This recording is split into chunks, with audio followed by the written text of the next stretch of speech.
decade, Saturdays and Illegal Curve have been synonymous with one another. With insight, analysis, and interviews regarding the Winnipeg Jets, the Manitoba Moose, and all around the NHL, here are Dave Minuk, Ezra Ginsburg, and your host, Drew Mindell. The Illegal Curve Hockey Show starts now.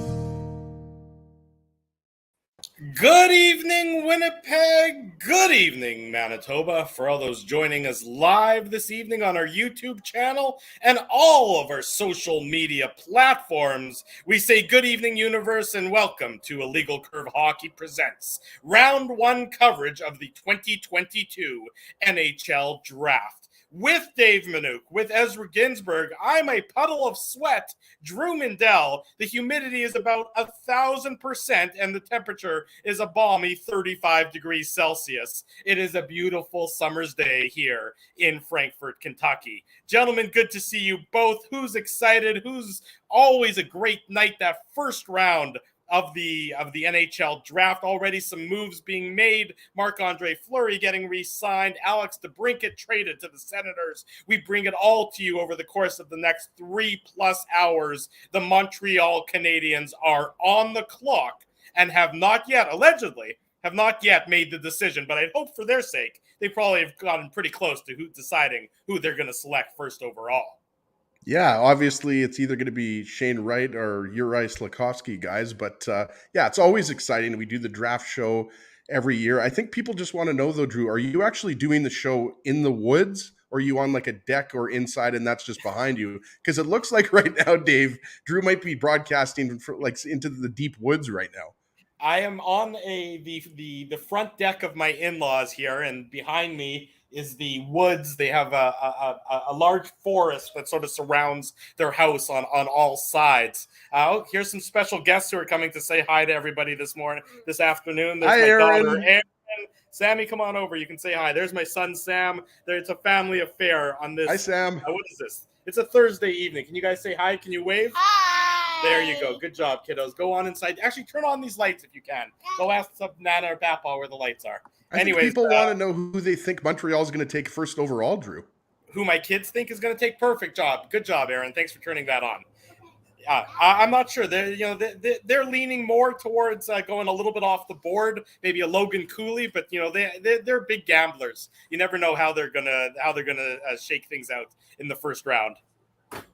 Well, I wasn't on the show obviously last week with you boys. I saw the whole show. I watched it. Chris Peters has Logan Cooley number 1, so it wouldn't be that much of a stretch. But it looks like Logan Cooley, the highest he's going to go maybe is third overall to Arizona. But you never know. Maybe he slips to number 4 to Seattle, and then all of a sudden they have Matty Beniers, and right up the middle they have the two of the best young centers in the game, right? So we'll see what happens, but I'm leaning towards Shane Wright at number 1.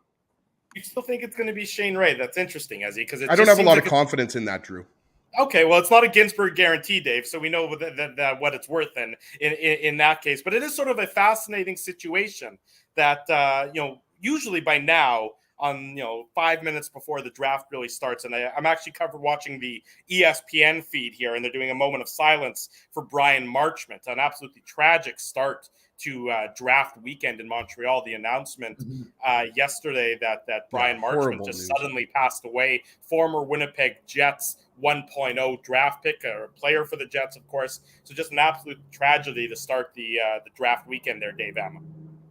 Yeah, it's horrible news. Only I think he was 54 years old, so not in an inauspicious way to begin, unfortunately, for the Marchment family, and our hearts go out to them and everything they're having to deal with. It's just a terrible.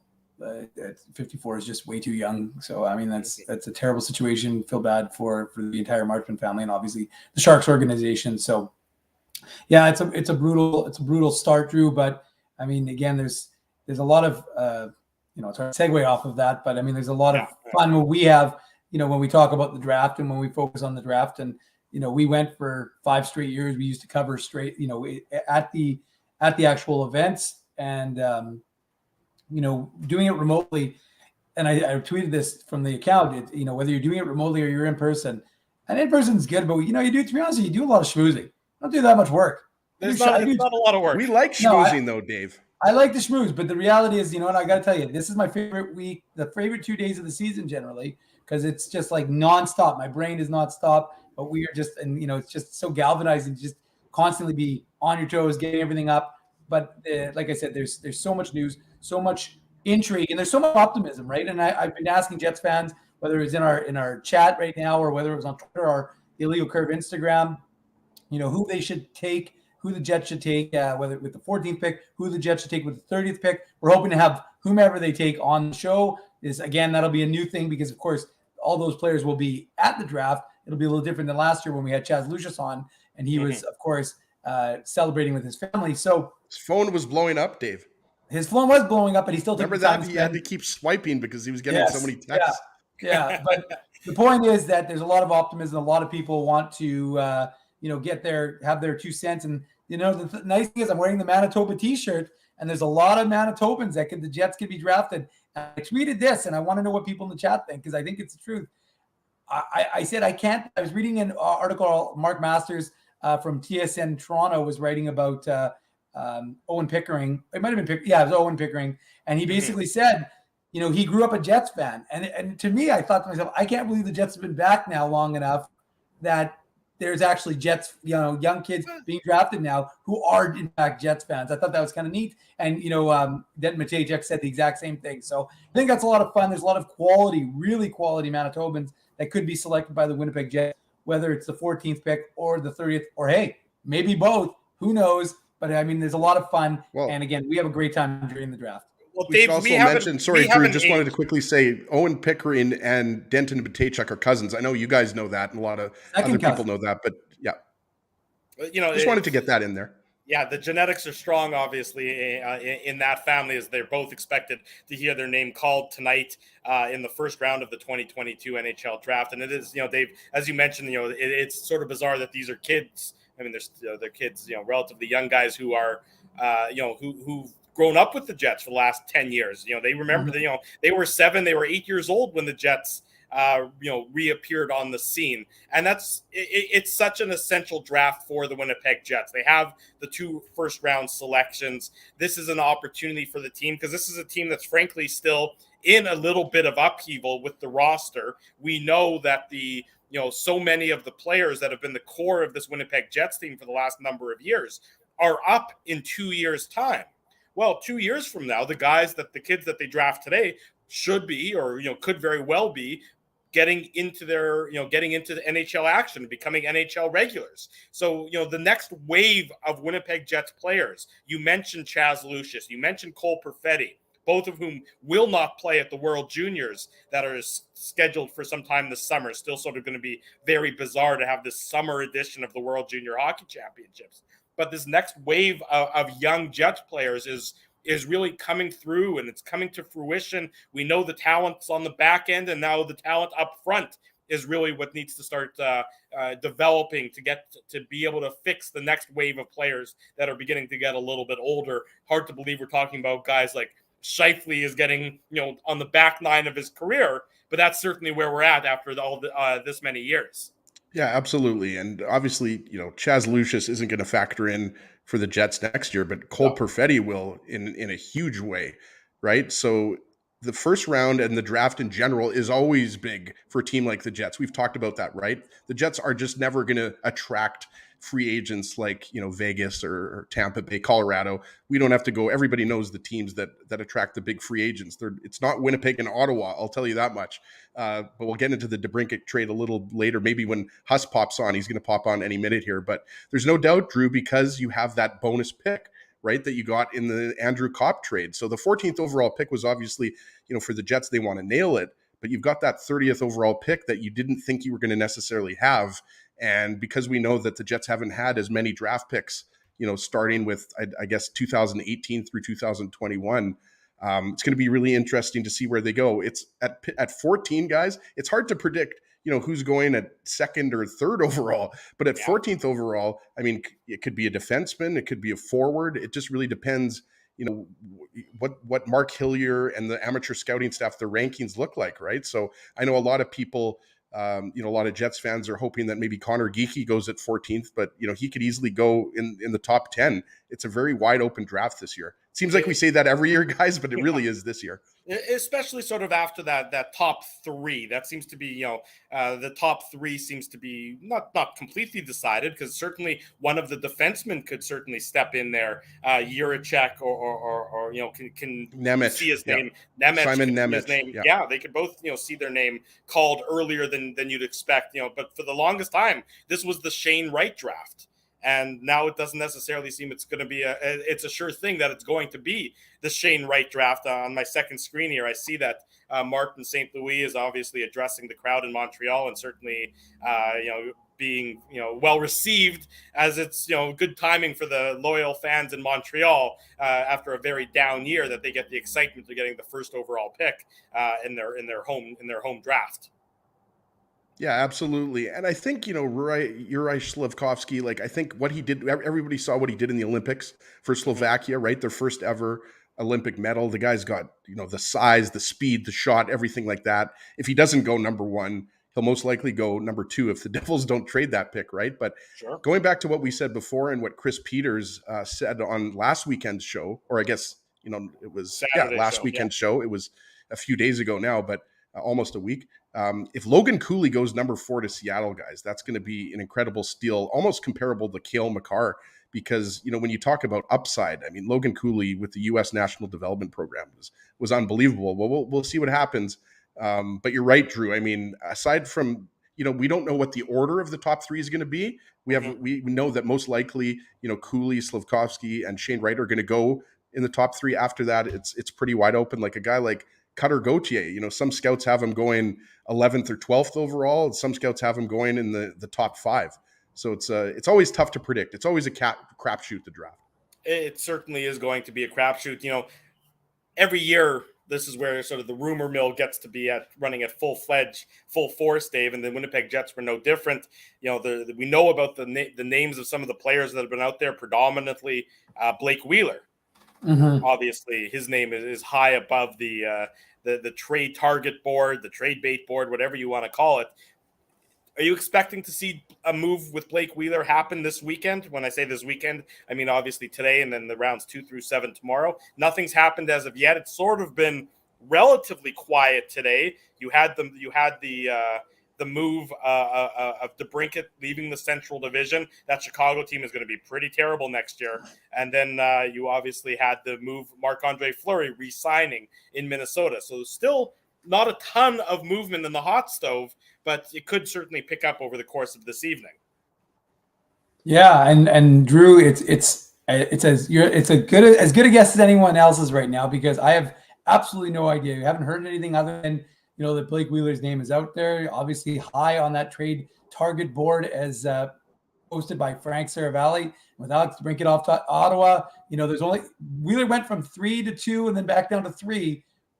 It's possible now he might, with the Brinket off the list, he's going to move up a little higher. So it'll be fascinating. It really is going to be. And, what is the return going to be for someone like Blake Wheeler? Where are you going to get him? Because, again, any team that's getting Blake Wheeler is going to have salary cap issues, because you're not getting Blake Wheeler on a team that's rebuilding. You're getting Blake Wheeler on a team that you want to have a chance to challenge for a championship, right? And you think he's going to be a complementary piece. So, the Jets are going to obviously have to retain some salary. It'll be very interesting to see what happens with Blake Wheeler, and obviously the whole situation, the way it's kind of come down and whatnot, I think is going to be just another added element here, Drew, that we're going to be able to watch with fascination. And hopefully, hey, maybe like the Patrick Laine trade, it happens while the Illegal Curve show is on air. We never complain about that kind of stuff.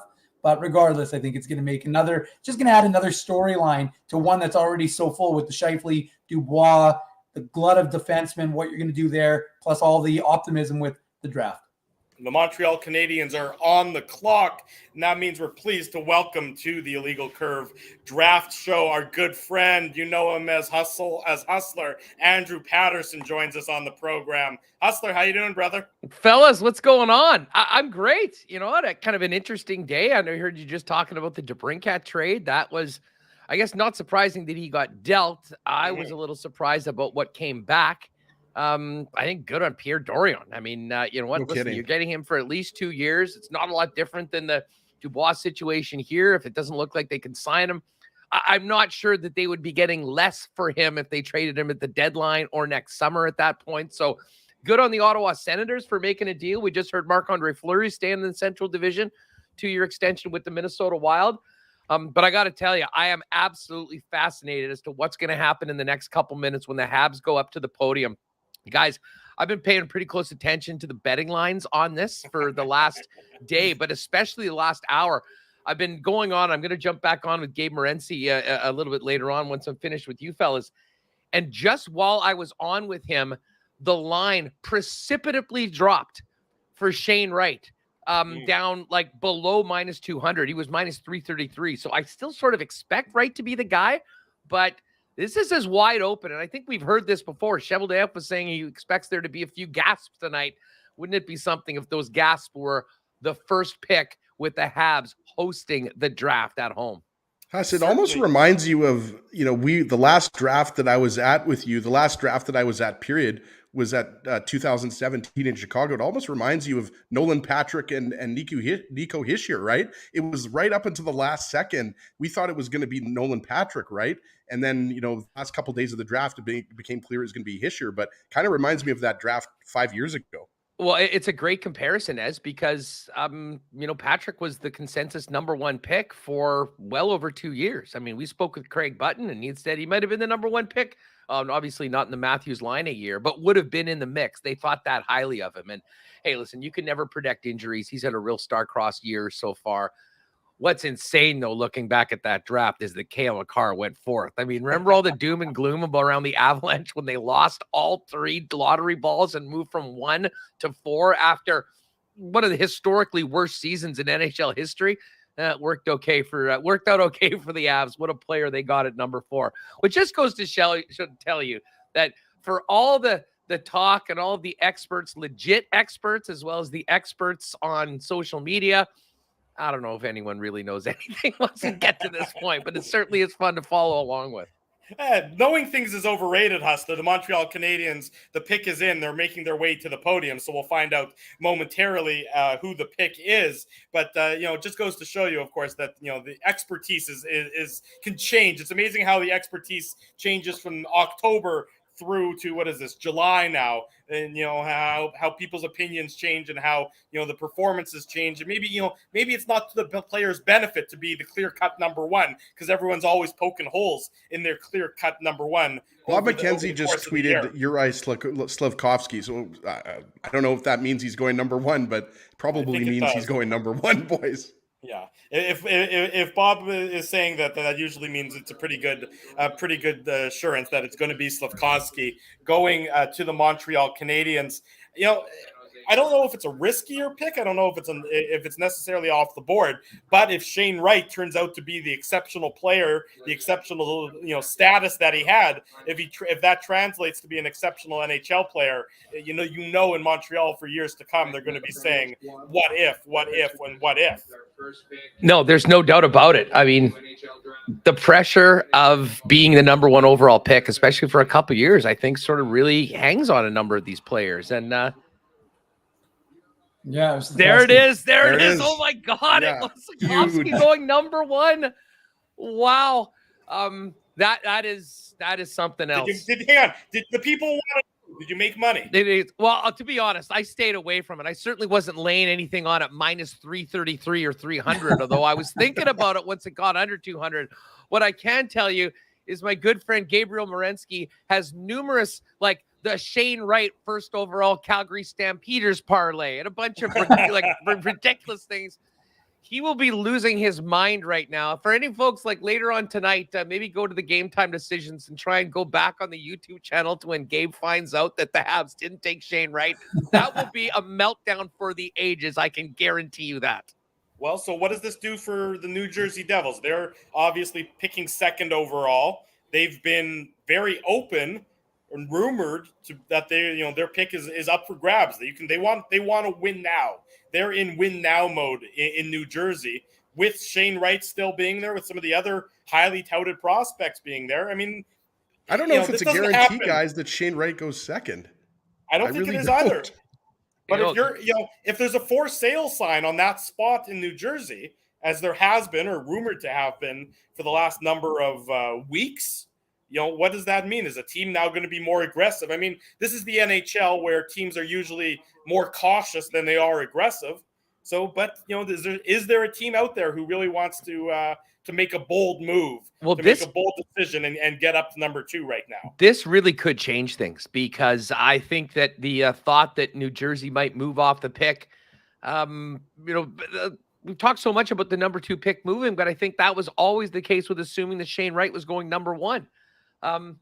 If there is a team even that has a top 10 pick that feels like they could add some assets and move up to number 2, possibly that happens. Or maybe a team makes it a call right now to the Jersey Devils table and see if they can swing that number 2 pick overall. We've already seen one top 10 pick exchange hands so far today. It wouldn't surprise me if there was another one, but that is a wild, wild change from what had been the conventional wisdom for the last 2+ years of Shane Wright being the shoe-in number 1 overall selection. And of course, the Devils have Hischier and Hughes. I mean, they've had 2 number 1 overall picks take centers. They'd be the one team in that mix that probably has the least need for a guy like that. So, as to your point, I mean, could we be seeing Nemechek or Jiricek? I mean, one of the 2 defensemen off the board. That's kind of what I was leaning towards, Huss, right? And I know you guys have had Chris Peters on Winnipeg Sports Talk, and you guys had Adam Kimmelman, and you guys have had Grant McKagan. Peters a bunch had of different Cooley as his number 1 player. Yeah, exactly. I think I mean, there's a good chance Shane Wright goes number 2 here to the Devils because, as you said, Huss, I mean, we all, we thought it was, let's say 51% that the Habs were going to take Shane Wright, but I honestly think it could be a defenseman here or even Logan Cooley. And that's what I was saying earlier. Like, if Seattle ends up getting now, a chance at Logan Cooley at number 4 to go along with Matty Beniers, who is, you're mentioning the betting odds. Like, I imagine he's one of the favorites to win the Calder Trophy next year. He's a really good player, as you know. Like, we'll see what happens here, but I mean, this just shows you how unpredictable not only the first round is, but the first 2 or 3 picks. Well, and to be honest, I mean, that sort of makes what, I mean, certainly for Jet fans, and then they'll be hanging out with you guys all night. I mean, it's not just about the 14 pick, it's about number 30. And, I'm sure you guys have been doing the same thing, comparing mock drafts and rankings from all sorts of different services. And you sort of see some trends where particular players are available and potentially move. But I have to tell you, it is the one thing that we've heard loud and clear from everyone is that every team's draft board could be significantly different. So players that, a fan might hope might be available at 14. Hell, Denton Matejchuk's a perfect example. He's a guy we had Adam Kimmelman on from NHL.com today. He's got him going at 13 before the Jets even select. Button has Matejchuk going to the Jets at 30th with their second pick of the first round. So, guys, this is as wide open. I think the Jets will get a strong player at 14. And knowing the way things have worked out for the Winnipeg Jets in the first round with the likes of Cole Perfetti and Kyle Connor, they'll have their list, and I wouldn't at all be surprised. In fact, I can almost guarantee when we hear from Kevin Cheveldayoff after the first round, there will be something to the tune of, "We can't believe he was there. We just had to pick him." And hey, it's worked out pretty well in the past. Hopefully, it does tonight as well. They would say that if they drafted any of us, though. So it really doesn't matter. You can't put a lot of stock in that one there, Mr. Hustler. The New Jersey Devils are now on the clock, 2.5 minutes to go. You guys are stuck with Pierre McGuire on the Sportsnet broadcast. I'm watching the ESPN broadcast. What an addition. What an addition. What everybody undoubtedly was clamoring for. Oh, are you in the backwoods of Kentucky right now, Drew? That's not a background, Huss. That's real. It looks real. It's real and it's spectacular. It's the Commonwealth of Kentucky, Huss. It is the Commonwealth of Kentucky. I am in Frankfort, Kentucky, broadcasting this week. What Huss. flavor moonshine are you enjoying with the draft this evening? I said I'm not going to drink until after the first of the Jets' 2 picks. I think that's a reasonable. The last half of the first round is when I think I can crack a beer or 2, something like that. Well, I'm going to keep it professional to start at the very least. Huss, I'm just worried that Drew's been eating too much chicken. It was National Fried Chicken Day yesterday, and I saw what Drew was eating with his gravy and his biscuits. So for those who observe, yes, for those who observe, that's right, exactly. Yeah, for those who don't observe kosher but observe National Fried Chicken Day. That's us in a nutshell. The thing about Slavkovsky, I'm going to go back to that. Before we just gloss over him, his size is just remarkable. I mean, this is a kid who's 18 years old. and he's 6'4", 220 already. Can't teach I mean, size. You can't teach size, but just wait until he fills out a little bit more, and you're going to try and take the puck off of him. Once he gets onto a real professional, weight training program, and because all these kids when they're because Drew, we know a lot about weight training programs, right? Well, we know a lot about eating, as we talked about for the with the you guys know about putting on size. Chicken Day. Yeah, we know about putting on size, but just think about how difficult he is to get that he's going to be able to get the puck off of him. So you can see the appeal from the Montreal Canadiens' perspective in just that he should be an absolute animal for the Canadiens and a key building block for the future. Well, and he was that, especially in the World Championships. I mean, I think he really sort of emerged as far more than what people thought he was in the Olympics. Again, I'm not sure how much scouts were taken from the Olympics just because of the level of competition and the players that were there. But I mean, he was an absolute problem for teams at the World Championships. And as we all know, there's legitimate competition in that tournament. And I mean, it rocketed, and that was literally the last time people saw him. So timing sometimes is everything, fellas. And wow, did he make the most of that opportunity. And Montreal, I mean, obviously we had the headphones on. I'm not sure how that pick was received by the Habs faithful. I would have thought that. I mean, there were so many Habs fans wearing right shirts and jerseys outside the stadium before the event.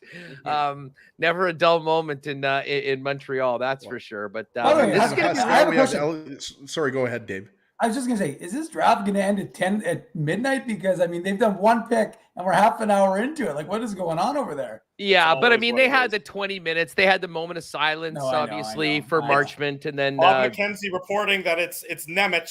Nemec is going to There you go. Jersey That's Devils. what Huss and I were just talking about, right?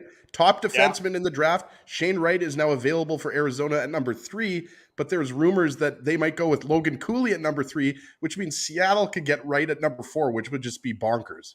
Well, just going back to what those betting number lines were. I mean, if you would bet him to be outside of the top 3, you could have got 10-1. And there's the potential. I was talking with Ruicki earlier today that he might be there as late as 5 if this happens the way that it is. And if that's the case, it was more than 25-1.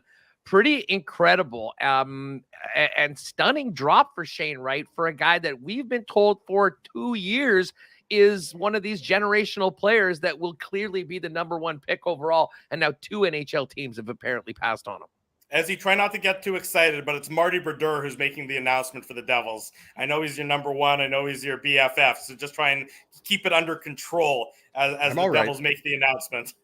Well, you know what? And we always say this, right? Like NHL teams don't draft based on position, but we know where the Devils are weak right now, right? So you have to kind of wonder if that factored in. Like, yeah, they got Dougie Hamilton and everything like that. But I know as a Devils fan, like the Devils don't have a lot of, A+ or even A or B+ D prospects, right? Like, Ty Smith is a good young defenseman, but I mean, I think here, everything that the scouts have said is that, Simon Nemec is either the best D prospect or the second best D prospect. And, he moves the puck. He's got offensive skills. I mean, this is a really good player, but to Huss's point, I don't think anybody expected Shane Wright to be available for Arizona at number 3. And similar to New Jersey, it's not even a guarantee that they take him at number 3. I'd be shocked if he goes past number 4 and Philadelphia has a crack at him at number 5. But really shocking. The first couple of picks is not really what we expected. But that's what makes the draft so fun, right, boys? Yeah. No there's question. A lot of mocks that are blown up already. 2 picks in so far. I can tell you that, guys. Well, and when was the last time that you had 2 players drafted, first and second from, Czechia and Slovakia back to back? I don't know if that's ever happened before either. So that's sort of a boon to the hockey development programs in those countries, especially because Czechia had fallen on some tough times. They weren't like the Czech Republic teams, back in '98 with Hasek and some of the superstars that they had. The program had sort of been on a downturn. So I guess things are are maybe looking upwards there a bit. They've got the so they've got Nemec coming up and meeting everyone, and then of course they've got the old, reminds me of the Aaron Rodgers cam in the green room from when he was just had to stay there the whole time. They've got a split screen in a little box just on Shane Wright of how, and you got to feel for a kid. I mean, these kids are 18 years old. He seemed to be the one that was most groomed for this moment. But whether it was what happened on the ice, you can't underestimate the power of interviews when they actually get down and talk to these young men face to face. But I think this just proves that what Cheveldayoff and what so many people have said is legitimate, that many different teams had very different thoughts on not just the general prospects in the first round, but all the way up at the top of the draft. So there's a number of guys out there that had Cooley and Wright as their 1-2. They're both available now for the Arizona Coyotes. And hey, for anyone that was playing NCAA or junior hockey, you'll be able to just keep on feeling that vibe if you go to the desert and play at that new rink. Which, by the way, is it true the Jets are the team that opens that building? Yeah. 2 weeks into the season, and of course I misspoke. They're both Slovakian. I apologize that I misspoke there, so I want to get that on the record. They are both Slovakian. So great for Slovakian hockey. But yes, Huss, you're absolutely right. The Jets open that. Their schedule is like they start, I think they play something like the first 4 games. They have a 4-game homestand, and then they're on the road for like 15 in a row. It's the most absurd. Arizona? How about Arizona? Yeah, I actually think they start on the road. Did you say they? I think they don't start at home. They start on the road. Sorry. They start on the road, then they play like 4 games at home, and then they're on the road for like the rest of until December. I think they play something like 4 home games or like 7 home games until the end of the calendar year. Like they're on the road for the entire start of the season. Huss, you know what? It reminded me just, we were talking about Shane Wright and how he was in the split screen. Wasn't that like Klim Kostin? Didn't that happen to him a few years back where he was sitting around waiting and waiting and waiting? And then I think the Blues eventually drafted it. Like he was like the last guy in the room. Didn't they have to like hold over till the next day? If you just felt terrible for this guy because he's sitting there, he's waiting and he's isolated. It's brutal. Well, they thought he wasn't going to get picked at all in the first round, and I think the Blues snagged him at 31, if I'm not mistaken. I think that might have been the year after they won the Cup, and they ended up getting him at that time. But yeah, I mean, listen, it's all part of the show of the draft. I mean, you can't really ignore it, but sometimes I think we lose sight of the fact that these kids are kids. I mean, they're barely 18 years old in a lot of cases. And this is going to be the longest 20, 30 minutes of Shane Wright's life right now until he finally gets to walk up to that podium and grab a jersey. We'll see whether it's the Coyotes next. And of course, the NHL draft is so unique in that sense because, those draft picks there are, plenty of times, per year where there are people and young players who might be fringe prospects who show up at the draft and often don't hear their name called over the 7 rounds. I mean, we remember it in the course of all of our drafts that we covered in person, where you'd run into somebody or you'd know somebody and they'd be there with a prospect, and it's a guy who, they think might go in the 5th round but doesn't end up going. I mean, imagine sitting through 2 days of this, hoping to hear your name called in the 6th round or the 7th round, and then not ever, you got to slink home after that. I mean, that really puts a bit of a damper on what could be a very exciting weekend for you. Yeah, well, right. To Huss's point, it must feel like that long for Shane Wright right now. It probably feels like it's been 7 rounds, but can they somehow not take Shane Wright here, Huss? Like, obviously they can, but like, to me, if you're the Coyotes, like, you got to take Wright, don't you? I think it's a no-brainer unless they have some sort of an option of some team to kind of move up and maybe grab their pick. They could grab more. I'll be honest, I don't really know what Arizona's doing. I mean, other than playing in a junior rink and being the laughingstock of the National Hockey League. So and taking on cap space. Yeah, well, exactly. Cap space. Maybe you know what? Maybe they'll take a couple big contracts in place of the 3rd overall pick for Shane Wright, and then they can just know that they're up at the floor and they barely need to put players on the ice. I'm really not too sure about it, but I don't know. I'm still amazed that Shane Wright is still sitting here right now, 20 minutes into sitting down with you guys, and 2 picks have gone off the board. I'm sure he's equally amazed. It's not the way he envisioned it working out, and this is the reality of a draft situation. I think they might go Logan Cooley here. The Bob father's saying Logan Cooley. Well, if Bob McKenzie is spoiling every draft pick. Oh, is Bob McKenzie pulling the Frank Saravalli? I was just about to say. Like, what's going on right now? Like, the whole point is you're supposed to let people enjoy it. You don't need to ruin every pick on Twitter. I don't understand that. No offense to Bob McKenzie. Maybe you should focus on margaritas right now and not on rooting the draft for everyone. Yeah. Well, that means Seattle's getting Shane Wright, I guess. What a flex by the Bob father, eh? Like, he's retired, he goes out, he's selling margaritas, then he just shows up on draft night and basically tweets out every pick in advance. It is, yeah, and it's a bit of and you know that it's a bit of an FU as well to the competition, who are trying to keep people entertained and watching the draft. Instead, you got the retired guy, your semi-retired guy who's actually just going to sit there and spoil all the picks for you instead. But the truth of the matter is, and I've heard people say this before, is if you don't want to know the picks, if you want to watch the broadcast, don't look at Twitter. And I totally understand that perspective as well. But in the NFL, you remember there was all those years where they would tip the picks, and then they all made an agreement to no longer tip the picks so that they could keep the interest in the broadcast. And you wonder if the NHL, the NBA, some of the other Major League Baseball's draft doesn't really matter, but if the NBA and the NHL want to work with their broadcasting partners to try and get something similar underway, for future years. But right now, certainly Bob McKenzie doesn't care about that. And he's going to announce, as the Coyotes are up at the podium, going to announce, of course, Logan Cooley as their selection as the Shane Wright drop continues down to number 4. You have to figure that's as low as it's going to go, right? Right. And we were talking about the 2017 draft earlier, right? Like Nolan Patrick versus Nico Hischier. Now it's kind of getting into 2016 territory, Huss, when Jesse Puljujarvi fell to 4th, right? Because leading up to the draft, there was still some talk that the Jets might be considering Puljujarvi at 2nd overall. Now Seattle has a chance to get Shane Wright, who is projected to go number 1 at 4th overall. So yeah, we're already shocked, so I don't know if you can be, shocked again. But if Philly gets Shane Wright at number 5, like that's almost insanity. Well, then Philly, that would talk about if the Kraken don't take Shane Wright. I mean, especially with how much they put into their blue line at the expansion draft last year. Well, and Shane Wright and Matty Beniers up the middle. That sounds pretty good to me, right? Like, so yeah, I would expect them to go with Wright here at number 4, but obviously we've been surprised by the first 3 picks. So maybe this is a trend here, but it's got to stop. They're back to the right. They're back to the right, Cam, too. And this poor guy, the minute the pick's made, they just have him sitting there with the dazed look on his face, clapping. I mean, it's almost, well, we'll see what happens with Seattle coming up. And then I would imagine, I still think that Philly gets Jiricek at number 5. And I think we'll have the top 5 players go off the board just in a very different order than we had originally thought.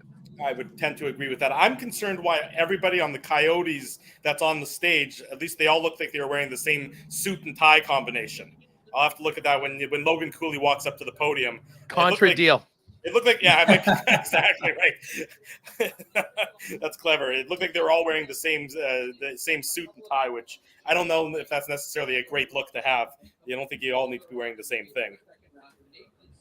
Ed Gutierrez, by the way, was up there kind of welcoming everybody. Xavier Gutierrez, the president and CEO of the Coyotes, and then turned it over to Bill Armstrong for the selection. But just imagine being Ron Francis right now, just sitting back going, wait a second. And who knows? Watch them go take Jiricek or something. I mean, maybe Shane Wright really did. I mean, he was, I think, 10th in scoring in the OHL this year. He had 99 all he did points. Was put up 94 points, Huss.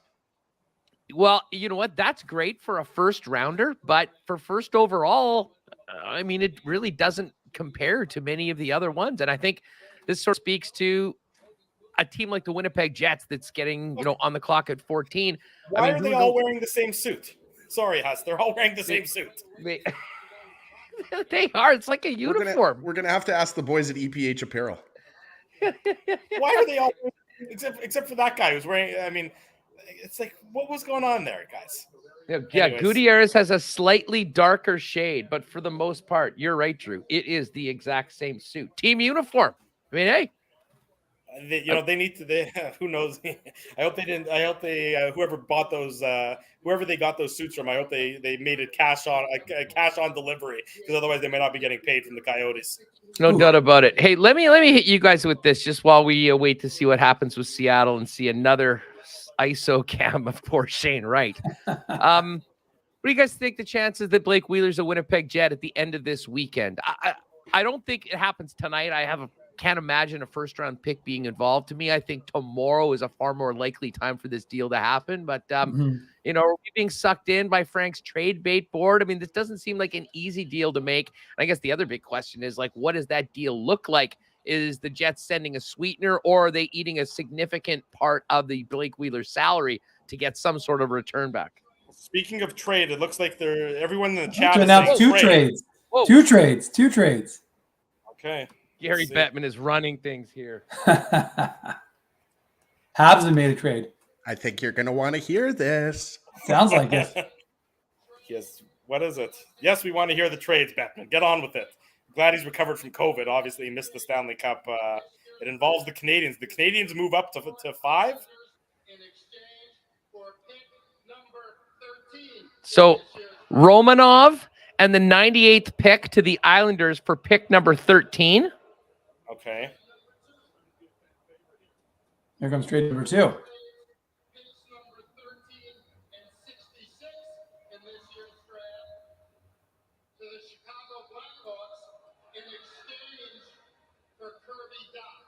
Ooh, Kirby Dach. Kirby Dach. There was talk about Kirby Dach. Chicago is going to be the worst team in the league next year. Is Patrick Kane really going to play there? Huss, that's exactly what I said to Ezzy. We were talking about the DeBrincat move, and I said, "What are the Hawks doing?" I said before we got going on the air, I said there is no chance Patrick Kane is sticking around for this rebuild. He is gonzo. He's got to get out of there. I mean, what are they holding on to him for? I mean, what an organization. What a disaster of an organization that Here's the thing. They do need, considering the guys that they've sent out, I mean, they're going to need to be at the salary cap floor. You've got Kane and Taves. And I will say this, I'm not sure that the value on the trade market for Patrick Kane isn't more at the deadline after they've used up part of his salary for 2/3 of the season, and teams can handle his number on the books a lot easier. It wouldn't be surprised to see Pat just kind of hold his nose and play for the first 4 months of the season and then to find another home later on in the second half closer to the deadline. Counterpoint, though, right now at this time of year, you can go over the cap. If you have an opportunity to acquire Patrick Kane, you find a way to get it done, this week, this weekend, whatever it might be, just to get him on your team, and then you figure out all the other pieces afterwards, because he's still Patrick Kane. Jonathan Taves is not the same Jonathan Taves that he was, but Patrick Kane is still an elite hockey player in this league. It's a shame that he's saddled with.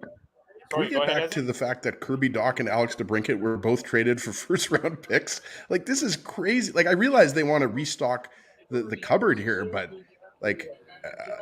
they got to have somebody else aside from Patrick Kane scoring goals for them next year. Like, this is crazy. Kirby Dach is only 21 years old. I mean, it's pretty clear, I think, what they're trying to do, and that's be the worst hockey team in the National League and be up at the podium first up next year. Yeah. Mm-hmm. By the way, I think Bob already broke it. We has to go to the ISO cam. Go to the ISO cam because it looks like Shane Wright is going to Seattle. Oh, well, good for him. It'll be interesting. We'll see. He'll get up there and finally get his moment. That's a long half hour for Shane Wright. But, honestly, for him, this might actually work out much better for him. He'll have a chip on his shoulder. Everyone will remember how this worked out. And he's going to an expansion team, a team with lesser expectations. I mean, his life, I guarantee you, will be much better and more sane not being the number 1 overall pick of the Montreal Canadiens as opposed to being the 4th pick by the Seattle Kraken, maybe with something to prove once he gets to the show. What a huge win for Seattle. Matty Beniers and Shane Wright up the middle. Wow. That's the next 15 to 20 years of your franchise right there. It should be. I mean, Ron Francis, who, I still think he screwed up the expansion draft pretty badly last year, has fallen ass backwards into some success in getting Beniers and then following that up with Wright. I mean, that's fortuitous. It'll make him look like a genius when I think there's a lot more evidence that his genius was not so great. Well, the Jizza is the genius, Drew. Yeah. Nice Wu-Tang reference, as he. Genius. Come on. You're from Shaolin. You grew up on Staten Island. Come on. He's got the liquid swords out for round 1 of the NHL draft on IC. Did either of you think that there was a chance in hell I was going to understand that reference? How did you not know that Ezzy would make a Wu-Tang reference? I mean, Yeah, come come on. on. Dude. By default, it should be assumed. I'm pretty sure I've been suffering from heat stroke for the past 5 days. That is true. Get out of the backwoods of Kentucky, Drew, and come home then. I'm coming home. I'll be home this weekend. Don't worry. But it's certainly been Anyways, a great trip down here. To get back to the question you asked us, which was what we were actually talking about just before you came on with us, was the idea of Blake Wheeler and what is going to happen with the Jets captain. And, look, it's going to be fascinating. It really is, because there's been so many indications as to whether he is going to go and whether, and again, you have to find a fit for him. You have to find, he obviously had an opportunity to submit a 5-team, trade. It sounds like that list is a lot bigger than 5 right now, 100%, considering the. 100%. Yeah. I mean, the reality is, like, if he thinks it's the right fit for himself and his family, he's going to accept a trade, I would imagine. And look, it really will be defining. I was thinking about it, right? You've had Andrew Ladd, the only captain the Jets had known. Then you put Blake Wheeler in. And regardless of all the other stuff, I mean, Wheeler has had an impact in this community, has had an impact on this team. And, like I said, it'll be a very interesting Jets team to cover next year. That is a good point by Kenny's water bottle. But it'll be a very interesting Jets team to cover next year if there is no Blake Wheeler as the captain. And Before Husk, you chime in there, I think we need somebody to start Kenny's Tomahawk Steak based on the Instagram photo from Elliot Friedman last night. That needs to be a new commenter. Go check out Elliot Friedman's Instagram. I want to know who paid for that Tomahawk Steak. It wasn't Weaver. Let me tell you, I have experience being at drafts with Weaver, as does Huss, as does Drew. And I was almost gonna, it was like that Seinfeld where that girl had spilled the sauce all over George's shirt, and he wanted to wear it as revenge years later and say, "This is what you did." I was going to do it to Weaver, Huss, because if you remember in Philadelphia when we went for dinner, Weaver spilled wine all over a brand new shirt of mine at dinner, and I was going to wear that same shirt tonight to the draft. We're gonna have Weaver on, and I was like, Weaver. That was the O-Dog dinner, Huss. Yeah. Oh, believe me, I remember it well. That entire draft was so much fun, and that evening was so different right now, having it on a Thursday, and now it's weird. I didn't even realize that the picks were going during the day tomorrow. I just sort of assumed that it would be again in the evening tomorrow. I found out that out later on, which obviously is good for the show. I'll have a little bit more to talk about by the afternoon. Like some of the picks will be off the board, but really it's all about tonight. I'm glad you guys are doing this evening because, Jet fans want to have a spot to be able to pop in, hear what everyone has to say and sort of follow it along. And that's one of the beautiful things about, where we're all doing our thing now. The sense of including more people in the community on nights like this, where I got to tell you, it was like for some of those, as you remember those shows, like doing especially the one in Chicago where we weren't in the building, where we were just in. Yeah, we were in the hotel. Yeah, in the hotel. Yeah, that was a lot different. And the thing is, all the other TSN radio stations were with us, and then they left and went to the draft, and it was just me and you and Toy. Right? You were the workhorse. I don't want to throw him under the bus, but someone didn't read the fine print about where you could broadcast from. Let's put it that way. I'll tell you what, that draft story is going to be a chapter when we write the book of TSN 1290. It was fine. I mean, we were closer to the bars, so right after the draft ended, Huss and I just went on and partied. It was lots of fun. Yeah. You mean when Ezzy flew home from Duluth and was overnight in the Duluth airport because he did his flight? Didn't you have like a family till 7? Didn't you go to like Newark first, like Chicago, Newark, Philly, Duluth, Winnipeg? I was on the same flight as some of the Sopranos cast. That was me, Huss. Newark to Minneapolis, Minnesota, Duluth. I actually slept on the floor of the Duluth airport. It was a very dark time. Not to throw you under the bus, Huss, but where were you hacking butts in between picks and in between commercial breaks when you guys were doing the draft? That's a great question. Probably right in the spot, maybe. I mean, I'm not really too sure. I'm sure I would have found a. I think you went to the bathroom. If I recall, vaping. There was vape nobody life. We were there. living that vape we were life. the only guys. Like everybody else was at the draft, and we had to do this like the entire first round. Where we're on, and it says we can't get any guests. That was Well, but and I'll it was tell you good though what, that we had Paulie Edmonds cutting in, I think every 5 to 7 minutes. So we had Paulie on the draft floor, but yeah, it was no, weird 5 minutes considering. per hour. That was all Right. we were allowed because of the stupid rules that all of a sudden were flexed upon us after year after year after year of doing it on the draft floor. Anyways, great memories of that time in Chicago. Maybe we can all get our shit together and next year we can. Where's the draft next year? Hasn't been I don't think announced. they've I don't announced think it they've yet. announced it Oh, yet. okay. Well, we'll get out there. Maybe it'll and be do in it. Kentucky, Huss. And maybe the fact that, yeah, exactly. By the way, I'm sure there was a real buzz about the number 1 pick on the streets of Kentucky today. There's no You question. must have just been, one conversation after another, right? Slafkovsky, who's it going to be? You can't believe the number. I was actually just got back to Frankfurt this afternoon. I was in Lake Cumberland, Kentucky. I was out in cottage country for a few days. You can't believe the number of people who stopped me to talk about the first overall pick in the NHL draft. But that said, the PGA Tour is in town here. It's in Lexington this week, and so tomorrow I'm going to go see Aaron Cockerill. The Barbasol. The Barbasol. He's playing in the Barbasol. So hold on, Huss. Is Drew going to be on Winnipeg Sports Talk tomorrow? Yeah, you know what? Live from the course, seeing what's up with AC. That would be great. Obviously, tomorrow would be much about that. Yeah, but I was we'll be actually talking really about the pumped about hockey. that second PGA Tour start from he had that great made the cut at the RBC Canadian Open. So actually, that's going to be awesome. We'll fire up some pictures, tweet us a pic or so, and we'll fire you up. You can give us some. You will be for the first time a golf correspondent, Drew, following our own AC on the PGA Tour. Little Can I breaking just news text here. them Our to you, or friend do I have Anthony to tweet them? Sanfilippo Drew You is can saying do Cutter whatever Gauthier here. Cutter Gauthier apparently is going 5 to Philly. Cutter Gauthier. So they're not taking the defenseman. Ooh, that means it's the over on Jiricek, over 5.5. Oh, that's see, I'm now looking back at some of the picks that we made on the lock shop and seeing that's the big question right now, until of course we get to 14 and the Winnipeg Jets. But boys, anyways, listen, this has been so much fun. I got another hit to do up at 7. Plenty Go for it, of brother. laughs. I'll jump in there maybe a little bit later on if you guys are still on. No, we'll see be what's on. going on. But We're Pop on here later, all Huss. night. right there until the 30th pick. We'll see what happens, but really appreciate it. Keep up the wonderful work, and we'll be popping in. Of course, people will be checking this out, and we'll be talking all about it tomorrow at 1 on WST. Have a good one, fellas. Thank Thanks, you, Huss. Huss. Take care, brother. There he goes, the man, the myth, the legend, Andrew Hustler Patterson, joining us here. Well, on have the we been doing Illegal the show for an Curve hour Draft Show. and there's 5 picks so far? Like, what is going on here? Well, that's what I was telling you before we went live here. I was saying the Jets pick is probably going to come, between 7:30 and 8. Now, obviously, it's looking like it's going to be closer to 8.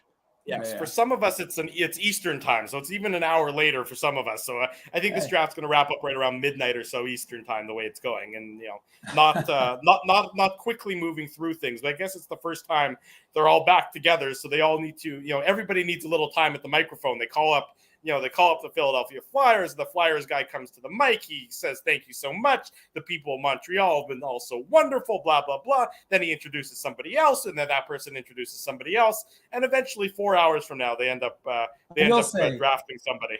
I will say though, I have having talked about being at the drafts, there really is nothing like that energy. Has like you just the buzz in the building, the fans' excitement, and of course it all depends, right? Like it all depends on the market. When we were in Philly, hilarious. The fans are hilarious. New Jersey, I mean, any team, any Eastern team that they don't like, obviously the Rangers. Bet they're doing the roll call for the teams. Fans are yelling, "You suck!" Like it's a great environment. It's a lot of fun. And there is like a palpable buzz in the air. You do feel, the excitement from the fans. You watch the machinations on the floor. Everybody's kind of like, it's a lot of fun. It's a lot of energy. And again, like I said, yeah, I agree with Huss. I think maybe IC makes our return next year. We head down. I mean, I got to tell you, I'm not upset about not going because travel's such a nightmare that you couldn't pay me right now to be, no offense to Drew, couldn't pay me to be on a plane, although international is a little bit better. International was simple. It was smooth sailing. International is a little bit better, but national. Just keep me away from Air Canada. I don't want to have anything to do with Air Canada. Or WestJet right now. But the point I'm making is I have no issues with WestJet. I'm a WestJet guy. Anyway, let's put it this way. They all suck. The point is, Ez and I and Drew maybe we'll do a little road tripping if we have to. Maybe to Minneapolis. Who knows? Get in the car, do a little drive down to Minnie, hit the Mall of America. Who knows? It'll be a lot of fun. it's going to be in the next few years that the draft's going to be in Winnipeg. I mean, they're allegedly waiting for that hotel to be built that's going to be attached to True North Square or whatever it is. Once that's done, it's going to be the draft is going to be in Winnipeg. I don't think we're going to get an all-star game. Well, Winnipeg's never had an NHL draft, right? We were supposed to. In what was that, 95, was it? 95? Yeah. You're right. So I agree, Drew. I don't know if it's going to be 2023, but let's say, one of 2024, 2025, which would be awesome, right? Because True North Square is a very impressive, I don't know if you want to call it a series of properties or complex or compound or whatever. I mean, you've got residential, commercial. It's pretty awesome. So yeah, maybe Winnipeg does get a draft and then we don't have to go very far. We can take the transit bus and just go to the draft, right? We don't have to worry about booking a plane ticket. There you go, Ezzy. Way to think outside the box there. I'll tell you what, folks. We've been at it for almost an hour. Why don't we take a break while the Columbus Blue Jackets are on the clock with the 6th overall selection in the 2022 NHL Draft. We'll come back. We'll recap some of the moves. We'll talk about the big trade that the Montreal Canadiens and the Chicago Blackhawks and the New York Islanders just made. And, of course, the Jets are only about another 8 picks away, which should happen sometime before the calendar year ends, hopefully. Stay with us. Nobody go anywhere. It's the Illegal Curve Hockey Show, a special NHL Draft Round 1 edition of the program. We're live on YouTube. We're live on all of our social media platforms.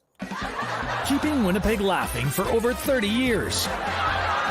Rumors, Canada's longest-running comedy club, bringing you the biggest laughs from the best comedians on the planet. Jerry Seinfeld, Chris Rock, Jon Stewart, Dennis Miller, Brad Garrett, the greats, and all the up-and-comers too. When was the last time you laughed out loud? Make it a great night out with friends, or book your office or birthday party. Even a fundraising event at Rumors. Get all the details and dates on upcoming shows at rumorscomedyclub.com. Hi, Ez. A strange question for you. But why are you lying on the ground being crushed by a piano? Well, Drew, I definitely tried to carry this baby grand piano down the stairs by myself, and somehow I failed miserably. Right. Yeah, I'm sorry. That was a silly question on my part. My apologies. Would you like me to call Rolly's Transfer Moving and Storage to help you move the piano? They are the most experienced piano moving company in Winnipeg, after all. Yes, please call Rollies and hurry. This piano is very, very heavy. Rolly's Transfer Moving and Storage offers stress-free residential moving services while taking great care of your personal belongings, including your piano. At Rolly's, no job is too big or too small. For more information, visit rollys.com.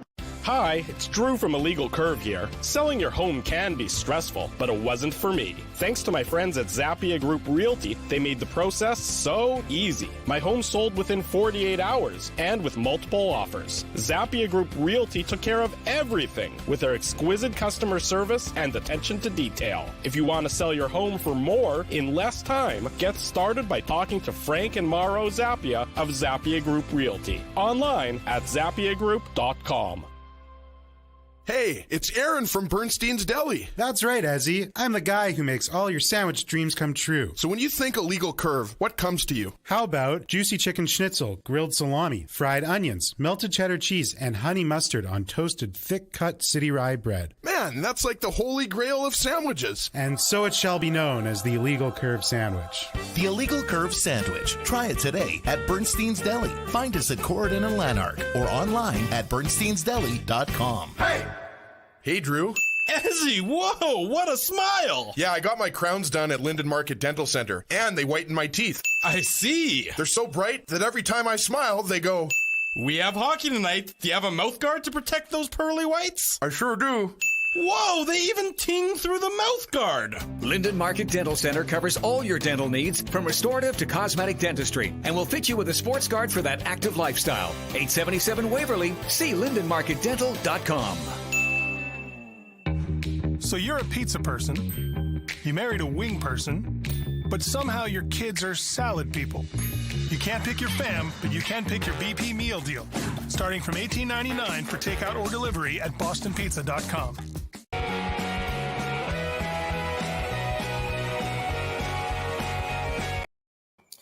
Five minutes after 8 Eastern Time, 5 minutes after 7 for those of you watching in the Central Time Zone. The Columbus Blue Jackets step up to the podium, and they've selected David Jiricek, the defenseman, goes off the board maybe a little bit later, maybe a pick or so later than we expected. A lot of people thought he was going to be a top 5 selection. He goes number 6 to the Columbus Blue Jackets. Let's recap. Slavkovsky goes first overall. The left winger here, the big winger, goes to the Montreal Canadiens, starting the drop of Shane Wright. Nemec goes to the New Jersey Devils at second overall. Logan Cooley to the Arizona Coyotes at third overall. Shane Wright, that's where it stops. Number 4 to the Seattle Kraken. Cutter Gauthier, number 5 to the Philadelphia Flyers. And then Jiricek, number 6 just now to the Columbus Blue Jackets. So a very interesting, very entertaining start to the NHL Draft, this 2022 edition. Have to also touch on the trade. Here was the trades that went down earlier today. Never mind earlier today, about in the last 10 or so minutes. Alexander Romanov of the Montreal Canadiens and the number 98 overall pick, which my math would tell me that that's what, a 4th round selection, if I'm not mistaken. Those two go to Montreal, go to the New York Islanders. The Montreal Canadiens acquire the 13th overall pick. And then they quickly flip that 13th overall pick to the Chicago Blackhawks, along with number 66 overall, which would be a 3rd round selection. So a 1st and a 3rd to Chicago in exchange for Kirby Dach. This is after the Blackhawks had traded Alex DeBrincat to the Ottawa Senators earlier today. So some moves happening fast and furious in this first hour or so of the 2022 NHL Draft, gentlemen. Right, and Chicago's got now the first of their 2 first-round picks. They went from 0 first-round picks to now having 2, right? And it's going to be really interesting to see who they go. Like, some people are speculating they might go with Marco Kasper, who's Austrian, who I was hoping might be available for the Jets at 14, but I doubt he gets out of the top 10. You've got the highest left player, according to Elite Prospects, who we've been referencing quite a bit. Frank Nazar, Elite Prospects, had at number 5. A lot of people had, Nazar going later, in the top 10 or, 11th or 12th. But, you wonder, could it be another defenseman, Pavel Mintukov, who I admit I don't know a lot about, but I have watched some highlights, and boy, is he a slick puck-moving defenseman, a lot of offensive ability. Some scouts have questioned his defensive ability, but it's going to be really interesting to see who Chicago goes with here, because as we talked about, right, like, you didn't think you were going to be drafting anybody a couple days ago, and now you've got 2 of the next 6 picks, boys, including the first pick right before the Jets that the Islanders previously had, right? So, your guess is as good as mine who Chicago takes, but I do expect Marco Kasper to go, in the next 2 or 3 picks here. He's a really good player. Shades of Brendan Gallagher and Zach Hyman is what Elite Prospects used as comparables. Not obviously direct comparables, but Kasper is expected to go with one of these next 2 or 3 picks. And Ezzy, it's funny because Chicago, I'm reading that Frank Saravalli is saying that Chicago is not planning on trading either of these to move up. They are just going to try and do some volume to restock their cupboard. And yeah, I agree. Kasper's name, a lot of Jets fans, like I said, I did an informal poll asking Jets fans who they would want to take. And the results, again, no surprise. Connor Geekie, but he was the lead favorite for that 14th spot. And Matejchuk, he actually got quite a number of votes for that 14th spot as well. Frank Nazar, he's he wouldn't be the first time that Jets dipped into the U.S. pool to get someone like him. And Marco Kasper, like you were just talking about. Brad Lambert, he also is someone that a lot of Jets fans like. So Owen Pickering, Jets fans are hoping that he might be available, but you never know. And there's Kevin Kurchinski. There's so many defensemen who are good. The problem for the Jets is they need right side defensemen. And a lot of these guys are left shooting. So we'll see. What I think is Kurchinski a D partner with Tyrell Bauer? I think he might be in Seattle. I don't know if he was playing with Bauer, but I know Kurchinski was one of the most improved players in the entire WHL, Dave. Yeah. He was obviously really good for the Thunderbirds in the playoffs. So I think 7 would be a little high for Kurchinski, but he's definitely expected to go somewhere in the top 15. Yeah, and I just think he's just I just think there's a lot of, the problem for the Jets is there's a lot of left side guys who, are really good. And we talked when we had Craig Button on the show 2 weeks ago, right? He said, and he's not wrong, you got to take the best player available, not what is your organizational need especially with young defensemen, right? You're not going to take a young defenseman and say, well, he's going to make an impact for us next year, because the likelihood is almost negligible. So the truth is that you're going to have a guy who's going to be in your system for a few years. The problem with the Jets, of course, is, you've got a glut on the left side right now. That could change by tomorrow, but you've also got a lot of guys in the system, right? Villanola, Dylan Sandberg, and Declan Chisholm. So you got that left side pretty good. Right side, Simon Lundmark, Leon Gavanke, Johnny Kosevich, both those guys. The last two, of course, won't be on their ELCs anymore. Will no longer be waiver exempt. So I would expect to see Kovacevic back up with the Jets, and probably Gavanke. Hopefully, I would imagine they're going to hope he's going to slide down.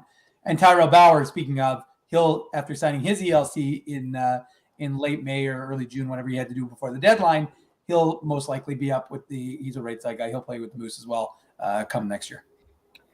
Yeah, let's go back to what we were asking Huss about a little bit ago, about the Blake Wheeler question, because that's sort of, I think Huss was asking us, but nevertheless. Fair enough. You know what I meant. It's still bubbling sort of beneath the surface. I mean, I don't expect Blake Wheeler to move tonight. It would be very Winnipeg Jets to not end up moving him after having all this trade talk surrounding him.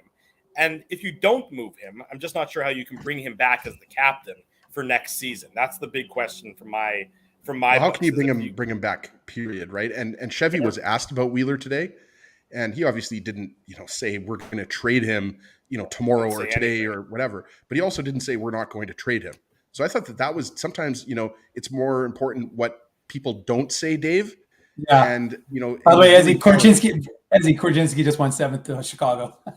Yeah. Okay. So I think that's higher than most people thought Korchinski was going to go. Well, and again, I mean, like if you look at Bob McKenzie's rankings, I don't believe Korchinski. I think Korchinski was, where was he? He was 11th. Yeah, and Bob McKenzie's rankings are consolidated from other scouts. Yeah. So but again, it just shows you Chicago's scouting staff obviously really liked Korchinski. So I mean, it's honestly uncanny how I seem to just jinx everything. But there you go, Korchinski. I mean, he was a point per game defenseman in the WHL. He's got lots of size. What is he? 6'4", Dave. 6'2", left shot, right? And he's got great offensive instincts. I think his defensive game, from what I've read, still has a work in progress. But I mean, most 18-year-olds have to get better. But yeah, a little bit of a surprise. But again, the first 7 picks, guys, almost all of them have been a surprise. The only surprise, the only pick that wasn't a surprise was Seattle taking Shane Wright, because you just can't let the projected number 1 overall pick fall to number 5 to Philadelphia. So I mean, it has been a very very unpredictable, and we talked about it. It's been even more unpredictable than we thought. Well, and especially what the talk was that you sort of knew who the first 5 or the first 6 were going to be. I mean, obviously it didn't play out in the order that we thought, but you knew who that was that sort of elite group. I mean, I'm going to call it elite, although they say the elite in this year wasn't as elite as previous years, but you sort of knew who the top 6 were going to be. And then after this, so from here on out, it's very much a beauty is in the eye of the beholder sort of first round. So you're going to see some guys who, some ranking services have top 10, could very well be in the late first round. And you have some guys who might be late first rounders who go in the mid first round. So it is now going to be sort of the wild and woolly part of the draft when it comes to this is the best part of the draft prospects. Yeah, Detroit right now, just I keep referencing Bob McKenzie's rankings, and we had Craig Button on. We've been referencing elite prospects. The reason why I like Bob McKenzie's is because it is consolidated. His rankings are from 9, I believe it's 9, right, guys? Other scouts, something like that, 9 or 10 scouts. Joaquin Kemmel is the next highest rated player on McKenzie's rankings. He was at number 7. He's Finnish, right winger. So we'll have to see here if Detroit takes him, but also Jonathan Lekkerimaki, he's another guy. And I think Matt Savoy, guys, is a guy that you have to look out here at number 8. Like, some people had him going even a little bit higher, but if he ended up falling to 14, I think the Jets would probably think strongly about taking him. But Savoy is a guy that can, I think, go with any one of these picks, 8, 9, 10, 11. Yeah, I would agree with everything you just said there. It seems like it's going to be it's a bit of a crapshoot now in terms of who's going to take who and everything else. Sorry, I had to I had a video playing in the background there that I had to get rid of. Too much going on. It's always a bit of a chaotic broadcast when we do these live draft shows. The most important thing is we're getting closer to the Jets pick. Eventually. Not the second one, the first one. But no, I mean, look, what it comes down to, especially, it's kind of like when Steve Yzerman selected Maurice Sider. And everybody was like, first of all, I love the fact that everyone panned it. Oh, terrible pick. Yeah, it looks like a terrible pick right now. Huh? You guys don't know more than Steve Yzerman. He's a Hall of Famer. I think he knows what he's doing. Yeah. So anyways, the point is that that upended the apple cart, right? Everyone was like, well, this is going to change the composition of the draft. And what's interesting, especially now, like you said, if you look at it, and I'm looking at one of the consolidated rankings, Savoy, Nazar, all these guys who and again, the Jets are going to have good options. Casper, Lambert, Matejchuk. Frank Nazar, Dave Nazar's the guy that I'm keeping an eye on. Nazar, I mean, we talked about he's only 5'10". Who cares? I mean, Alex DeBrincat is 5'7", and he's a back-to-back, or not back-to-back, but two-time 40 goal scorer. So we know that size is overrated. Craig Button always says that every year when we have him on around draft time. So if Frank Nazar, or Connor Geekie, Matt Savoy, if he falls there, Marco Casper, I mean, it's fascinating, guys. Like any one of those players that I just mentioned could go number 8 here to Detroit, right? And they could also fall to number 14. It's just so wide open at this point in the draft. Sorry, Drew, I just want to say, and like I said, that's to me is the point, is that you're looking, if you're the Jets and you're thinking to yourself, again, you're not anticipating this guy is going to come in next year and have some sort of impact. But the truth is you're going to get a quality player. And the one thing about the Jets we generally don't question is their ability to draft these players. And you can say, do they retain them? And they do for the most part. But, you have an opportunity to make a big selection and impact, like we've talked about.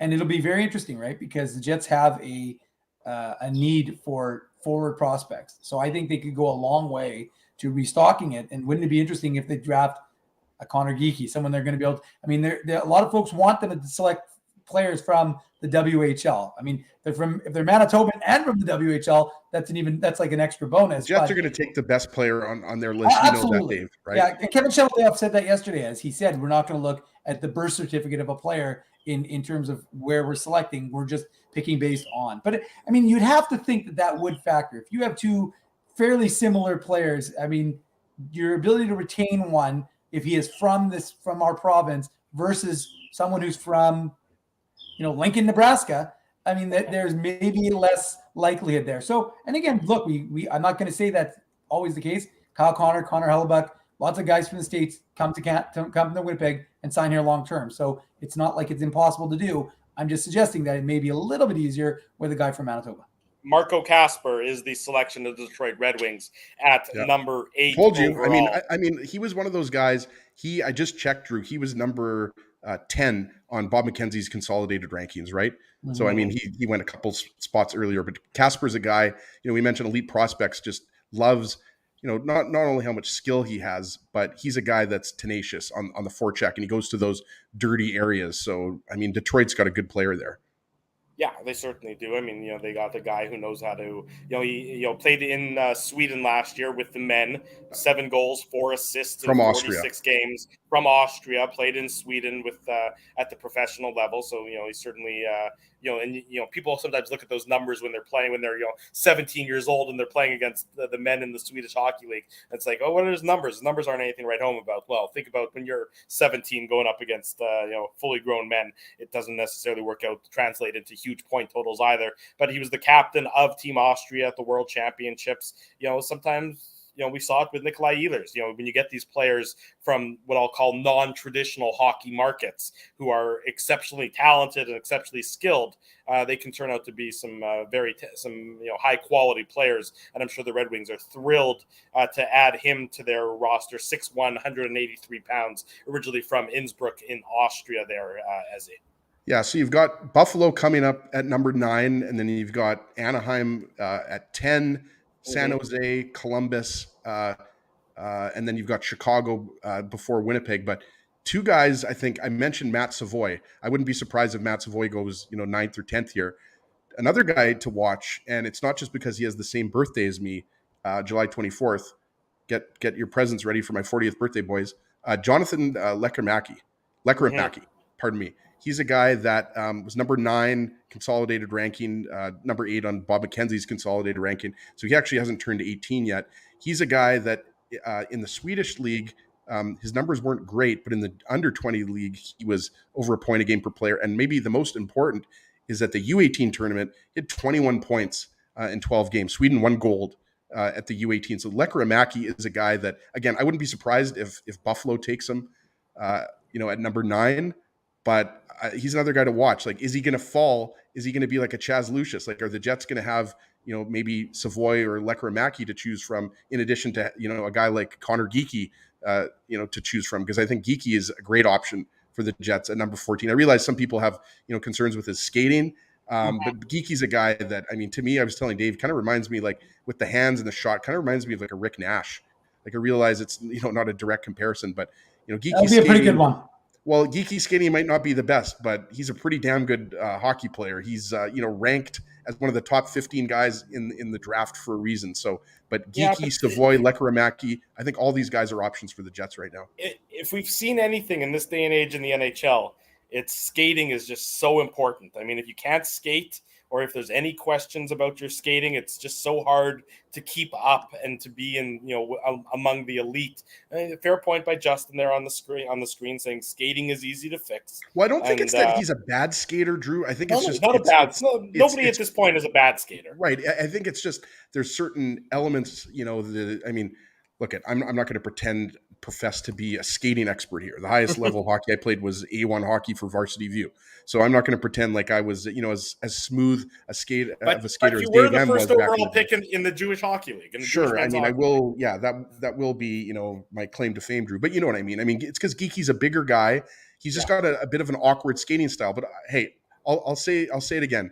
If the Jets end up taking him at 14, or the Blackhawks end up taking him at 13, or even Buffalo at number 9, they're going to get a really damn good hockey player.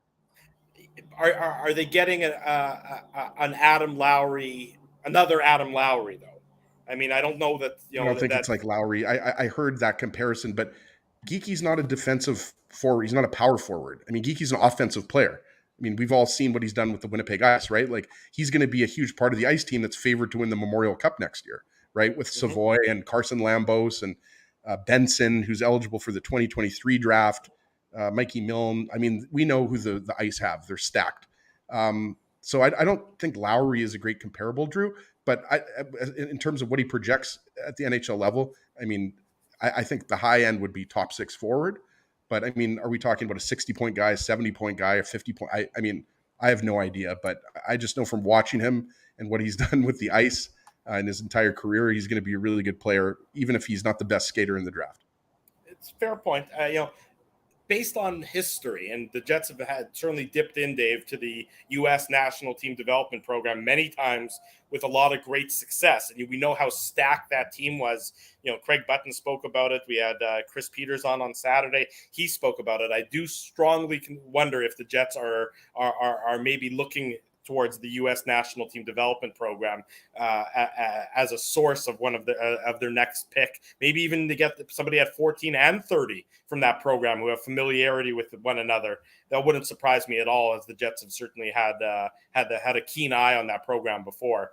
Anyways, Matty Savoy just went to the Buffalo Sabres. Yeah, that's a good pick for Buffalo. That's exactly where we thought he'd go, right? Kind of in between 8 and 11, right? Yeah, exactly right. I don't think anybody really expected him to drop to number 14. So that's good for Matty Savoy. Well, that was before Shane Wright went 4th overall, though, Drew. Now we're getting into a little bit of crazy territory. It's getting a little nuts here. But yeah, that would have been. I think the Jets probably would have taken him if he was available at 14. But Lekkerimäki is the guy that I'm also looking at as a guy that should be probably taken in the next 2 or 3 picks. Or I would expect the Jets are going to strongly consider him. I would say you're probably right about that. It's going to be. Sorry, Dave, go ahead. I was just going to say, like, it's amazing because I'm looking at the names, right? And again, Geekie's there, Lambert's there, Nazar's there. You've got, and then the other interesting one to me is like the Russian players, and are they going to be selected? Are they going to fall? Are they going to fall so much that you can't not take a flyer? If you're a team like Chicago, which has now 2 draft picks, and a guy falls so far, like a guy is like Yurov is I've got one of the Or consolidated Minchikov. but Mintikov played for Saginaw, so maybe there's less concern there because he'll go back to the OHL. Maybe there's less of that concern versus the guy who's in the KHL route. It's kind of like with what the Dmitry Kuzman, who the Jets have, obviously played. Actually, I think he played for Saginaw too. So might be a little bit less concerned with guys who are already over here. But I'm just saying, you never know, of course, and I think that factors in. But if you have a first pick, you take the safe one, the best player available, maybe you're willing to take a flyer on a guy who, may not be here for five years, but is just too good a talent to pass up. So I think that's just one of the factors, guys, that's, with guys who are ranked in the top 10. But regardless, the expectation is the Jets still have some very good names to pick. And like I said, it's all over the board, right? I mean, Brad Lambert is just such a fascinating we talked player. about it with Chris on Saturday. Right, and that's what I mean. Like, you talk to these experts, you talk to Craig Button, you talk to, Chris Peters, all of these guys, or we listen to, Craig Robinson, like all of the experts talk, and you read all of their reports, and they talk about what these guys can do and putting it all together. I think it's fascinating. And the guy, like, he's not going to be selected by his uncle's team, right? Like, we thought that at 13, that made so much sense with Lane Lambert there, right? But now Chicago's got that pick. Doesn't mean that Chicago's not going to take him. I got to jump in though here, guys. Like, Joaquin Kemmel was ranked number 3 by Craig Button. Right. He was number 7 by Bob McKenzie on his ranking. So Joaquin Kemmel here, if Anaheim doesn't take him at 10, you got to think there's a good chance that San Jose takes him at 11. But he's another guy that, his numbers weren't crazy playing with men. I mean, they're never going to be when you're an 18-year-old. But what he did at the U18s and at the international level, Kemmel, by most scouts, was considered a top 10 pick. So if he slips out of the top 10 and he's available for, like we said, Anaheim, is it Anaheim at 11 or are they on the clock now? Anaheim's at 10. Anaheim's on the clock. San Jose's got 11. And then number 12 is Columbus. And then you've got Chicago at 13. So somebody's going to get Kemmel. Yeah. The Habs. Yeah. So somebody's going to get Kemmel. Oh, no, sorry. Chicago, from the Habs. It's tough to keep up here with all these moves. It's amazing. Yeah. Brad Lambert, I think you mentioned him, Dave. I think he's certainly one of the most fascinating picks. He's the proverbial high risk, high reward. Yeah. And you wonder, does a team, like the Jets, or a team, that's got sort of a late first round pick as their second option, do they maybe look to try and trade up, move up from 30 if Lambert begins to fall into the mid 20s to see if there's maybe, you want to go for that big home run shot. I mean, it doesn't cost you a ton. Remember, the Jets have that, I guess they don't really, they have that second round pick also from that they elected to take from the Rangers this year as part of the Kopp deal. So, they have a number of assets to play with. They could always try and trade down. I don't know if trading down, they usually like to trade down in the 4th, 5th, 6th rounds, acquire some other late 7th round picks, things of that nature, take more darts to throw at the dartboard to see if you hit on something. But it's going to be a very interesting approach for the Jets and for a lot of these other teams that have those 2 first round selections to see what they decide to do with them. And Drew, just to jump back in, but talking about Lambert, we talked about it with Chris, right? His rights were traded from Saskatoon to Seattle for next year. Mm-hmm. So won't that be interesting if you have a player, regardless of which team he gets drafted by, but do they ask him to switch over from, Europe and get him into North America playing in the WHL? So, like I said, also AHL eligible. So that's also something to consider, that he is right, because he's European. Right, because he's European. So, it will be very fascinating to see what happens with him. But, if Kemmel is still there, it's hard to see him not being selected. If he continues to fall, that significantly. And like I said, these teams have their lists, right? They're not taking flyers. They're not making decisions like, oh, hey, this guy just became available. Let's change our whole list. Your philosophy is they're doing what we're doing. They're striking guys' names off the list, and as their list comes down, again, we'll see where these guys have them projected. But a team isn't, even if a guy has fallen significantly, if you have the player that you think is going to make your organization and your scouts and you guys have worked through it, it's hard to really deviate from that, even if the pick has substantially fallen. Sorry to go completely off the board here, boys, Drew, and then I'll let you jump back in here. I don't know. Yeah. Did you guys see the video of when Shane Wright went up with Gary Bettman when he was selected by Seattle and the death stare that he gave the Montreal Canadiens table? I don't know if you guys have seen that yet. I'm not watching the broadcast live. I'm just following it on Twitter. There's a video of Shane Wright as he's shaking Gary Bettman's hand, and he looks over at the Canadiens table, and it's definitely a stare. Wow. I don't know if I'd call it the death stare, but pretty funny. I think he's basically saying like, F you guys, I'm going to play for the Kraken. And I'm gonna torture you over the course of my career is obviously his hope. Pavel Mintyukov from Saginaw, obviously a Russian heritage from Moscow, is where he's originally from, playing in the OHL. Just went to the Anaheim Ducks at number 10 overall. So the first guy that came to my mind, and it's because he's a fellow Russian, when I was watching some highlights of Mintyukov, I'm not going to pretend like I know a ton about him, aside from the fact that he just went 10th overall. He kind of reminded me of Sergei Gonchar. Like he's got that ability to, I think that's what the ceiling for him is, a guy that kind of puts up 40 or 50 points at the NHL level. I mean, we'll wait and see if that happens. But Mintyukov, I mean, again, it goes back to kind of what we said about Matt Savoy. He was expected to go somewhere kind of around 8 to 12, 8 to 13. So at 10 makes a lot of sense. I don't know if it's just me, but it seems like the kids getting drafted don't look quite as young as they normally look. There's been years where they look like they're, that you wouldn't think that they're, anything to do with professional sports at this point. But they seem to be maybe a little bit taller, maybe just a little more mature looking so far this year. But that just could be my weird perception of everything that's going on. But there goes Mintyukov at number 10, putting the San Jose Sharks next on the board to see where they're going to draft. The Jets pick getting closer and closer as the minutes tick by here, through the first round of the 2022 NHL Draft. And Drew, just going back to, I know, a lot of people are going to think I'm being annoying. Hopefully not, too many people. I know Drew definitely does on a weekly basis. I blocked you. I blocked you via text message earlier today already. The two highest ranked guys that are left from Bob McKenzie's rankings: Joakim Kemmel, we talked about, Finnish forward, and Jonathan Lekkerimäki, Swedish forward. So those guys were ranked number 7 and number 8 by Bob McKenzie. So there's a good chance here San Jose takes one of those guys at number 11. But there's a chance one of those guys might fall to the Jets. I mean, obviously Connor Geekie is a guy that we think is a good option, Dave, for the Jets. I don't know what Drew's doing there. Maybe he's going to go to the bathroom in the woods. I think he's going hunting. Yeah, he might go hunting. But I think Kemmel and Lekkerimäki, I think you would agree, Dave. Could be 2015 territory when the Jets, got Kyle Connor a lot lower than a lot of people thought. But I'm of the opinion that, whether you get, Connor Geekie or whether you even go a defenseman like a Denton Matejchuk or an Owen Pickering, there's going to be a lot of options. But I just wanted to, remind our viewers and listeners that those two guys, Kemmel and Lekkerimäki, are the two highest rated guys left. Sorry, I went to say goodnight to my kids. All right. Well, that's good. I think apparently there's been a trade, Drew. We're getting that pick is being traded from Arizona to San Jose for the 3 picks, including number 27. So the Sharks will not be making the selection, as they'll be giving it to the Arizona Coyotes. So that'll. So the Sharks moving down in the first round and picking up some extra draft capital. Is that that appears to be what the deal is so far? Yeah. Who's going to be Logan Cooley's teammate?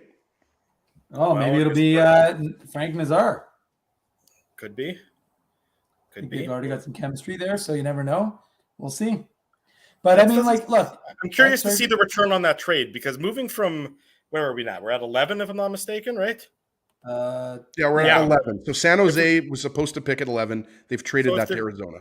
If they're dropping down 16 spots for 27, 34, and 45, so they picked up. So they moved down 16 spots and picked up 2 second-round picks. Yeah, that's amazing. That's pretty decent. That's a good return. That's a good return. Pretty decent return. If you're Arizona, boy, you better make sure you're the Coyotes. Better get it out of the park. They obviously have. I'm with Dave. I think Frank Nazar is an option here. To me, if I obviously, I'm this is very amateur scouting right here. It's got to be Joakim Kemmel, Lekkerimäki, or Frank Nazar, Dave, just based on the fact that, Kemmel was a guy that a lot of scouts thought could go 6th or 7th overall. But we'll wait and see. Maybe they go defenseman here. That's a lot of – you're the Coyotes. You have so many holes to fill. I know you have some extra picks and everything. I get that. They have a lot of picks, so Drew. Drew, there's not enough players to fill those holes. To trade down, I mean, I guess it depends on who they take here. That could, it's an interesting approach. I'm with Dave. I'm going Team Nazar here. I know all the Jets fans wanted Frank Nazar at number 10, or pardon me, number 14. There's a lot of people who wanted number 14. But I mean, I think it makes a lot of sense. Nazar and Cooley both played on the U.S. National Development Program, right? But we'll see what happens here. Yeah, that certainly that does make a lot of sense. I mean, you try and get a couple of those assets, guys who are familiar with one another there. We'll see who it ends up being, and haven't announced it just yet. So obviously that'll come momentarily here on our live broadcast 2022 NHL Draft, the first round. We're also, as should mention, as we usually do, we're hoping to hear from the Jets' first round selections at 14 and hopefully 30 as well. We hope to have them join us here on the program on this Thursday evening. It's going to be pitch black behind you when that happens, Drew. Drew, I don't know if there's mosquitoes in Kentucky, but let me tell you, you're going to be. I'm hoping that bats just swarm, Drew. That's what I'm hoping happens around. It's fireflies. 11 Eastern. There haven't been any mosquitoes, but fireflies are coming around me, and I really don't think. I mean, fireflies are nice. I'm not sure what they actually do. I don't think they bite, so hopefully that's not the case. Add a little flavor to our broadcast. Nothing wrong. I'm not an entomologist, Drew, but I don't think they bite. Okay, good. Let me know if a bear or something appears behind me, and I can just I'll just vacate the premises very quickly. That'd be the best. The best if there's all of a sudden a bear comes over my shoulder. You think that'd be funny? Well, I would laugh. As you know, I would laugh. The folks in the chat would probably laugh, and then we'd put it on YouTube, and we get millions of hits. So I mean, everyone would win except for you. It's okay, except for me. The bear would win. There's no question about that. Yeah, T-Cone always got it right for the record. It's not going to be a bear you have to worry about in Kentucky. It's the boars. I haven't seen any boars since I'm the most exotic animal. I think we saw a wild turkey came into the yard once over the number of years. And you were drinking wild turkey as well. That could be it. Maybe I was just hallucinating because I drank too much wild turkey. It's hard to keep track of everything that's going on. You gotta think if you're the Arizona Coyotes and you made this trade, you know who you want to pick. Oh yeah, you picked. You moved we're up waiting for somebody. Here, Arizona. Let's go. We have 3 more picks before the Jets go. I mean, the trade was made like 10 minutes ago already. Like, come on, boys. Let's pick up the pace here. We want to keep people entertained. People want a Jets center, focus right now. Not necessarily center, like selecting a center, but obviously with Connor Geekie available, that is potentially there to. Hey, and I won't complain because we have lots of photos of Connor Geekie in the old Illegal Curve library, so that makes it rather easy for me. I don't have to do much work in that regard. And there's no question that the only thing the Jets are worried about is what makes Dave M's life easier. There's no question that's the priority when it comes to. I was going to say our friend Mark Seidel of North American Central Scouting is saying that the Coyotes were talking a lot about Frank Nazar and Connor Geekie, who we were just talking about. Yeah. So we'll see if it's one of those two guys. But I mean, if either of those guys are available, I think at number 14, it's a good option for the Jets, along with, we talked about Joakim Kemmel, Jonathan Lekkerimäki. I mean, maybe the Jets go a little bit higher than expected and take Denton Matejchuk. I think you're getting into Denton Matejchuk territory as well. But I think, Frank Nazar makes a lot of sense here for the Coyotes. I still can't get over why all the Coyotes, their entire front office. It's more bizarre because it's not exactly the entire front office wearing the same suit. It's like 8/10 of all the guys who are on stage are wearing the same suit. Craig Morgan of who covers the Coyotes, he thinks the Jets 1.0 are going to take Connor Geekie. So the Manitoban will be off the board if they. It is Connor Geekie. So Connor Geekie goes number 11 overall to the Arizona Coyotes after they trade up. They trade picks number 27, 34, and 45. So that's a late first round pick and 2 second round picks. They trade up with San Jose and they acquire the 11th overall pick and use it to take Connor Geekie. It's a good pick for them. Of the Winnipeg Ice. Yeah, I mean, look, I don't know that I necessarily would have traded up for him, but obviously the Coyotes. I have a question. I have a question. Drew, is Geekie playing in a bigger arena in Winnipeg right now or in Arizona?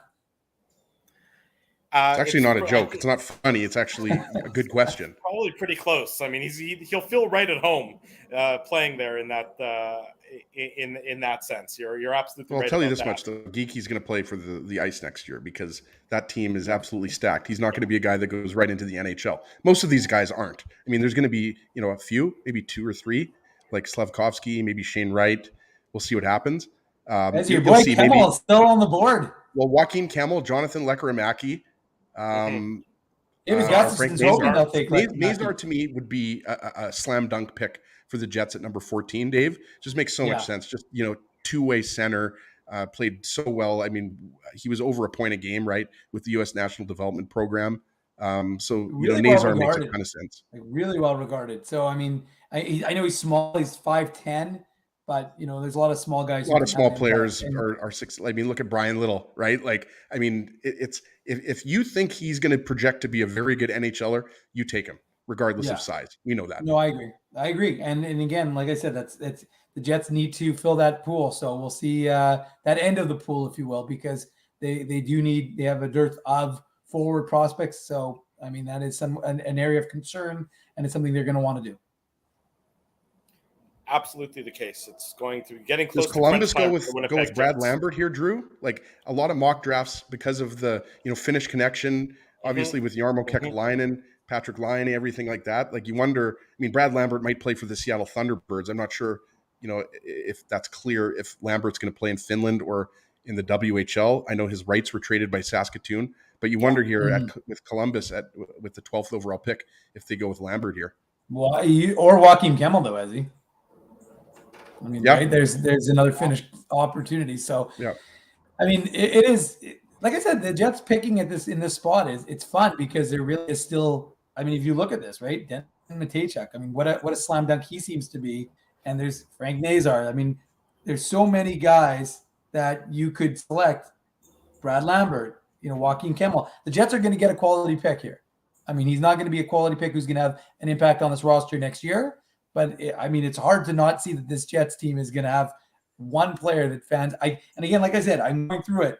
All the guys that, I mean, Connor Geeky was the most often selected by folks, but Nazar, Matejchuk, Lekkerimäki, like all these guys that folks, like I said, it's not an official poll. We're not saying it's scientific in any way, shape, or form. We're not going on CNN with this poll, but the reality is, a lot of these guys are still available to be selected by the Winnipeg Jets. So, I think fans are going to be happy, provided, the next 3 picks don't take them all off the board. But I think there's going to be someone that the Jets are going to like, or Jets fans. Just checking Twitter to see what's going on, seeing if there's anything interesting happening. I'm here. Just checking to see if there's any updates for what's going on online. It's nothing yet. Getting close. Columbus Blue Jackets. Well, so let's throw Go ahead. I was just gonna say, let's throw it to the chat. Let us know who in the chat. Come on, people. This is all about being part of that conversation. Who do you guys think who do you want to see of the players remaining? Who do you want to see the Jets take with that 14th pick? Let us know in the comments. We'll throw them up on the board. There you go, Dave M. getting the interactive nature of the program up and running. Jets, Columbus pick is in, which means the Blackhawks are soon to be on the clock following the Winnipeg. Then the Winnipeg Jets will be following them. So it's getting closer and closer to knowing who the Winnipeg Jets first round selection is going to be in this 2022 NHL draft. Nitty gritty time for the Winnipeg Jets as they get closer and closer. There's going to be some quality players there. A lot of guys who people didn't necessarily think were going to be there. We see the people who are putting them up on the board. Lekkerimäki, certainly a guy. Kemmel, certainly a guy who's going to be there potentially. We know that Geeky's gone. We know that Matt Savoy is gone as well. Do the Jets go to Frank Nazar like we've been talking about? I don't expect it's going to be Brad Lambert. I think there's almost that's a bit too high risk for the Winnipeg Jets at number 14 overall. He's got all the talent in the world based on all the reports from people. But the question is, can he put it all together? Is the drive there? Is the intestinal fortitude there? That's what Chris Peters, when he joined us on Saturdays, Dave, was really wondering. Like too many times he just would disappear from the play, be too much of a perimeter player. And that's not where he's going to be able to succeed at the NHL level. Blue Yeah, I Jackets. think Dave's working on something. He might be on mute there, but yeah, it's tough to say, Drew. Like Blue Jackets, Denton Matejchuk. You talk about a guy that people Wow. thought might be an option for the Winnipeg Jets. That's back-to-back Denton Manitobans, Matejchuk, by the way. going number 12 overall, the defenseman to the Columbus Blue Jackets. We'd heard Matejchuk, the range of spots where you heard Matejchuk went from, probably this is even maybe a little bit higher than people expected. You thought, some people were hoping the Jets might be able to get him at 14. Some people were even hoping the Jets might be able to get him at 30. Well, it turns out they can't get him at either. Denton Matejchuk, of course, of the Moose Jaw Warriors, born in Winnipeg, is now going to go to Columbus at number 12 overall. Yeah, Matejchuk's from Dominion City, Drew. It's a smaller town. I work at Hockey Manitoba, so actually I talked to Denton last week. His entire family is in Montreal. He's got a big family. We've talked about it. He's got a brother who's an incredible pitcher, Maddox Matejchuk. So just, great. Back-to-back Manitobans. Matejchuk, Chris Peters, was really high on. And you're right. I mean, he was number 24 on Bob McKenzie's rankings. But, we got to give the good folks at Elite Prospects. We purchased their draft guide. They had him at 8. So, yeah, like Matejchuk was supposed to go, probably closer to, 12 to 15 for some people. But some people thought he might go earlier. And that's kind of exactly where he went at number 12, right? So, I mean, he's just a great all-around defenseman, good kid. I think he'll probably be on Team Canada's World Junior team at the 2023 World Juniors, not the one coming up this summer, but the next one. And so will Connor Geekie. And I think Owen Pickering is. They've all been invited to the camp, but good for Matejchuk. I mean, not so great for Jets fans who are hoping that the Jets would get a Manitoban player, but you never know. I mean, Owen Pickering. It wouldn't be ridiculous to me if Owen Pickering went 14th to the Jets because we talked about it along with Kevin Kurchinski. This is a kid who, he skyrocketed up draft rankings, so Pickering could always go at 14, but you have to think that, with Joaquin Kemmel, Jonathan Lekeramaki, and Frank Nazar is a guy we've talked about a lot. Yeah. With one pick left, it's probably going to be one of those 3 guys. And if you're the Winnipeg Jets and you've got one of those 3 options, you're feeling really good about it because again, and teams, that's the beauty of the draft, right? Teams, we could say we sit here, we look at all the different consolidated rankings, and they're based on those best players. But again, how a team looks at it from a need perspective, from a organizational perspective, from whatever they've used to determine it, changes things. That's why it's impossible to predict. And so that's why it's so interesting to now with 2 picks to go before, or 1, and then the Jets. The Jets, I mean, again, I'd be shocked if they picked anybody other than one of those 3. So, I mean, again, you're going to get a quality player. Nazar just seems to be the one that makes the most sense. I mean, he just does. He fits with what the Jets tend to draft. So, we'll see obviously in a few minutes what that's going to look like. But hey, it's getting interesting here in Winnipeg, in Manitoba, and wherever you are watching the Illegal Curve Hockey Show with the 3 of us. Yeah, it is getting down to crunch time, and then there's going to be a bit of a breather as the Jets will then pick again at number 30. It seems to be picking up speed a little bit as we move on with the first round here, mercifully. Well, an hour ago we said, the Jets would probably pick closer to 8 o'clock, right? And that's exactly where we are. Mm-hmm. You're right about that, Ezzy. And then, things will get... We've been to a few drafts. This isn't our first rodeo. It is not our first rodeo. You're right about that. Lots going on. Of course, there's been trades already, trades galore, some trades earlier today. No trades involving the Winnipeg Jets yet. I thought you might see a signing or something from the Jets. I thought maybe an Eric Comrie deal might come to fruition earlier today, in the lead up to the draft. Probably going to come soon. You would think so, or maybe they're not going to get it done. I mean, the way some of these backup goaltenders have been, signing some contracts. I think that Eric Comrie is probably going to, some of these guys who are, I would say, lesser backup goaltenders in my estimation. What did Craig Anderson sign for in Buffalo? About 1.5. 1.5. I was going to say 1.6. So he gets 1.5. The ageless wonder, Drew, just like you. Exactly. I think he's actually one of the few NHL players who still might be older than I am. So I always appreciate that he's around there. Craig Anderson, the guy in Columbus, the backup goaltender in Columbus, whose name escapes me right now, as you can think about it and help me out. He signed for too much money, in my estimation. I thought that was also going to be good for Eric Comrie. Elvis Merzlikins? No. The backup goaltender starts with a J. My brain's gone completely blank. Well, I'll look it up. We'll come back to it. Figure it out. We'll come back to it. But I thought you might see an Eric Comrie signing or something today if it was going to come to fruition. But nothing along those lines. So many of the goaltenders, the goaltender, roulette is still very much being played because there's so many teams that are without a goaltender. Yeah, thank you, Kaz, there in the chat. Eunice Corpusalo is the guy whose name I was thinking about for Columbus. Turd Ferguson also saying the same thing. I appreciate you guys helping me out as my brain goes black. And also you have the Avalanche acquired Alexander Gorgiev from New York, which means obviously Darcy Kemper is not going to be coming back because of course they've got Pavel Francouz there, right? So I mean, is Kemper a guy that? It's tough to say. Toronto, might be in on Matt Murray, John Gibson, but for me, Darcy Kemper would make a lot of sense for the Leafs. If Darcy Kemper makes a ton of sense for the Leafs. If they go and get Matt Murray, then what are you doing? I mean, what have you seen from Matt Murray the last number of years that tell you that he's fallen off? That he's going to be. I know he's been on some bad Ottawa teams, but even on those bad Ottawa teams, he was a bad goaltender. So there's absolutely no reason to think that, for a team like Toronto, and I mean, I'd enjoy it from the Schadenfreude perspective, but for a team like Toronto that is constantly struggling to find goaltending as the answer, if they think that it's going to be Matt Murray, well, Lord help you ain't getting out of the first round with Matt Murray as your goaltender again. Chicago Blackhawks pick is in, which means the Winnipeg Jets are momentarily going to be on the clock. The Blackhawks troop of, I don't know, a bunch Justin's of players. saying it's Frank Nazar, so... yeah, that's who they took.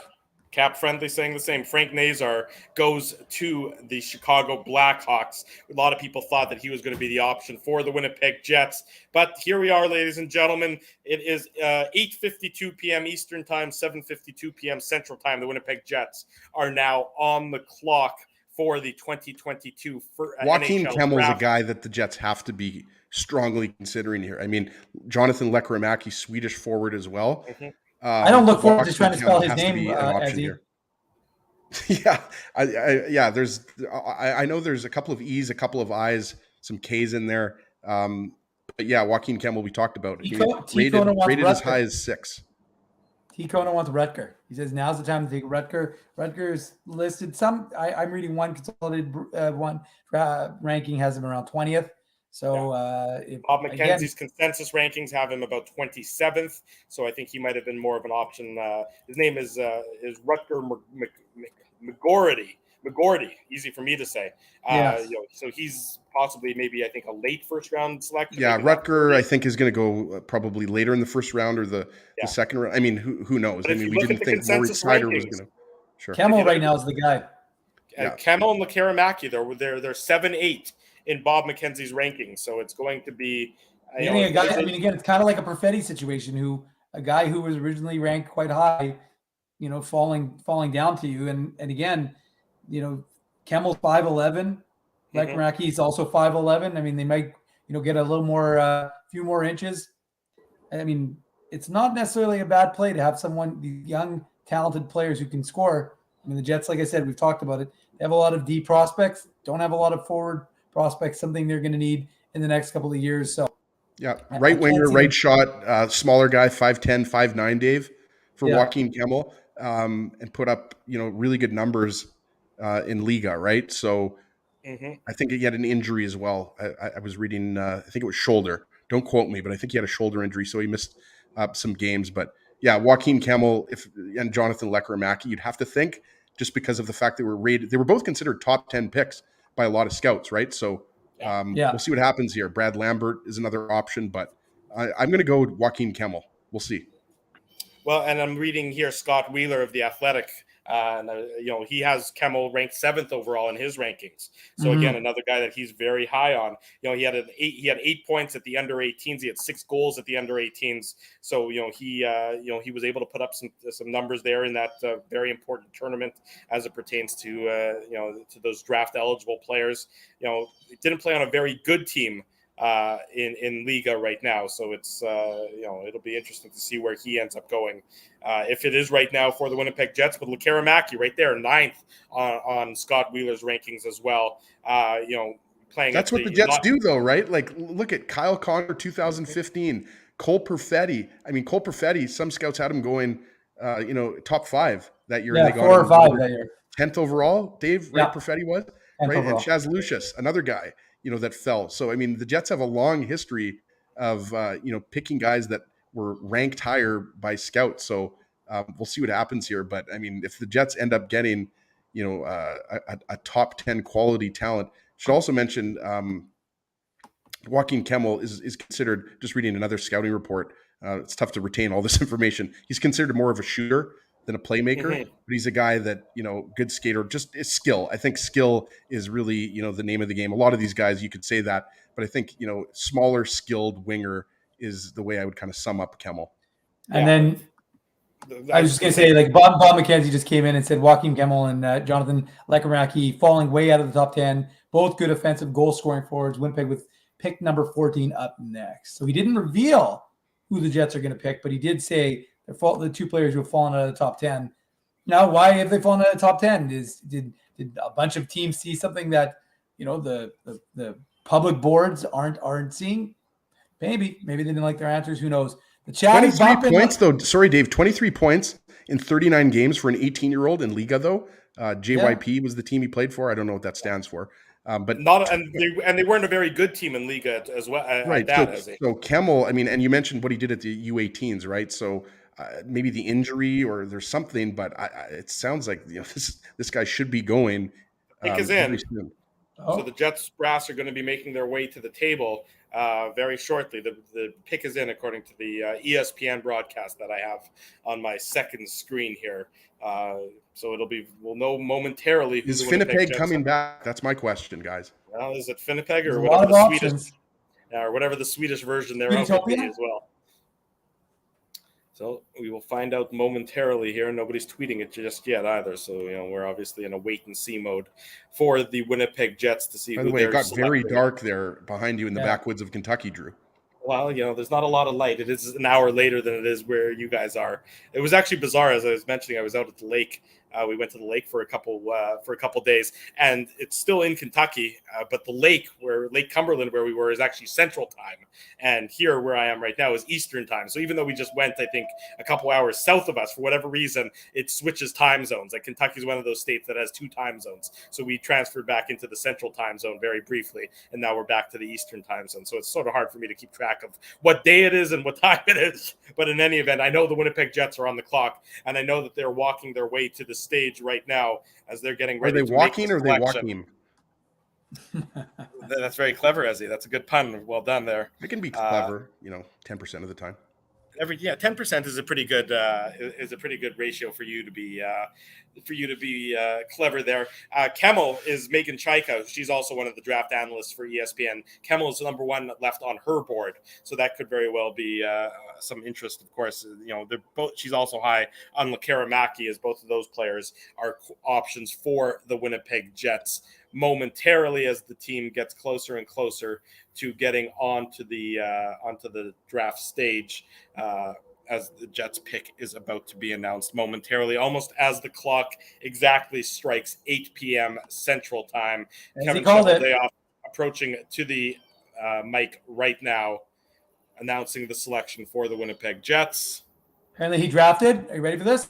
According to Rick Ritchie, an icy sandwich. Always important that you draft an icy sandwich nice and early in your picks. Can't go wrong with that. Jets expressing some condolences on the loss of Brian Marchment. Murrah just broke it. Rutger, Drew. It is. The Jets are going a little bit off the board there. He's going to be a very happy man. Yes, he is. I shouldn't have said anything, Dave. Rutger McGroarty. Easy. There you go. You can get used to typing up that one there, Dave M. Rutger McGroarty, right winger from the U.S. National Team Development Program, the Winnipeg Jets selection at 14th overall. A lot of people had him later in the first round, so the Jets may be going a little bit off the board. He put up some good numbers. Big right winger, already 6'1", over 200 pounds. I believe he had 35 goals in 54 games played for the U.S. National Team Development Program. We talked about the Jets and their link and their ties to that program, and you certainly see it with his selection as well. And he's committed to the University of Michigan, right? So there you go, the Trouba Cop Connor pipeline, right? So Yeah, wow, that was surprising. But again, guys, it goes back to what we said. The Jets amateur scouting staff has a very different list and also way more knowledge, I should mention, of these types of players. So even though Rutger McGroarty was considered a late first rounder, or ranked as a late first rounder, the Jets obviously really like him. And I know from reading about him, I've been referencing elite prospects a lot. This is a guy that's very versatile. And he's obviously, got some pretty good size, right? Like 6'1", checking 205 pounds, right? So, I mean, it's not the tallest player, but, 6'1", 205 pounds, that's kind of your prototypical, sized center or winger. And again, another guy who maybe was overshadowed a little bit, by guys like Logan Cooley at the U.S. National Development Program, but he still put up, really good numbers. Just reading here, he's got a good shot, and can set up plays as well. So, I mean, even though it was maybe a bit of a reach, the Jets obviously think they have themselves a really good player here. 69 points in the 54 games played for the U.S. National Team Development Program from Lincoln, Nebraska, not necessarily a hotbed of hockey, but there is the Winnipeg Jets at 14th overall. Rutger McGroarty goes to the Winnipeg Jets. Here's what Scott Wheeler had to say. I'm going to read this from his write-up on the player. McGroarty's one of those kids who just looks like a pro hockey player. If he walked into an NHL dressing room tomorrow, he would stand stronger and broader than most in it. Then you add in the charisma, which makes him the natural choice for the captaincy at the program, and the light and energy that oozes out of him. And you have to be careful not to put too much stock into the off-ice pieces of the puzzle that he already appears to have figured out. But I think he's a darn good hockey player too, and the pieces of the puzzle fit together nicely on the ice. He's a better skater. There are some kinks that he still needs to work out in his mechanics from a standstill, because it doesn't look the prettiest through the first few steps, but there's some power when he gets going nonetheless. He's a better skater than he gets credit for, and his spatial awareness and effort level help him avoid losing short races. He's got raw skill that shows up in his great hands. His finishing touch around the net is there in spades, with a hard one-touch shot that he leverages his strong frame to power through from a low kick. Is this a thesis, Drew? Like, how many words is this? 1,000? I'm just reading what I'm reading. I've got one paragraph to go, Ezzy. He has particularly mastered the net drive into a high rotation away from coverage that brings him back to around the net. And when he gets there, he's got the strength to shoot from bad postures / off balance. He always puts his shots into good locations along the ice, low blocker, high short side. He's dexterous. I'm a big fan. The ice normally tilts in his favor out there. He just understands where to be out there and how to put himself in positions to create offense. And he's got an impressive statistical profile, the kind that typically projects into a college scorer and beyond. If he can get a little quicker from the jump, he's got all the other makings of a legitimate top 9 forward who can play up and down a lineup with a variety of player types. That courtesy of Scott Wheeler of The Athletic, talking about Rutger McGroarty, the Winnipeg Jets 2022 first-round selection, their first selection at number 14 overall. And the second ever, you'll like this, Drew, because you're in the great state of Kentucky right now. He is only the second ever Nebraskan. As you mentioned, Lincoln, Nebraska is not a hockey hotbed like Minnesota or Michigan is. Can you guys name the other Nebraskan-born player who's drafted into the NHL? You know very well that we cannot. I will give you a hint. He currently plays for the Pittsburgh Penguins. Jake Gensel. Okay. Yeah, pretty good company there. That's good. Hey, look, if he turns out to be anything like Jake Gensel, the Jets will be very happy with his career development over the next little while, as he is, of course, as we said, committed to the University of Michigan. University of Michigan, we know, is a powerhouse typically in the NCAA. Played on a very, very talented U.S. national team development program team that in the USHL, the team that the Jets and the program that the Jets have had a lot of success with over the years. Sounds like a guy who's not afraid to go to the dirty areas, something the Jets were certainly been lacking over the last little while. Jets haven't been able to get there. They haven't been able to defend there. They hope that Rutger McGroarty is going to change the story as it pertains to the Winnipeg Jets. and the dirty areas. Jets selecting him at number 14 overall here in the 2022 NHL Draft. Folks, let us know what you think of the pick. The chat is open. Tell your friends, tell your family. We're just getting started here on the Illegal Curve Hockey Show, our special draft edition of the program. We're going to be with you all throughout the first round, which is not yet halfway through. So it'll be a late night as we get going here. The Vancouver Canucks up getting their selection on the board momentarily as well. Just watched, sorry, Drew, I just watched a clip of, I'll post it, or maybe Dave will post it on the IC account. Our good buddy Cam Robinson, we mentioned elite prospects earlier, used to have Cam on all the time on the TSN 1290 days, knows just as much about prospects as anybody. He posted a video. Rutger McGroarty this year for the U.S. National Development Team scored a shorthanded penalty shot, which is obviously very, very rare. And the way he scores this goal, like, you have to just, Dave, if you find it, it was posted back in March, but he just kind of casually goes in there and just shoots the puck right kind of on the blocker side. So that kind of gives you a little bit, Jets fans that don't know a lot about Rutger McGroarty. I don't think a lot of Jets fans do, because we don't either. But kind of shows you. I mean, this isn't just a rugged power forward. This is a guy that can put the puck in the net. He's got a lot of skill. And as you would expect, the opinions are coming from all ways, and lots of people who are happy about the selection, other people who are disappointed in the selection. That's usually how it works when it comes to opinions. Everyone's got one. And I don't even need to, I won't tell you the end of that statement, because you know what it is as well. I mean, we're not going to find out, what we have here for a long time, guys. But I mean, I saw our good friend Rowdy, our Dutch Jets fan, and you just mentioned Scott Wheeler, Drew. He had him at 15. Mm-hmm. So again, I mean, this is all subjective. So even though the consolidated rankings of Bob McKenzie had him, I believe it was at 24. I mean, we're not talking about something, that crazy. Some scouts had him higher as a top 15 pick. So, I mean, again, it doesn't really matter. The rankings don't matter at all after the draft takes place. We know that. Sounds like a lot of leadership qualities for Rutger McGroarty as well. He was the captain of the under-18 World Championship entry for the United States. So it sounds like in addition to the Winnipeg Jets getting a talented player off the ice as well, a guy who's a real, who's got that sort of future leader buzz on him as well.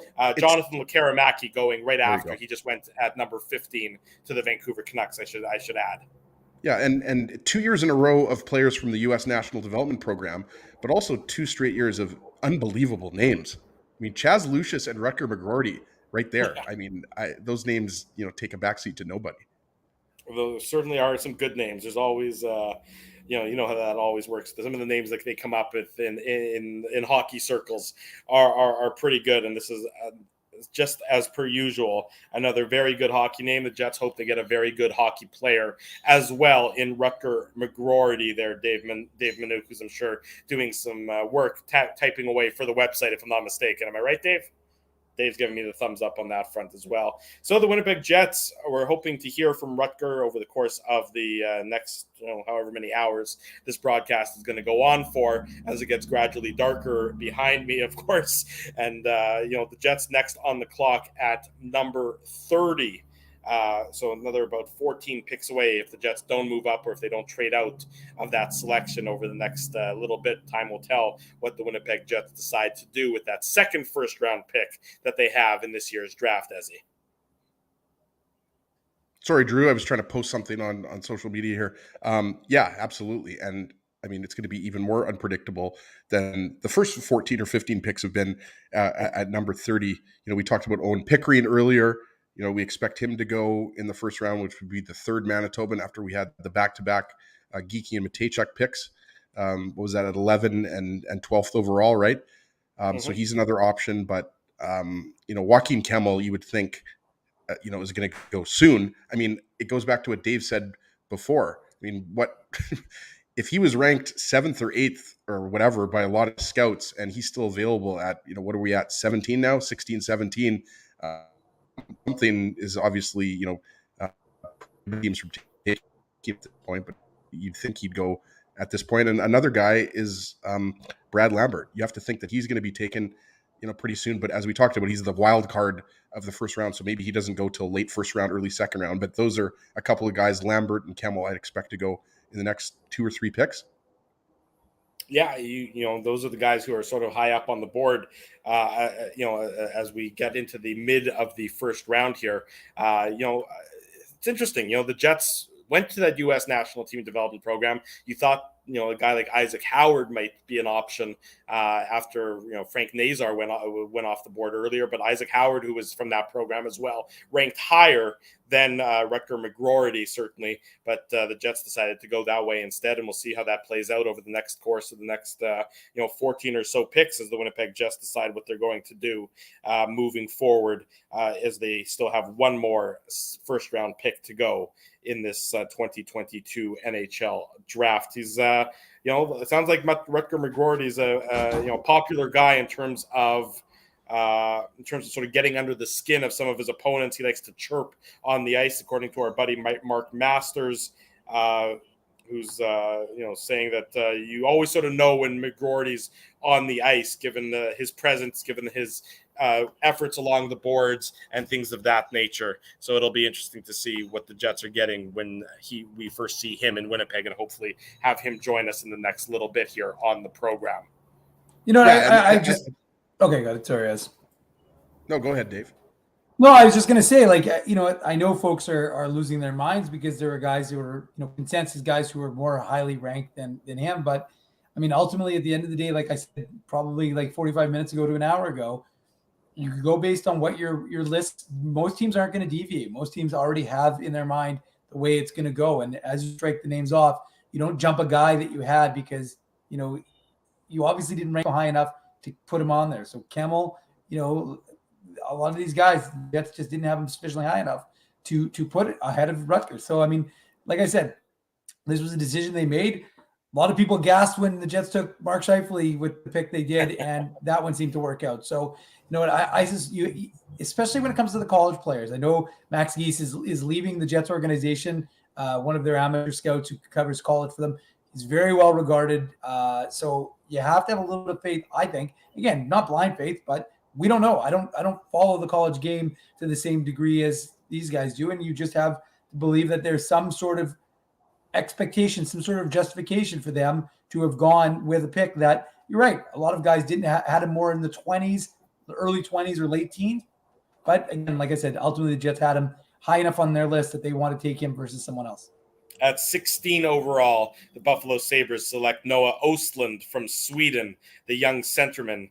So he's going to join a Buffalo Sabres team that's obviously still looking to get back on track. They were better last year, but that's still a long way to go there in Buffalo. But they add to their talent with Noah Östlund at number 16 overall.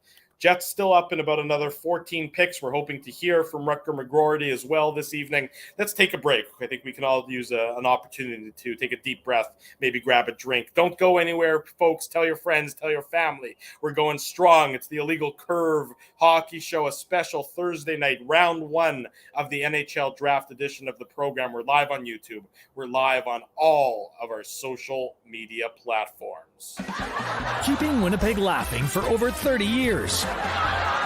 Rumors, Canada's longest running comedy club, bringing you the biggest laughs from the best comedians on the planet. Jerry Seinfeld, Chris Rock, Jon Stewart, Dennis Miller, Brad Garrett, the greats, and all the up-and-comers too. When was the last time you laughed out loud? Make it a great night out with friends, or book your office or birthday party. Even a fundraising event at Rumors. Get all the details and dates on upcoming shows at rumorscomedyclub.com.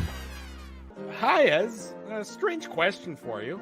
But why are you lying on the ground being crushed by a piano? Well, Drew, I definitely tried to carry this baby grand piano down the stairs by myself, and somehow I failed miserably. Right. Yeah, I'm sorry. That was a silly question on my part. My apologies. Would you like me to call Rolly's Transfer Moving and Storage to help you move the piano? They are the most experienced piano moving company in Winnipeg, after all. Yes, please call Rolly's and hurry. This piano is very, very heavy. Rolly's Transfer Moving and Storage offers stress-free residential moving services while taking great care of your personal belongings, including your piano. At Rolly's, no job is too big or too small. For more information, visit rollies.com.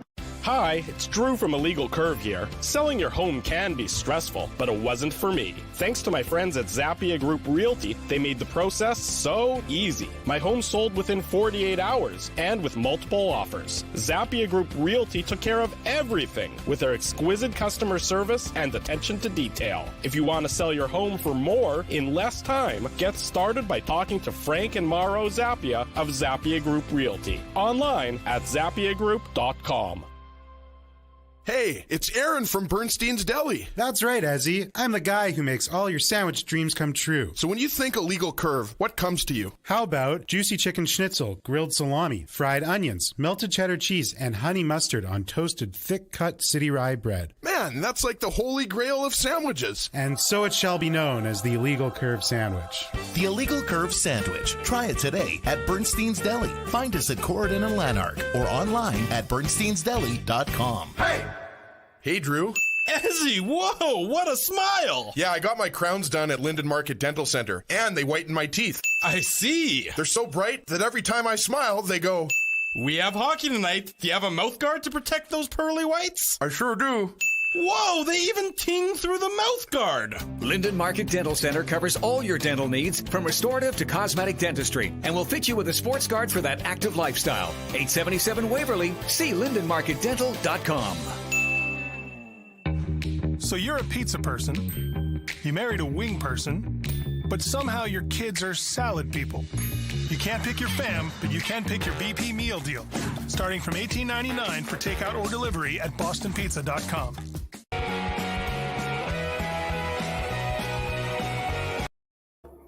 $9:15 Eastern, 8:15 Central. Welcome back to the Illegal Curve Hockey Show, special Thursday night edition, round one of the NHL Draft. Drew After Mindell, Dark in Kentucky edition.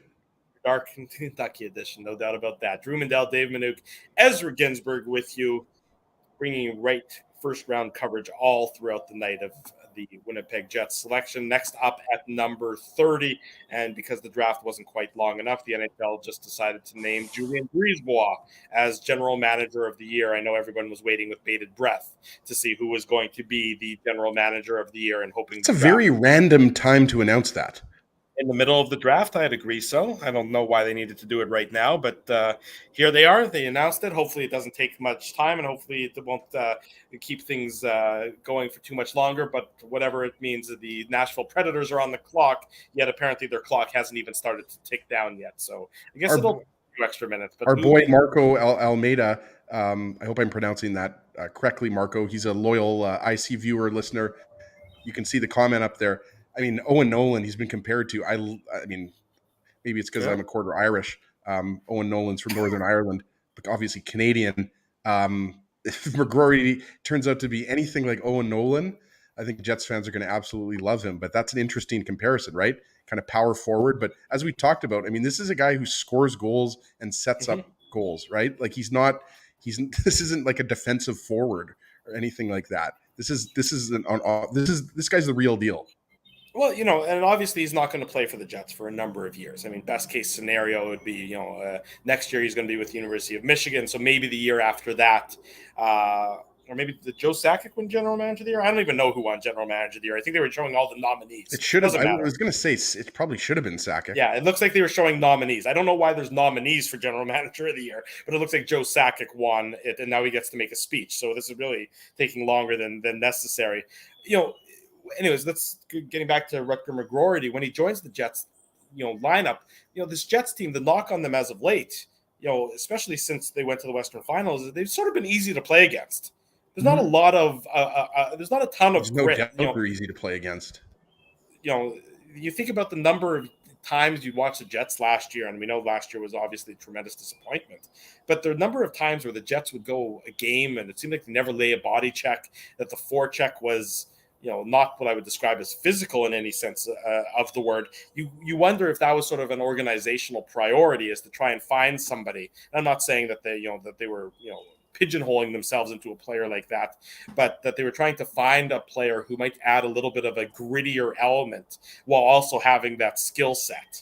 while also being able to, as you said, as you be able to score, be able to put the puck in the net, not, just go out there and be sort of a fourth line grinder, but a guy who's got the combination of both, because the Jets certainly need to get to be tougher to play against, certainly on defensively in their own zone, no question.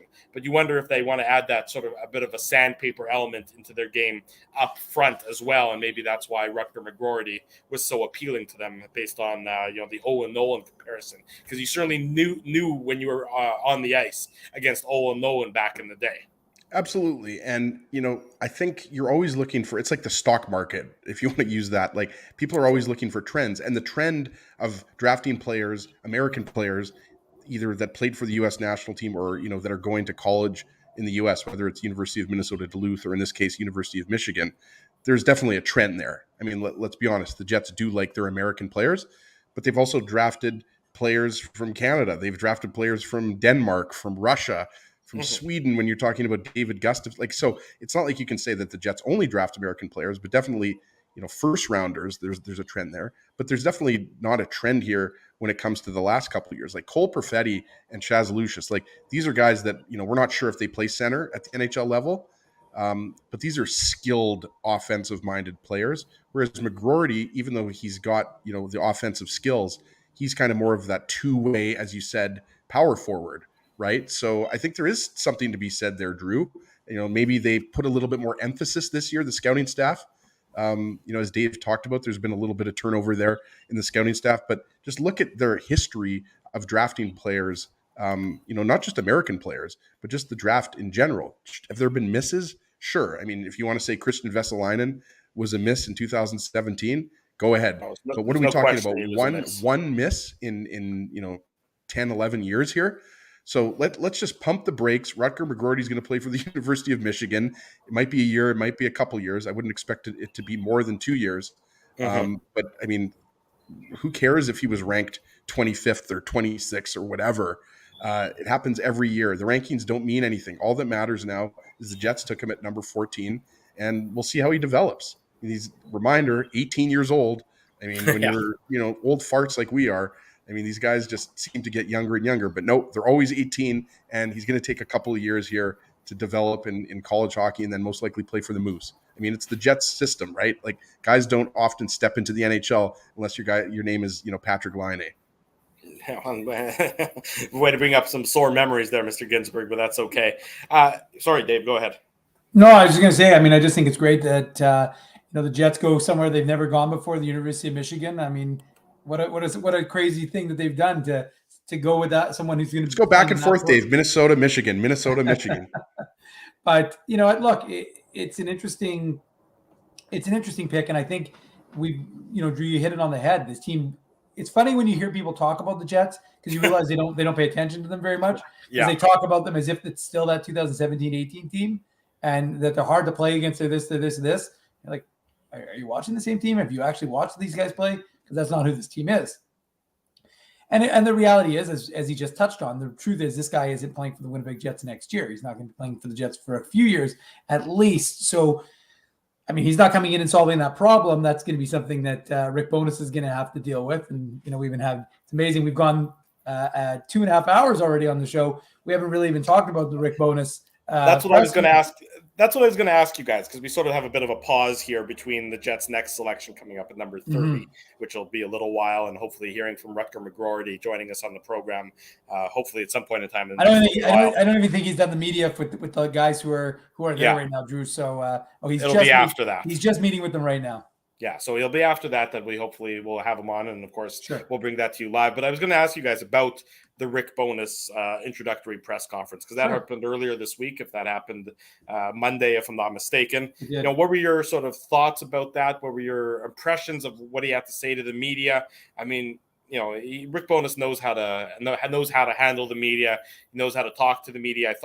I thought from my perspective, he hit all the right notes. What did you guys think about what he had to say, in terms of his messaging about joining the Jets, and of course his messaging about fixing whatever is ailing the Winnipeg Jets as well? I thought he was honest. I mean, I was there on Monday in Matt Frost Media Center, listening to the media availability, and then obviously doing the informal, which I was like, as he's right, they're both formal. I mean, but it was just a little more of an informal. One was in the Matt Frost, the other was at the outside that area, standing beside the backdrop. But I agree with you. I think he said all the right things. I think he's not. He's the guy that they brought in to steady the ship, and that's kind of the overarching sentiment that we're hearing from everybody now who's looking back on it with hindsight on this thing. And Friedman did a 2 thoughts with Merrick and essentially said that, while it's not the sexiest of picks, the reality is that he's a veteran coach with ties to the area, and he was brought in because he could bring the room together, whatever that means. And he could get these guys all pulling in the same direction, get these guys playing defensive style hockey, which again is not something the Jets are. And that's everybody. Look, you can pin Mark Scheifele, but Kyle Connor needs to be a better defensive player, right? It's all well and good if you can score 50 goals. If your team doesn't win, it doesn't matter. It's great. You can win the Lady Bing. You can win, the Art Ross. You can win all of these things. If you're not winning this, helping your team win a Stanley Cup, then it doesn't matter what you do individually. And so I think that's kind of the idea is, can Rick Bowness come in here? And we saw some of the articles already talking about what can Rick Bowness do in terms of defensive structure. Brought in Scott Arniel. We know that. Confirmed that Wade Flaherty's staying on. He said, and I was going to touch on this, Drew, when you made the point about Eric Comrie earlier, he had said when he was talking to Sarah on Monday that we're working on getting Eric Comrie signed. So that's a good thing. That's the stability in net that I think the Jets need. So I think that's those two work well. They work well with Wade Flaherty. So I think that makes a lot of sense from a Jets perspective.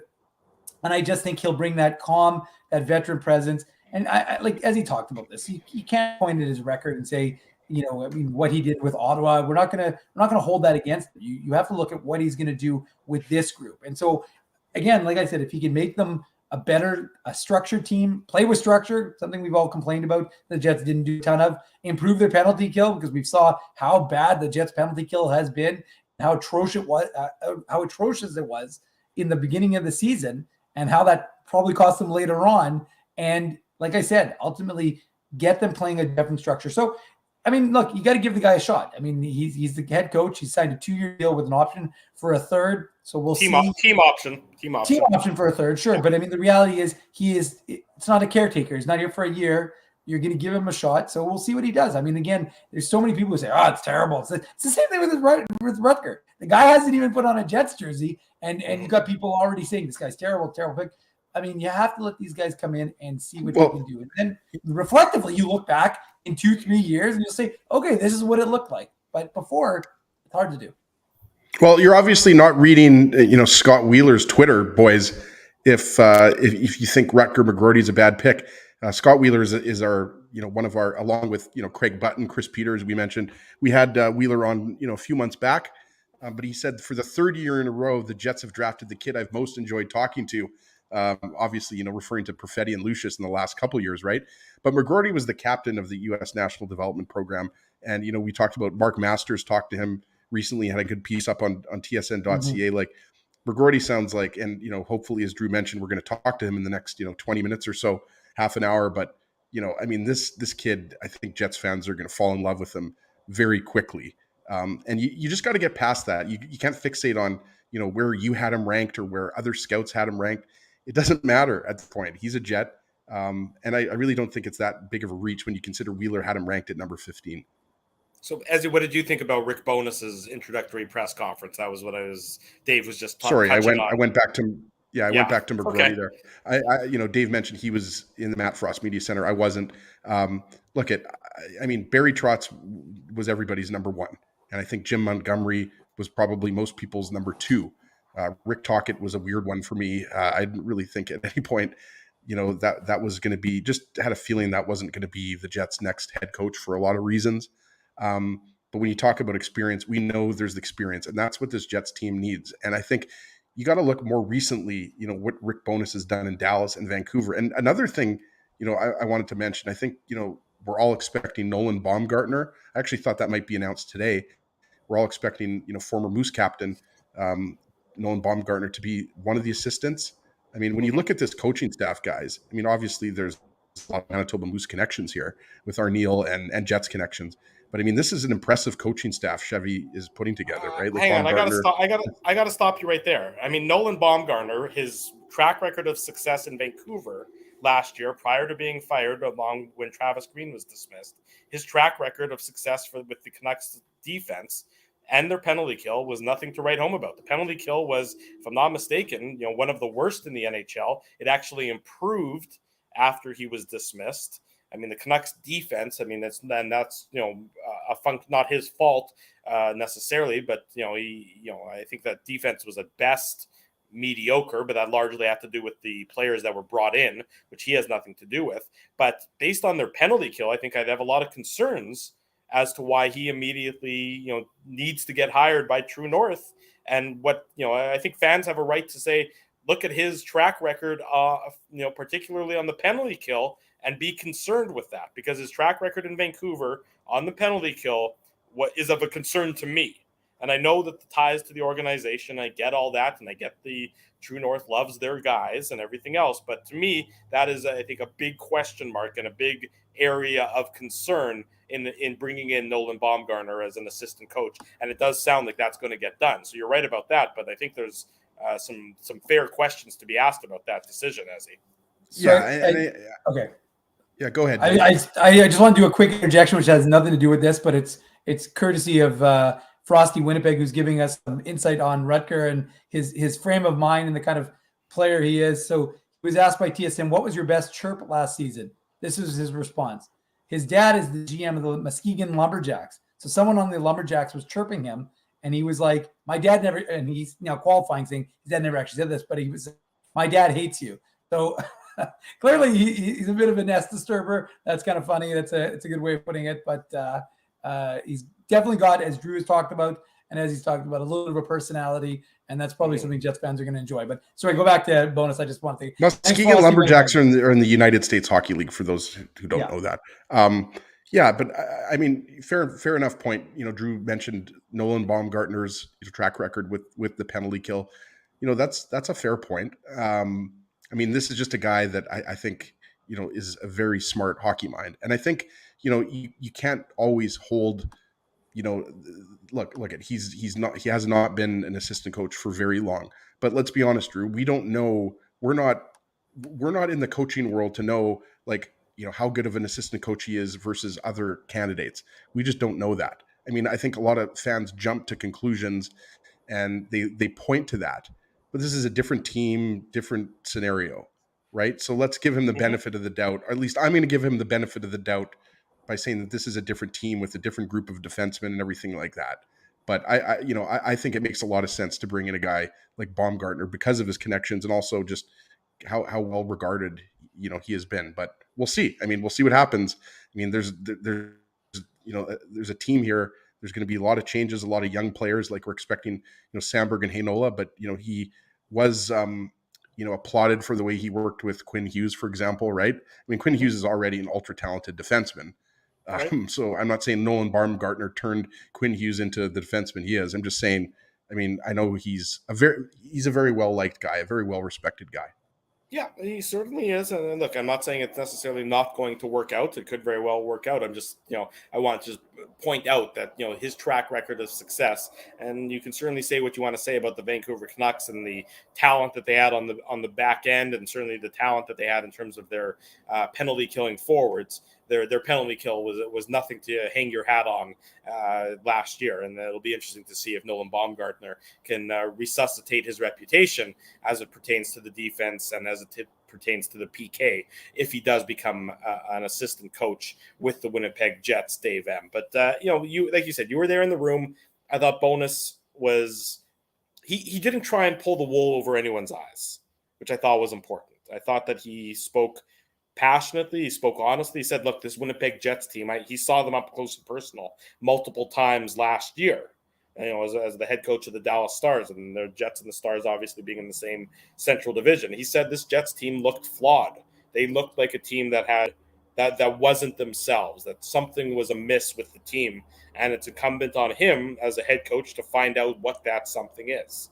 And based on that, that's almost like the most honest comment we've heard from anyone hasn't been a player in this related to this organization. Kevin Cheveldayoff's still using 10,000 words, when 100 will do, and not saying anything of any substance. So it was refreshing to hear Rick Bowness acknowledge the challenge that is ahead of him, both, tactically for this Winnipeg Jets, as well as, in the dressing room, as well as getting everybody on the same page, as well as moving this team out of the, to use an old word, the malaise that has been permeating this organization for the last number of years. And I think our buddy Mike McIntyre wrote about it. He's, part head coach, he's part tactician, he's part psychologist, moving forward with this Winnipeg Jets team this coming season. And I think it's going to be a fascinating challenge for Rick Bowness. I think he's up to it. He's certainly been around the block in the NHL. He certainly knows everything there is to know about how to deal with players and how to deal with teams and how to deal with underachieving teams. But I think he started off on the right foot on Monday there, Dave.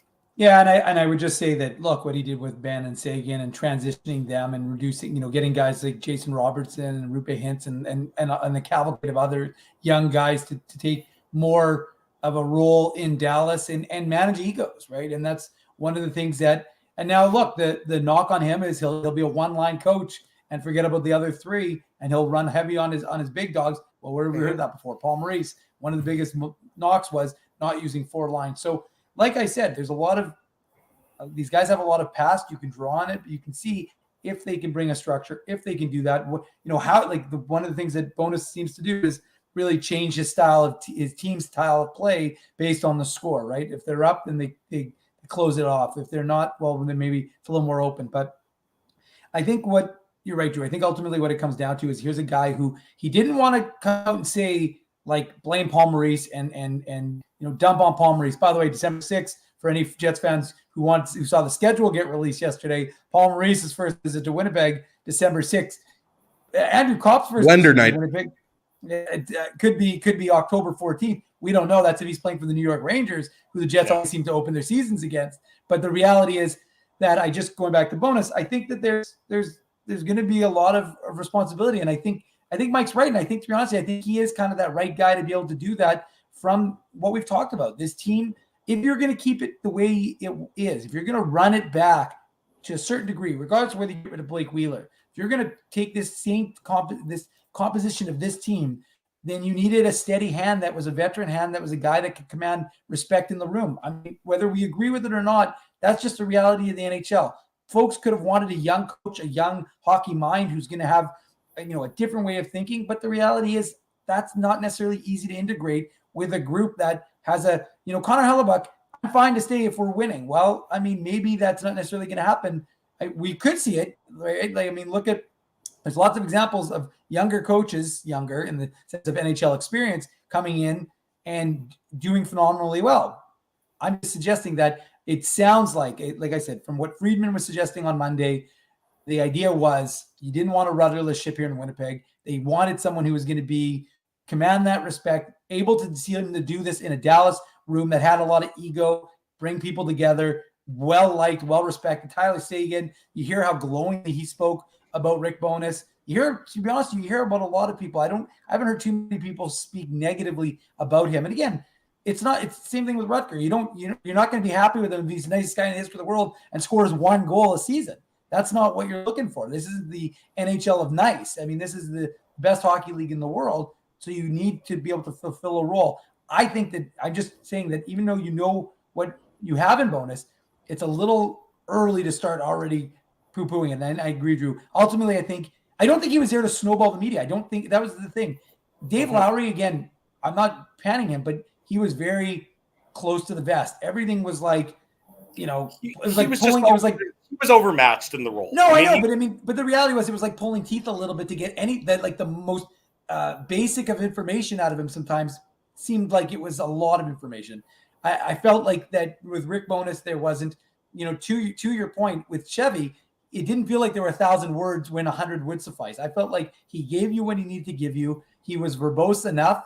And I just felt like it was a good first step in his new relationship with Winnipeg.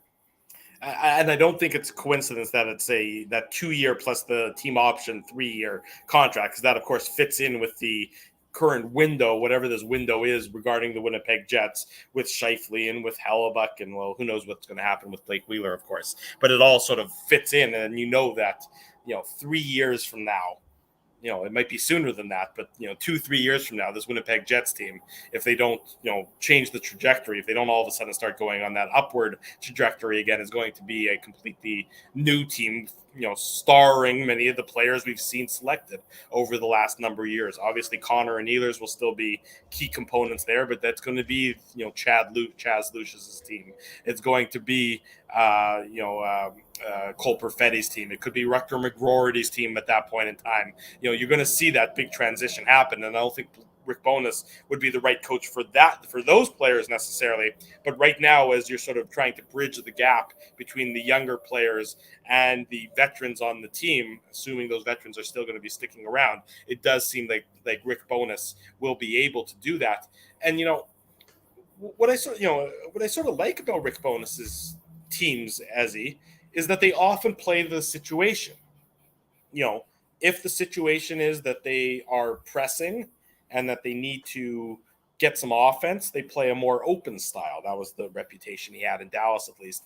And then if they had a lead, they really focused on locking things down and really mucking up the game and making it boring and making it ugly. Well, the Winnipeg Jets, if they can successfully do that, if they can make it boring and ugly, and if they can actually defend, God forbid, they have Connor Hellebuck, who's still one of the best goaltenders in the league, and it should be able to hold on to leads that way.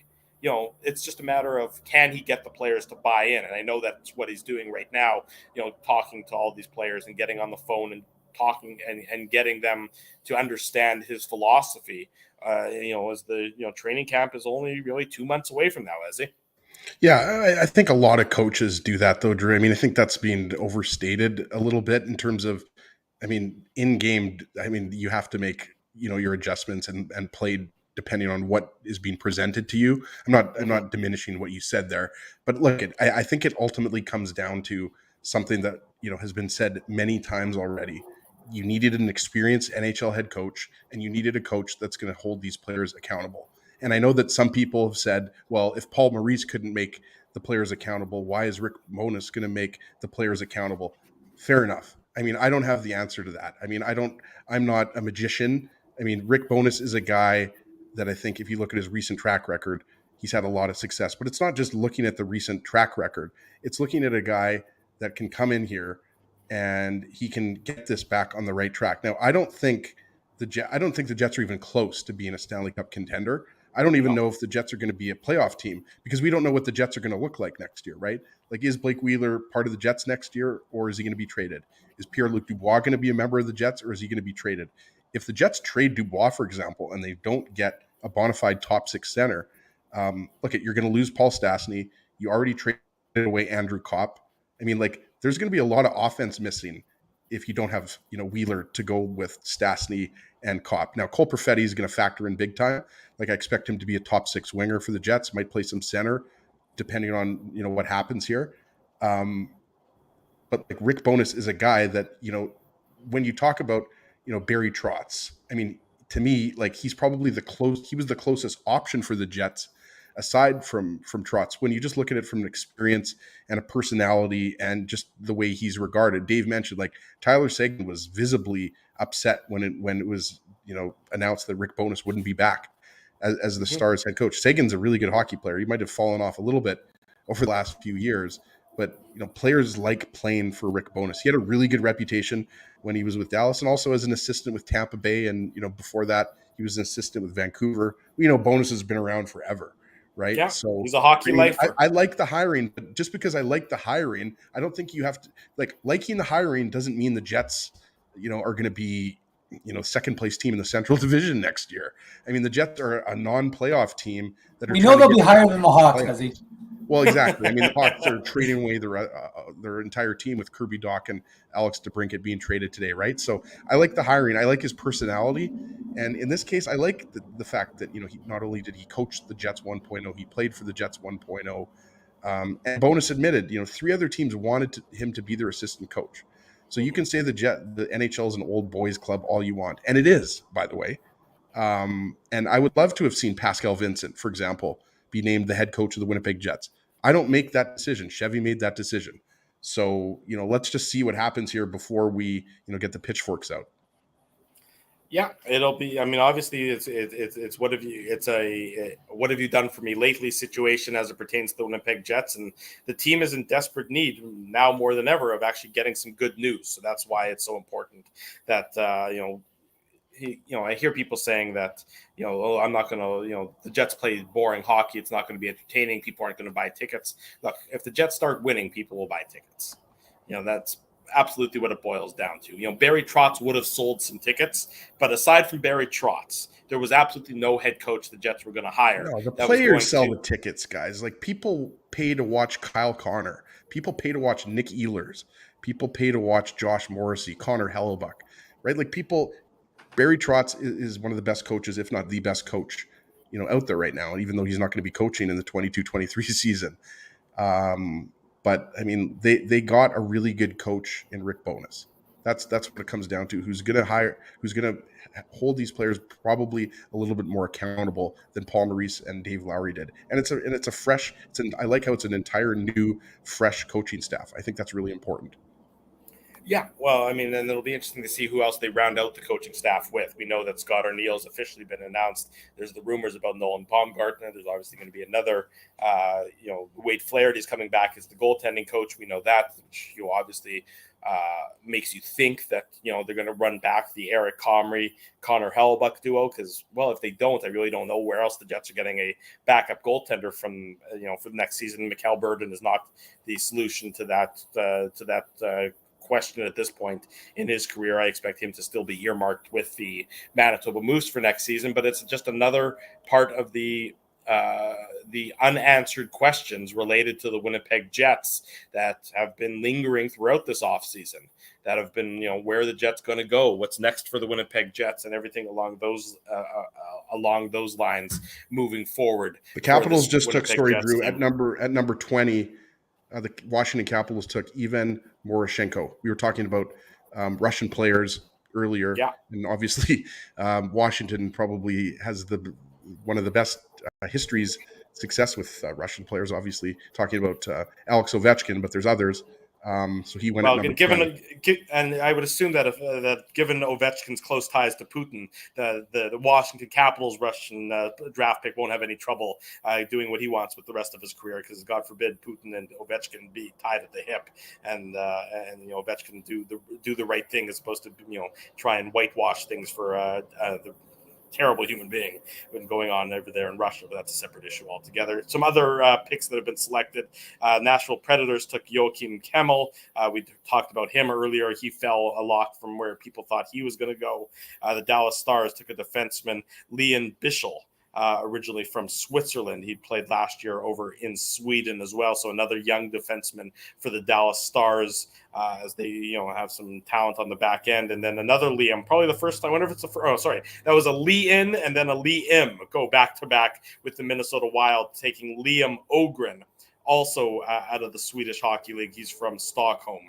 So a little bit of a run on players, from overseas, from Europe at this point in the draft. And then, of course, the Russian player that was selected by the Washington Capitals that we just mentioned.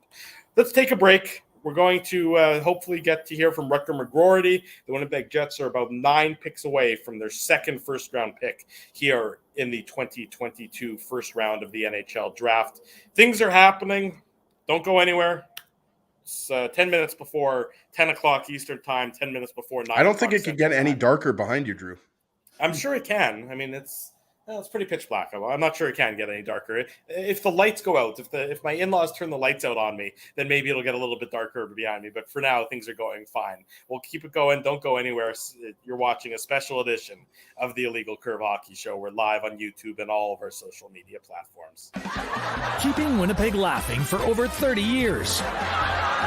Rumors, Canada's longest running comedy club, bringing you the biggest laughs from the best comedians on the planet. Jerry Seinfeld, Chris Rock, Jon Stewart, Dennis Miller, Brad Garrett, the greats, and all the up-and-comers too. When was the last time you laughed out loud? Make it a great night out with friends or book your office or birthday party. Even a fundraising event at Rumors. Get all the details and dates on upcoming shows at rumorscomedyclub.com.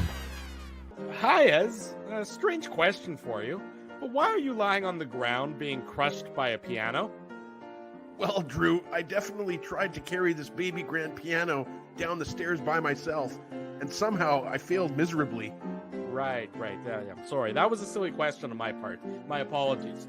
Would you like me to call Rolly's Transfer Moving and Storage to help you move the piano? They are the most experienced piano moving company in Winnipeg, after all. Yes, please call Rolly's and hurry. This piano is very, very heavy. Rolly's Transfer Moving and Storage offers stress-free residential moving services while taking great care of your personal belongings, including your piano. At Rolly's, no job is too big or too small. For more information, visit rollys.com. Hi, it's Drew from Illegal Curve here. Selling your home can be stressful, but it wasn't for me. Thanks to my friends at Zappia Group Realty, they made the process so easy. My home sold within 48 hours and with multiple offers. Zappia Group Realty took care of everything with their exquisite customer service and attention to detail. If you want to sell your home for more in less time, get started by talking to Frank and Mauro Zappia of Zappia Group Realty. Online at zappiagroup.com. Hey, it's Aaron from Bernstein's Deli. That's right, Ezzy. I'm the guy who makes all your sandwich dreams come true. So when you think Illegal Curve, what comes to you? How about juicy chicken schnitzel, grilled salami, fried onions, melted cheddar cheese, and honey mustard on toasted thick-cut city rye bread? Man, that's like the holy grail of sandwiches. And so it shall be known as the Illegal Curve Sandwich. The Illegal Curve Sandwich. Try it today at Bernstein's Deli. Find us at Corridon and Lanark or online at bernsteinsdeli.com. Hey, Drew. Ezzy, whoa, what a smile! Yeah, I got my crowns done at Linden Market Dental Center, and they whiten my teeth. I see. They're so bright that every time I smile, they go... We have hockey tonight. Do you have a mouth guard to protect those pearly whites? I sure do. Whoa, they even ting through the mouth guard. Linden Market Dental Center covers all your dental needs from restorative to cosmetic dentistry and will fit you with a sports guard for that active lifestyle. 877 Waverly. See lindenmarketdental.com. So you're a pizza person, you married a wing person, but somehow your kids are salad people. You can't pick your fam, but you can pick your BP meal deal. Starting from $18.99 for takeout or delivery at bostonpizza.com.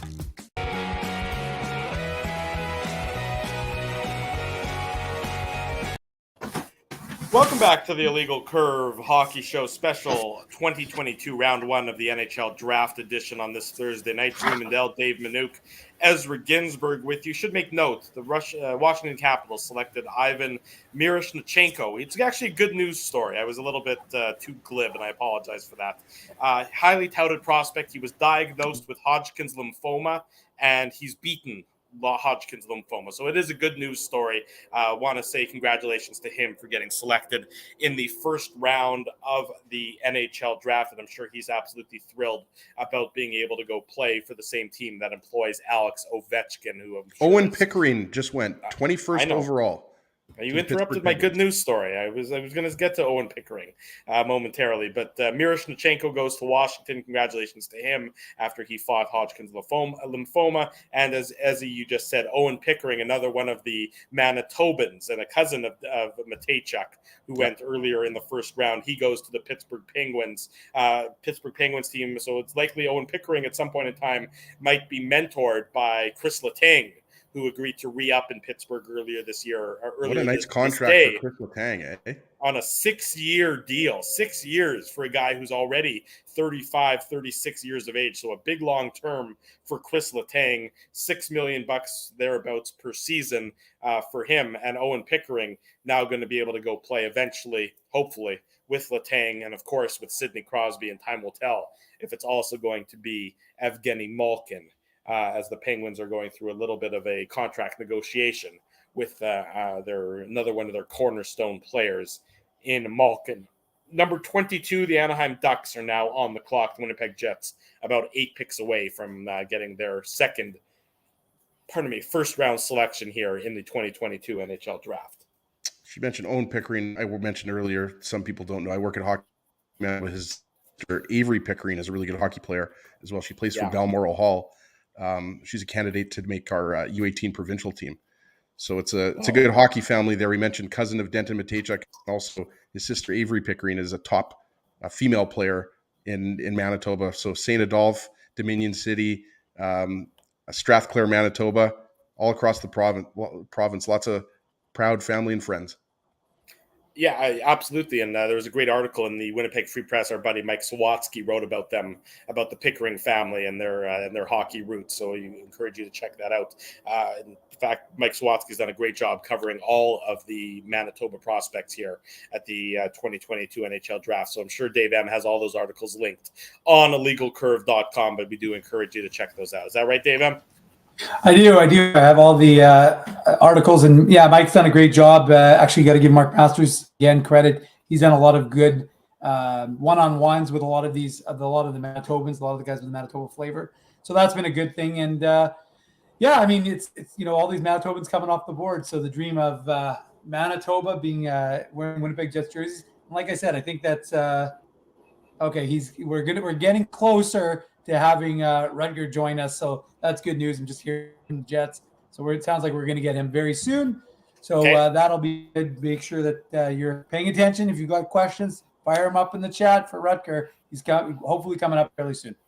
There you go. Rutger McGroarty going to join us here on the Illegal Curve Hockey Show, our special draft show. And then after we hear from Rutger, it won't be very many minutes until we hear number 30 overall, who the Winnipeg Jets select with their second first-round pick. Some names that are still of interest. You wonder about a guy like Isaac Howard, also of the U.S. National Team Development Program. Brad Lambert over there in Finland. Those are guys who some people have those guys very high on their lists that people thought they may have already been taken by now. Jimmy Snuggerud, another one of those guys from the U.S. National Team Development Program. So you're right now. What's that, Dave? Yurov wasn't selected, was he? Danila Yurov? No, he was not selected. As far as I know, as well. You're right. There's a guy who's right. I'm looking at one list. Had him as high as 11th. 6'1" right winger, but Russian. And so that's, like I said, that's what we were talking about before when the draft was getting underway. Names like that dropping down and becoming available. So, Brad Lambert, there's an interesting one. Do you take a flyer on him? Do you stick with someone in the U.S. program? Do you go for a WHLer? I don't know. There's a lot of options. It's amazing how guys who their dads played in the NHL. Now you get their kids getting drafted. So we've been talking about that for a while now, of course. But it's very interesting. And again, like I said, the draft has kind of followed. The flow has changed a bit, though, right? The feeling of it. There's not really that the trade element. So I know that generally would be tomorrow more than today, but the feeling of the draft has kind of slowed down. It's become more kind of followed the path that you'd expect, as opposed to kind of going off kilter. Yeah. Another guy I wanted to throw in. Sorry, I was just going to say, Chris Peters mentioned him, and a lot of people are higher on him. I mean, I guess what I'm saying is there's a little bit of debate. His consolidated ranking is, I think, 40th. Lane Hudson, U.S. National Development Program. Again, I mean, we don't know if the Jets are going to go back to the U.S. National Development Program, and it would be a bit of a reach. But also, Rutger McGroarty was a bit of a reach too. So Lane Hudson, smaller defenseman, right? But a ton of skill. Some scouts think he's top 5 skill defenseman in the draft, right? So he's another guy to throw out there. But it's really tough to tell because there's still 8 picks left, right? Isaac Howard is a guy that could easily go 22nd or 23rd, but you'd have to think Jets are considering him as well. But maybe they're going to a defense. That's why I mentioned a guy like Lane Hudson. And Ezzy, just to quickly interject, Drew, when we had Chris Peters on the show on Saturday, one of the guys that he mentioned that he went on a little bit long on about was about Lane Hudson, and he talked about, and it was funny because one of the people in the chat had said, "Ask him about Hudson," and then Drew, by the way, looks like he's afraid for his life that that bear may have shown up, and he's looking over his shoulder. But But the reality is that Chris gave quite an interesting answer about Lane Hutson and talked about him. We talked about whether he'd be someone who maybe is in that 30 spot for the Jets and whether he'd be someone that they do well by selecting. So if he's still available, there's always a good chance. I was going to say pick number 22, Nathan Gaucher, center out of Quebec, the Remparts of the Quebec Major Junior Hockey League, goes to the Anaheim Ducks. I believe that was part of the trade with Boston that the Bruins acquired Hampus Lindholm in that deal. So this is the second first-round selection of the Anaheim Ducks. Next up on the clock, St. Louis Blues at number 23. So the Winnipeg Jets getting closer to getting their second selection here in the first round moving forward here on the 2022 NHL Draft. Quite the night so far. Things are getting back to being a little bit of normal, but there were certainly a number of interesting trades. The Chicago Blackhawks are clearly looking to tank this year. I saw this tweet from Pierre LeBrun. I want to see if I can find it to read it verbatim about Patrick Kane and his mindset as it pertains to the Chicago Blackhawks moving forward.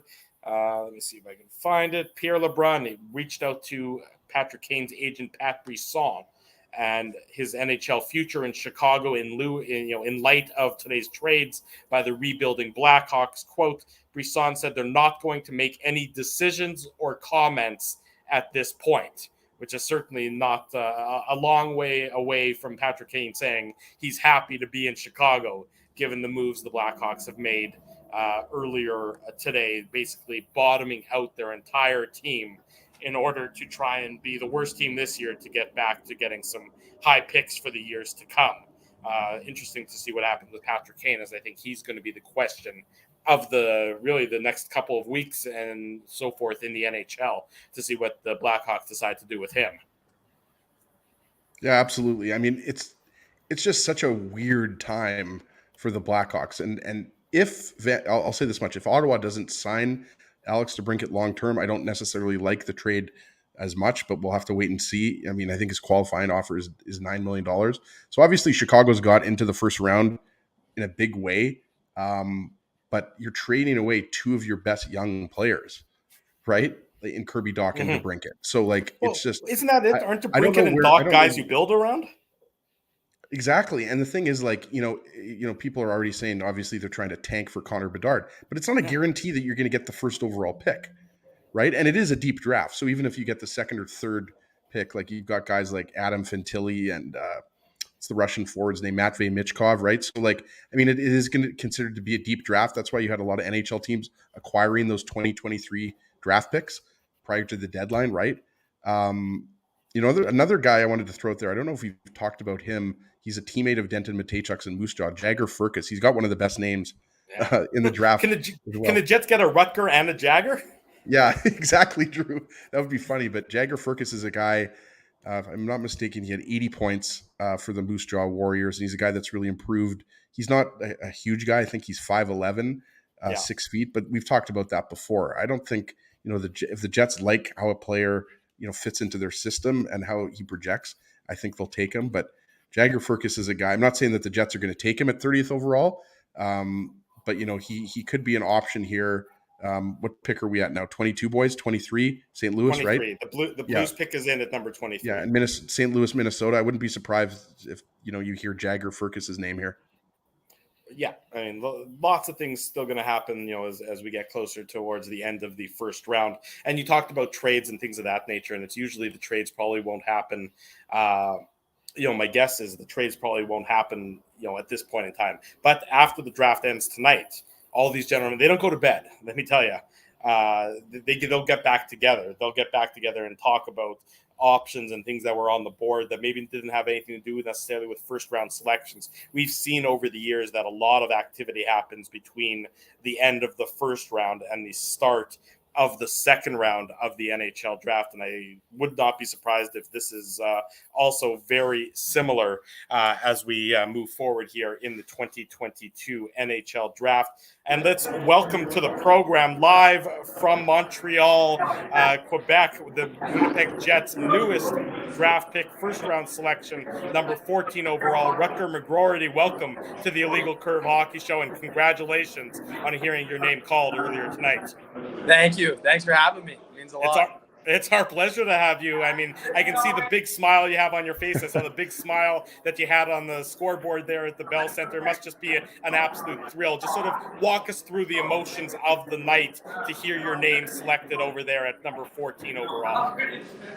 For me, honestly, just hearing my name called by such a historic franchise, just such a great franchise, is unbelievable. And then ever since that, I just completely blacked out and walking up on stage, hugging my family, hugging my grandpa, my agent.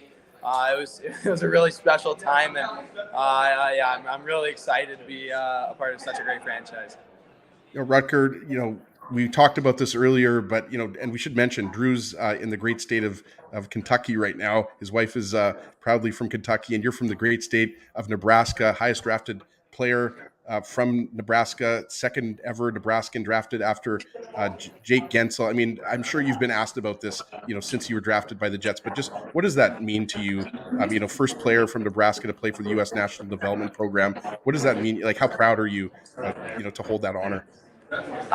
For me, it's unbelievable. I mean, just being a kid from a non-traditional hockey market, I hope someone sees this that lives in Lincoln, Nebraska, and just says, hey, like, he's from Nebraska, like, why can't I do that? So for me, just being that kid from Nebraska, I just want to inspire a bunch of different kids and just grow the hockey market there. Rutger, how familiar were you with Winnipeg? How much conversation did you have with the organization leading up to the draft? So for me, I had a meeting one-on-one with them earlier in the year. Just get to know each other, and then at the Combine, we had a really good interview, and we nothing but respect, and I felt like we really connected, and it was a really good interview. So I'm really excited to get started. Rutger, this is probably already been asked this, but is there a player in particular whose game you model yourself after? Is there somebody who you watch them and you say, that's the style I need to play, that's the approach I need to play on a night in, night out basis? Yeah, for me, I would say the Tkachuk brothers. I would say Matthew more than Brady, but just them being skilled power forwards that compete, bring energy every single night. Both of them got goal scorers touch. They make their line mates around them better, and they play that physical game as well, and they can get into their opponent's head. Rutger, you obviously played with Chaz Lucius at the U.S. National Development Program. We just wanted to ask you, was that going through your mind when you were drafted by the Jets, like that one day you're going to get to play with Chaz? Yeah, I was actually just talking about that. I was asking if he knew Chaz, and Chaz is a great human and great family. I played with Cruz this year, and nothing but respect for that family. And I'm really excited to talk to Chaz, and it'll be great. So, Rutger, what's it like when your dad's a coach? Pardon? What's it like when your dad's a coach? I mean, for me, it was actually good. You hear about those those families where father, son, the dad's a little too hard on him. But my dad and I, we have a really good relationship, good balance in our life, and we love each other. And he was crying on TV. I saw him crying. So it was pretty funny. I'm going to have to chirp him about that later. So chirping, you talk about that. You mentioned, the Tkachuk brothers. They're known for some of their activities on the ice that might not necessarily have to do with the game. How much do you enjoy sort of the let's call it the mental aspect of the game when you're trying to battle with an opponent beyond the physical side of things? For me, I feel like any way that you can beat your opponent, I mean, you might as well take advantage of it. If it's playing more physical, an extra chirp, whatever it is. I feel like people do not enjoy playing against me, and I'll definitely carry that on for the rest of my career.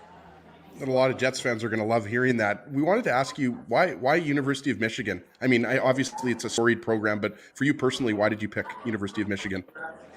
So for me, it was honestly a no-brainer. Just the coaching staff, the Yost Arena is unbelievable. The class we have coming in with, I think we have 12 freshmen coming in, so we'll have a really competitive young bunch, and I'm really looking forward to it. Rutger, I was reading an article on TSN about you, and they were saying that you're working with Barb Underhill on your skating. So how much have you noticed that improvement, and what made you kind of run to that decision and decide, hey, I need to work on that element of my game?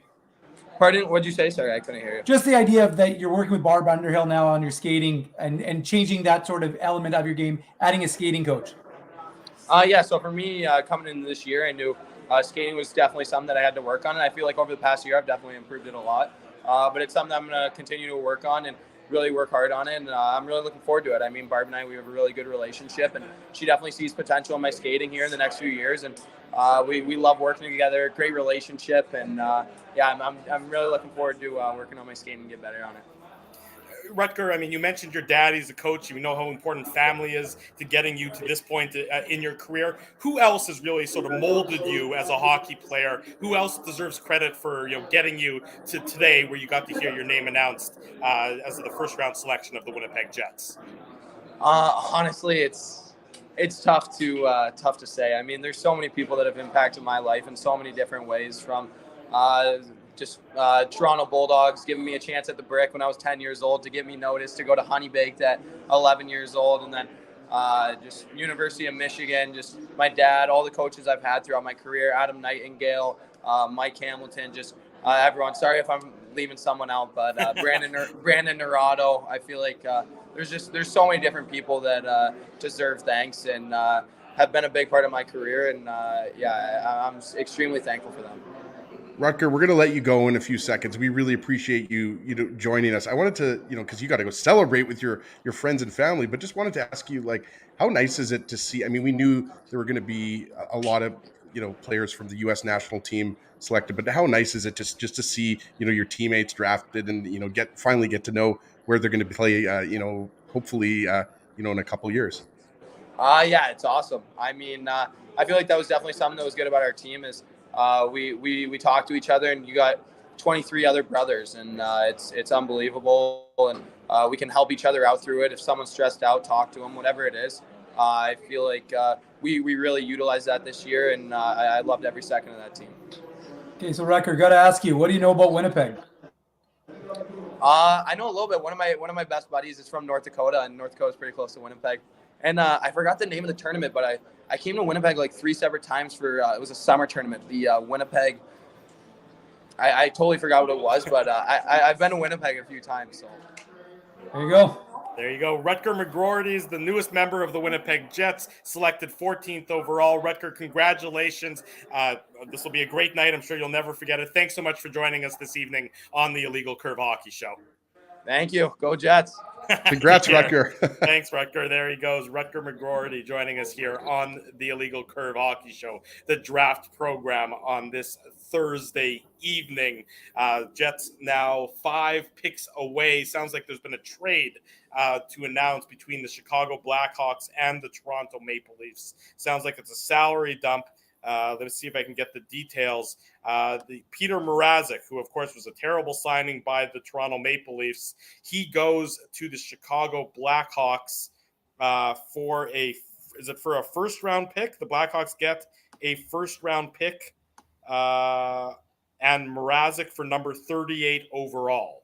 So sounds like the Blackhawks get the Leafs first round pick, the Leafs get the Blackhawks second round pick, and Peter Mrazek. What was Mrazek's cap hit, Drew? Like $3 million? I think it's more. Isn't it something like 4, if I'm not mistaken? I'll look it up on Cap Friendly momentarily. And it sounds like Cassian's going to Arizona as well, if I'm not mistaken. Zach Cassian, yeah. Zach from Edmonton. Is he going to Arizona? He's going to Arizona. The Oilers are looking to make some cap space as well. Sounds like there's some moves. Well, Cassian said he wanted to play in front of a real crowd, so that's why they traded. Okay, so Peter Mrazek and the 25th overall pick to Chicago in exchange for Toronto's second round pick at 38th overall. So that's basically to get rid of Mrazek's contract, they dropped in the draft by 13 picks. That's basically what it's. Yeah, the Blackhawks get an extra first round pick. So that's smart. I got to give Chicago credit on that one. I mean, obviously, guys, Toronto is going to sign a goalie. Like, is it going to be Darcy Kemper? I hope for Leafs fans it is, because of all the goalies out there, we talked about Matt Murray. I think Matt Murray's a good guy and everything like that.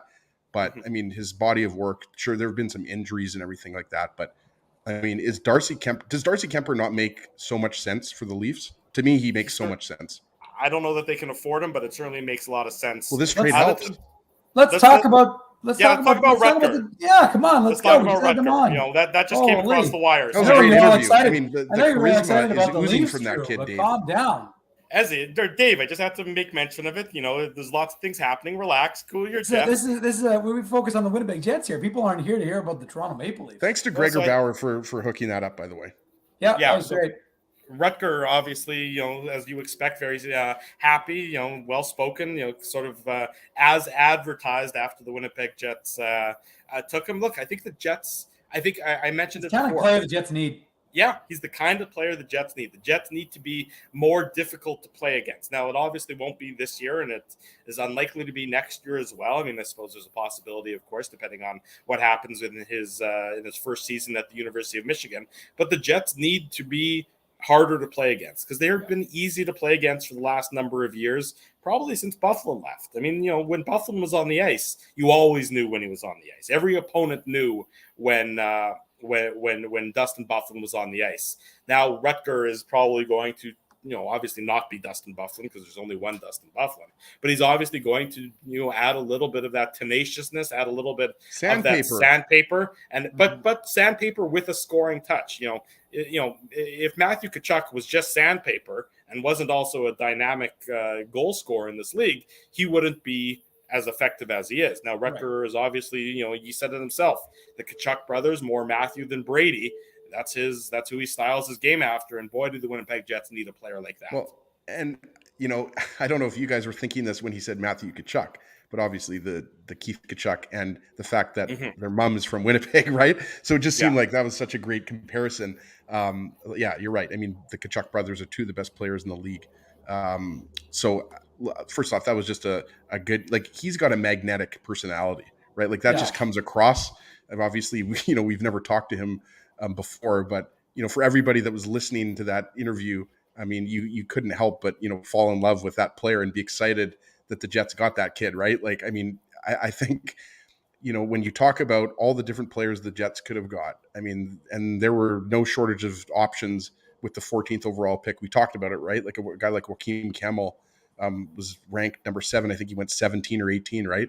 Yeah, but yeah, I like that. I personally like that. You guys know that I like that. Obviously, it's not about what I want, but I think, you know, there is an appetite out there, you know, amongst Jets fans for that type of player, right? Like, and that's at the end of the day, the people that buy the tickets and buy the types of jerseys. And we talked about it. McGroarty was the captain of the U.S. National Development Program.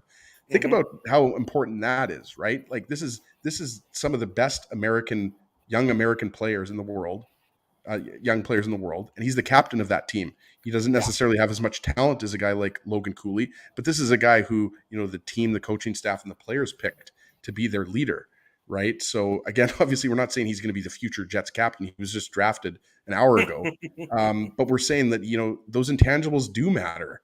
I mean, it is going to matter what he does on the ice, and, you know, but I think, you know, when you hear the players he's being compared to, a lot of these players are either power forwards or two-way players with a lot of character, right? So I really like the pick, and I like the pick a lot more after talking to him, just based on his character and his answers, and the fact that he said "Go Jets, go" at the end of the interview. We've never had that, Drew, based on all the other Jets draft prospects we've talked to. So I think Jets fans are as the hours pass and as the days pass, and we're going to get another pick here shortly at number 30. I think Jets fans are going to start liking Rutger McGroarty more and more. Right. There's no question. I think you make a good point. It does speak to his leadership skill that he's able to, that, you know, the U.S. national team, development program has so many first-round picks on that roster. They got guys who are expected, you know, if they're not taken in the first round, they're going to be taken in the first 2 rounds, where, you know, he's got, you know, there's 5, 6, 7 guys expected to be drafted out of that program.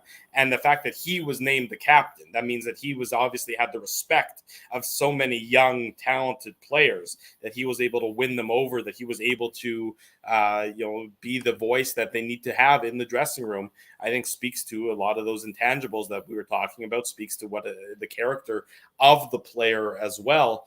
More than that, I mean, and who knows if he ever turns, if he's, you know, that captaincy and that leadership translates, you know, in terms of in terms of into the Winnipeg Jets dressing room. I think it's more his on-ice performance and the grittiness and skill set that he'll bring to the table that I think is most appealing to the Winnipeg Jets fans, Dave. Yeah, no, I think there's no question about it. And look, the fact is, and as he said it, and we've all said it, he's not playing for the Winnipeg Jets next year. So, I mean, he's 6 foot, I think he's 6'1", 205 pounds. So, I mean, he's a big boy and adds that size. If he can play, if he's skate, and look, he's working on his skating. What are we talking about? What do you need to be able to do in this league? And Barb Underhill is the person that you want to work with because she is the skating guru.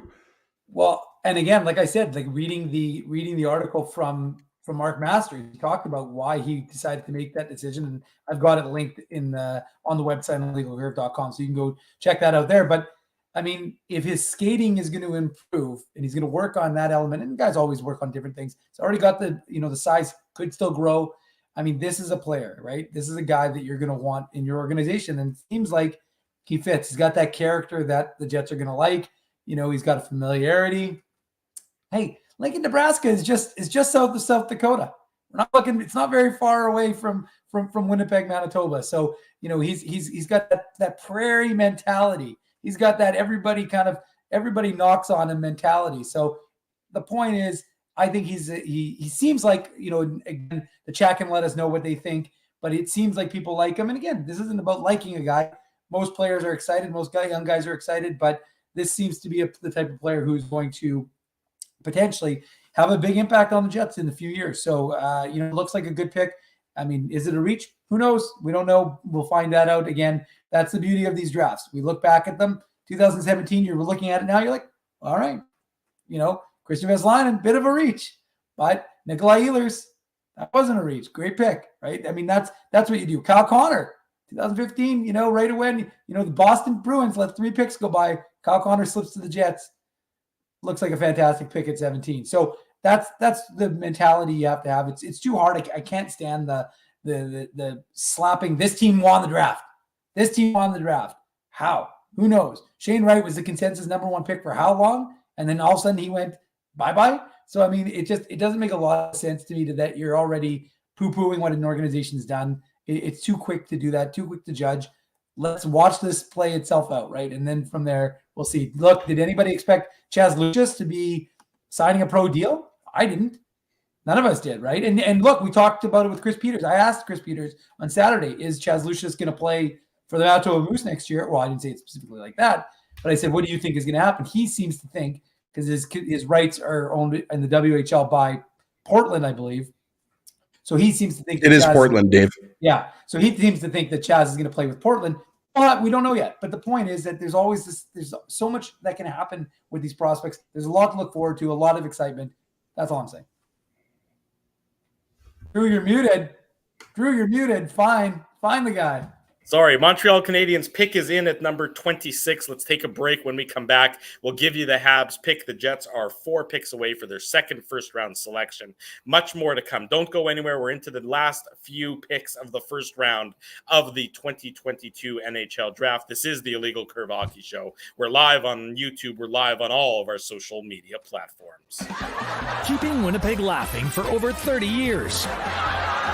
Rumors, Canada's longest-running comedy club, bringing you the biggest laughs from the best comedians on the planet. Jerry Seinfeld, Chris Rock, Jon Stewart, Dennis Miller, Brad Garrett, the greats, and all the up-and-comers too. When was the last time you laughed out loud? Make it a great night out with friends, or book your office or birthday party. Even a fundraising event at Rumors. Get all the details and dates on upcoming shows at rumorscomedyclub.com. Hi, Ez. A strange question for you. But why are you lying on the ground being crushed by a piano? Well, Drew, I definitely tried to carry this baby grand piano down the stairs by myself, and somehow I failed miserably. Right. Yeah, I'm sorry. That was a silly question on my part. My apologies. Would you like me to call Rolly's Transfer Moving and Storage to help you move the piano? They are the most experienced piano moving company in Winnipeg, after all. Yes, please call Rollies and hurry. This piano is very, very heavy. Rollies Transfer Moving and Storage offers stress-free residential moving services while taking great care of your personal belongings, including your piano. At Rollies, no job is too big or too small. For more information, visit rollies.com.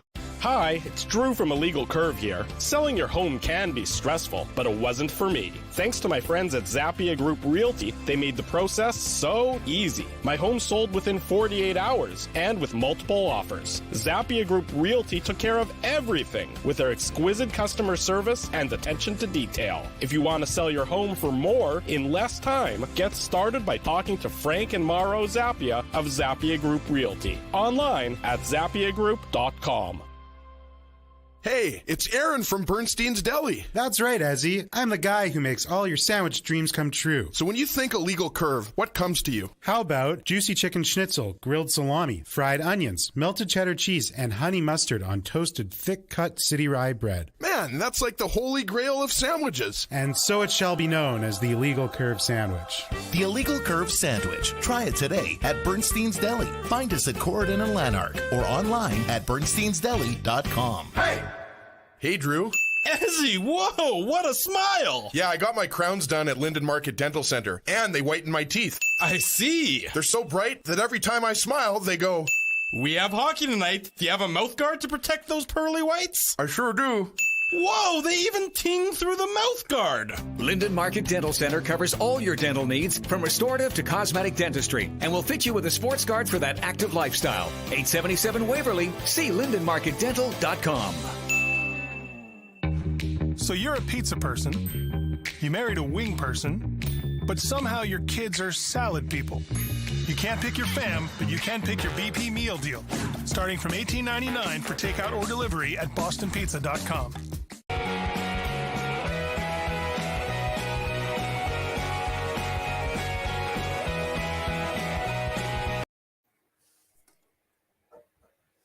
Whoa. We're back on the illegal. Oh, sorry. Now I don't think inside. we're back. Everyone else has gone to bed, so I can go back inside the house. And why aren't we back? I don't know. Your Wi-Fi sounds a little off right now. Okay, well, can you hear me? If you can't hear me, you guys keep talking, and I'll restart my computer. Drew, are you about to raid the fridge? I'm not going to raid the fridge right now, Mr. Ginsburg. No, I'm not. But everyone else has gone to bed inside, so I can go back inside as well. And we already knew that you had a good family, but you you really do have a great family because you've got the nice quiet kitchen there, the nice quiet house, and we can finish off the rest of the round one coverage here. Exactly right, and I managed to not get eaten by any of the creepy sounds that were emanating from the forest behind me as things were getting a little bit hairy outside. My money was on honey badger, Drew. You thought honey badger? It's possible. I just don't really want to experience what getting eaten by a honey badger would have to do to me at that point in time. So Zach Kassian to Arizona with number 29, a future second and a future third for number 32. So it looks like the Coyotes get to move up a few spots. The Oilers drop down a few spots and give up a second and a third to get out from Zach Kassian's contract. So some of the teams are trying to get out from the bad contracts that they signed, as we've seen from both the Toronto Maple Leafs and the Arizona Coyotes. San Jose is currently on the clock. I mean, Isaac Howard's still on the board. He's a guy that a lot of people had way higher in some of their rankings. You wonder if he's an option for the Winnipeg Jets as they get down to number 30 at this point in time. Things are getting a little bit interesting. Brad Lambert. When does somebody select Brad Lambert? Do the Jets take a flyer on him? As they get close to number 30. So things are getting very interesting for the Winnipeg Jets with their second first-round selection coming up here on the 2022 NHL Draft, guys. Yeah, I think, you mentioned a few players that could be options here. I mean, when you talk about high risk, high reward, again, and we're just speculating here, but I mean, wouldn't Brad Lambert be a guy that would be a nice as a 30th overall pick? I mean, he could easily go, what do we have? 3 more selections before the Jets here. I wouldn't be surprised if somebody takes Lambert, but I mean, we don't necessarily know where he's ranked by the Jets, if they're even considering him. But I think, when you consider that some scouts had him going, second overall as recently as a year ago. That would be considered a steal. I mean, Oliver Shillington, I remember, what did he go, Dave? I think he went with the last pick of the second round, something like that. What was that back in 2018? So. And look at Shillington. I mean, Shillington's turned into a really good defenseman for the Calgary Flames, right? So it kind of reminds you of that, or Atu Ratu, who we thought was Atu Ratti last year. He went, I don't remember where he went in the second round, but he was a guy kind of similar. Brad Lambert is that guy this year, or you remember Joshua Ho saying, like, these types of guys that are a little bit, I hate using that word, but it's kind of a wild card pick a little bit in the sense of, you don't know if, based on the way he's played the last year, he hasn't put up the type of numbers in Finland that you would like to see. So Lambert probably will go pretty soon. Do we have Drew here? I don't know. Drew's a little bit frozen. I think the internet was better outside than it was in Drew. So I know now you're back with us, but you're having some freezing difficulties there. So regardless of that, look, it's such an interesting situation because Brad Lambert has fallen, right? From, like, as he said, from a guy who was seen as a top 5 pick to now, like, look, the 3 teams going in between, all those teams out in Finland. We talked to Chris Peters about it on Saturday's show and all the problems there. So, it's just a very, very interesting situation there. And is my guy Jagger Firkus still available? Jagger Firkus is still available there. I think he could be an option for the Jets at 30 as well. Yeah, for sure. Isaac Howard, Jagger Firkus. You got Yuri Kulich, I think, is still available. The center, 6 foot from Czechia. So you got him. T.S. Havlet, I think he's still available. So right shot defenseman is not big, 5'10". Lane Hudson, 5'8", left shot defenseman. A lot of defensemen available here at this point. So you mentioned Yuri Kulich, Dave, from Czechia. Yeah. He scored 9 goals at the U18s. So the U18s is, as we've talked about, a lot of scouts maybe put a little bit more stock into it than others. But when you're putting up 9 goals against some of the best, 17-year-old players in the world, I think people are going to perk up. So, look, we named 4 or 5 guys there. Look, so that's why when you get that 30th overall pick from the Rangers, you could end up getting a guy who's a future, top 6 forward for you. Look, getting that first round pick in exchange for Andrew Kopp there became free money for the Winnipeg Jets. Because when they made that deal, you wouldn't have thought the Rangers were necessarily going to advance to and I know the Rangers were a good team, don't get me wrong, but you didn't necessarily think the Rangers were going to advance to the Eastern Conference Final. They almost didn't advance to the second round, Drew. Well, that's what I'm saying. The conditions that were attached to that pick, you did not think they were necessarily going to be activated to the Jets' benefit. But lo and behold, here they are, and the Jets are obviously going to have a pick tomorrow as a result of that as well. In the second round, I should say they're obviously going to have multiple picks tomorrow. So, this is, if the Jets are able to, hit a home run with this pick, and, the Jets have been sort of, hit or miss in those late first round selections and past.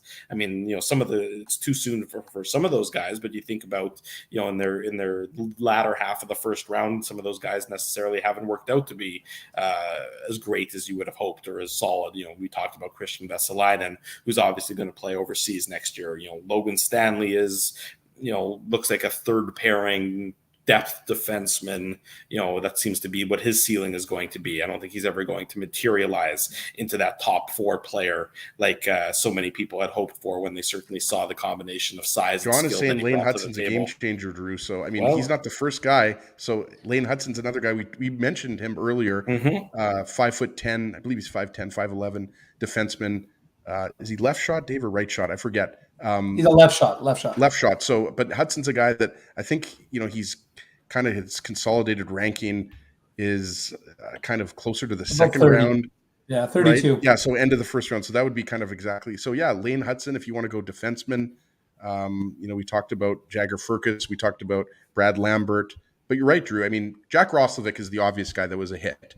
Right, but sure. Well, but he wasn't a hit for the Jets, really, though, was he? Well, yeah, that's a good point. But there's no doubt that you can't say anything else aside from Christian. I hate using the word bust, but let's use the word disappointment. Christian Vesalainen has been a disappointment considering the Jets took him in the first round, right? And then Logan Stanley, we could argue. I don't necessarily think he's a disappointment, but he definitely hasn't projected to more than a third pairing defenseman.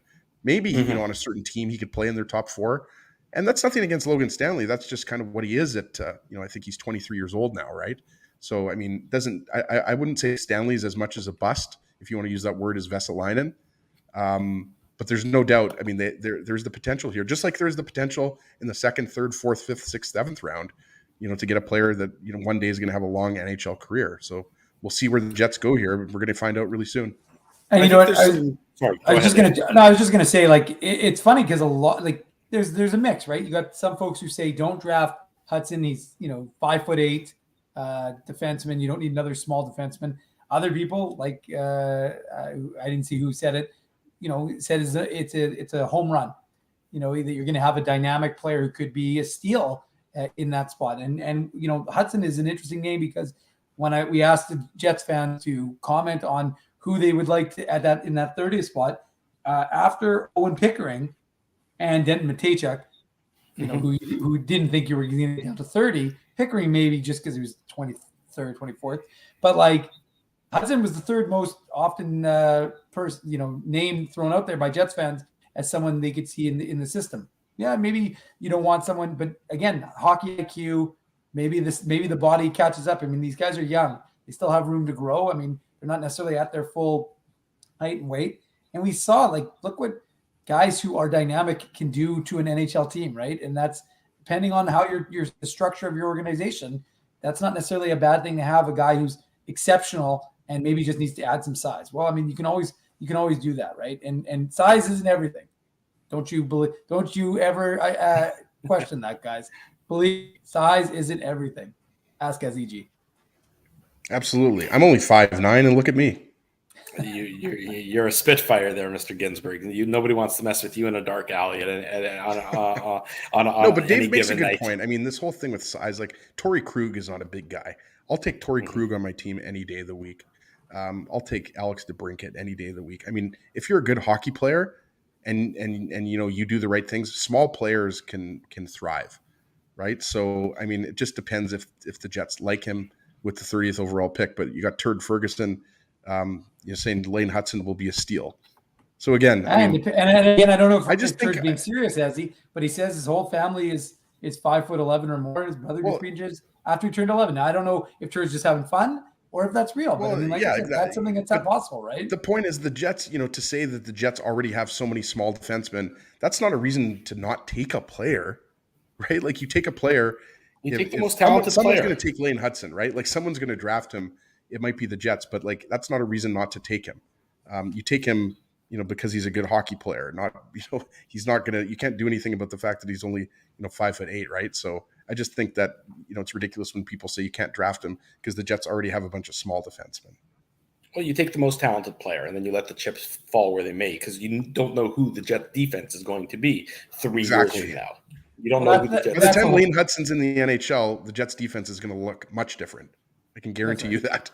Yeah, exactly right. So I mean, getting a giant now because you have small guys now isn't the case, isn't the way to go. But obviously the Jets know that, and the Jets have their selections and they have their picks. So it'll be interesting to see where they go. They're a couple picks away. The Montreal Canadiens made their selection. The Buffalo Sabres are now on the clock at number 28, and then the Oilers at 29. Although I think that'll become the Coyotes pick once that trade is officially announced. If I'm able to keep track of all the trades that have been happening in a little bit of an interesting night. What I was saying before though is that after tonight and then before tomorrow's round 2 through 7, that's where you're going to see a lot of conversations happen. You remember it was when PK Subban was traded from Nashville to New Jersey. That happened before day 2 of the draft started because everybody's going to be everybody's getting back together. You sort of take a deep breath after the first round ends. The general managers take that deep breath, and then they go and they probably rekindle trade conversations that were already started over the last 24, 48 hours and see if there starts to become some matches. So if that's an opportunity, because, if the Jets don't trade Blake Wheeler this weekend, it sort of seems like, not that they're running out of time to do it, but it seems like if you don't do it this weekend, when are you doing it? Especially if you're trying to get, a player back. I mean, we've also heard Brendan Dillon's name out there lately as a guy who's on the trade block. Now, I don't think Brendan Dillon's going to return you draft sort of a player, a roster player necessarily. He's probably going to return hopefully you get a draft second-round picks. draft pick back. Well, because that's what they gave up to get him, right? Yeah, right. Of course. So I mean, I don't think that they would get that back from him. Yuri Kulich, the centerman from Czechia, is who the Buffalo Sabres just took at number 28. We mentioned earlier he had 9 goals at the U18, so he's a good player. Right. So there you go. Is Brad Lambert going to fall out of the first round? Like this is shocking. Well, I mean, the knock on him was, he doesn't play the kind of game that he needs to play to succeed. So, you got all the talent, and I mean,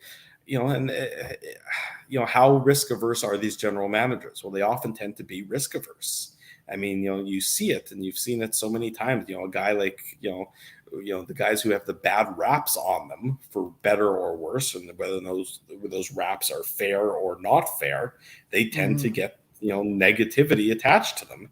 And how many of these general managers want to put their own reputations on the line in order to stick their head out and get one of those guys? The flip side to that being, of course, if one of those guys ends up paying off, well, aren't you the general manager who looks like a genius for going out and getting that guy?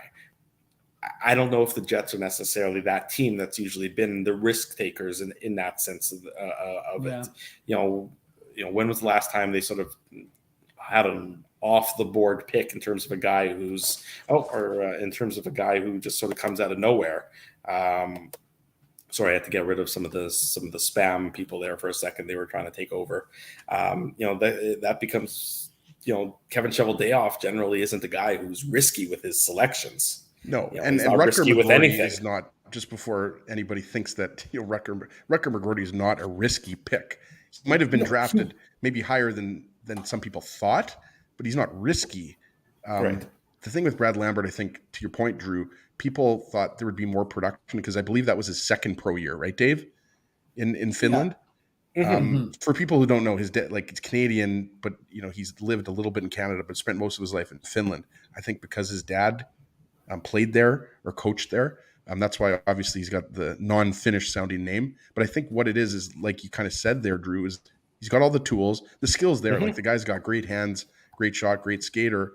But it's kind of like the question about his work ethic and everything like that. And I'm just saying, I'm just kind of regurgitating what I've read about him. I don't know. I haven't watched him play extensively. I've just seen clips and everything like that. But that's kind of the knock. It's like all the tools are in the toolbox, but he hasn't been able to put it all together. And there's just questions about what he projects to at the NHL level. But there are some scouts that are saying, okay, well, but he's still good enough that he's going to make it to the NHL level. But you just wonder, and that's probably why he hasn't been taken yet. He might not be taken in the second round. And I agree with Drew. I mean, the Jets might not be the team to take him, but somebody is going to probably like the upside and take that risk.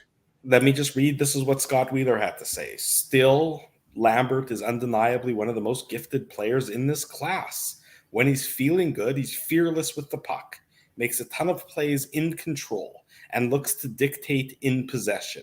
He also has both the hands and the skating to create, each of which grade out at the top of the draft. He's got excellent control of his outside edges, which allow him to carve up coverage on cutbacks and carries. So he's got all the talent in the world. It's just a matter of, can he put it all together? Yeah. Can he do what he needs to do to succeed at the NHL level? I can understand to some extent, if you're Brad Lambert, about maybe getting a little bored playing in Finland. You're going to be drafted. Maybe maybe you just need the motivation at the NHL level to put it all together and to display it all. And maybe that costs you and takes you from being a top 10 talent, because it seems like you have top 10 talent, and maybe as a result, you're not a top 10 pick. And instead, maybe you're a pick in the 28, 29, 30, 31, 32, 33 range. So, maybe that hurts you. But at the same time, if you do find that motivation at the NHL level, well, you're getting, some team is going to possibly get a player who's got, top 5 talent. Just a matter of, does he have that motivation? Right. If I'm a Jets fan, I don't mind taking the risk. I mean, I don't mind taking. Well, especially when risk. That pick is the pick that you want to use, have that risk attached to it, because it was a quote unquote found money free pick. right? So we'll see what happens. But I mean, whether Lambert goes, 29th, 30th, 31st, whatever, I think he's going to be one of the most interesting guys to follow because of the lineage and because of the fact that, everybody always likes the underdog story, right? And another guy that kind of reminds me of Dave is on Nashville, Ellie Tolvanen. He was another guy. Yep.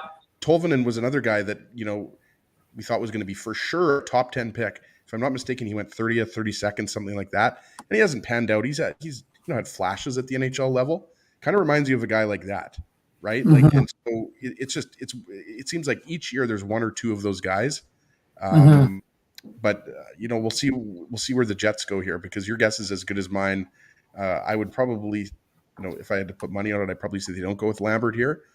But Jagger Furcus, Lane Hudson, it's probably going to be a player I haven't mentioned. Isaac Howard. Isaac Howard. There's a lot of good players. There's the Coyotes another pick guy. is in. So the Coyotes are walking up to the stage. Okay, fine. The Jets are about to be on the clock, but go ahead, Dave. Sure. No, I was going to say, so Ryan Chesley, right? There's a guy, U.S. national team, right shot defenseman, 6 foot, 194 pounds. I mean, there's a guy, again, I don't know a ton about him, but I'm saying, doesn't that sound like an organizational need to fill that right? But again, it's hard to say because, that's someone who's not going to play for your organization for 2 or 3 or 4 years in terms of maybe not even into the minors, let alone with the Jets. Where's he committed to, Dave? Boston College? I can't remember. Off the top of my head, I can't remember. But I'm just saying, like, if you're Good looking thing I have the internet. Yes, exactly. So I just think like there's a possibility. He's a guy on one of the rankings I'm looking at. He's at the 28th spot, so Minnesota, higher Dave. than Minnesota. He's Okay, a Minnesota boy, so he's going to play for University of Minnesota.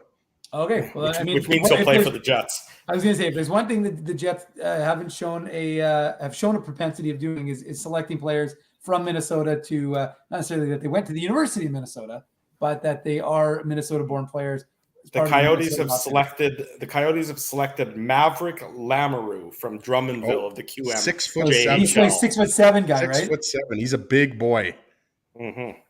All right. Well, you can't draft size. You can't teach size, boys. So and it's not Maverick spelled ICK. It's Maverick, so Maveric. Yeah.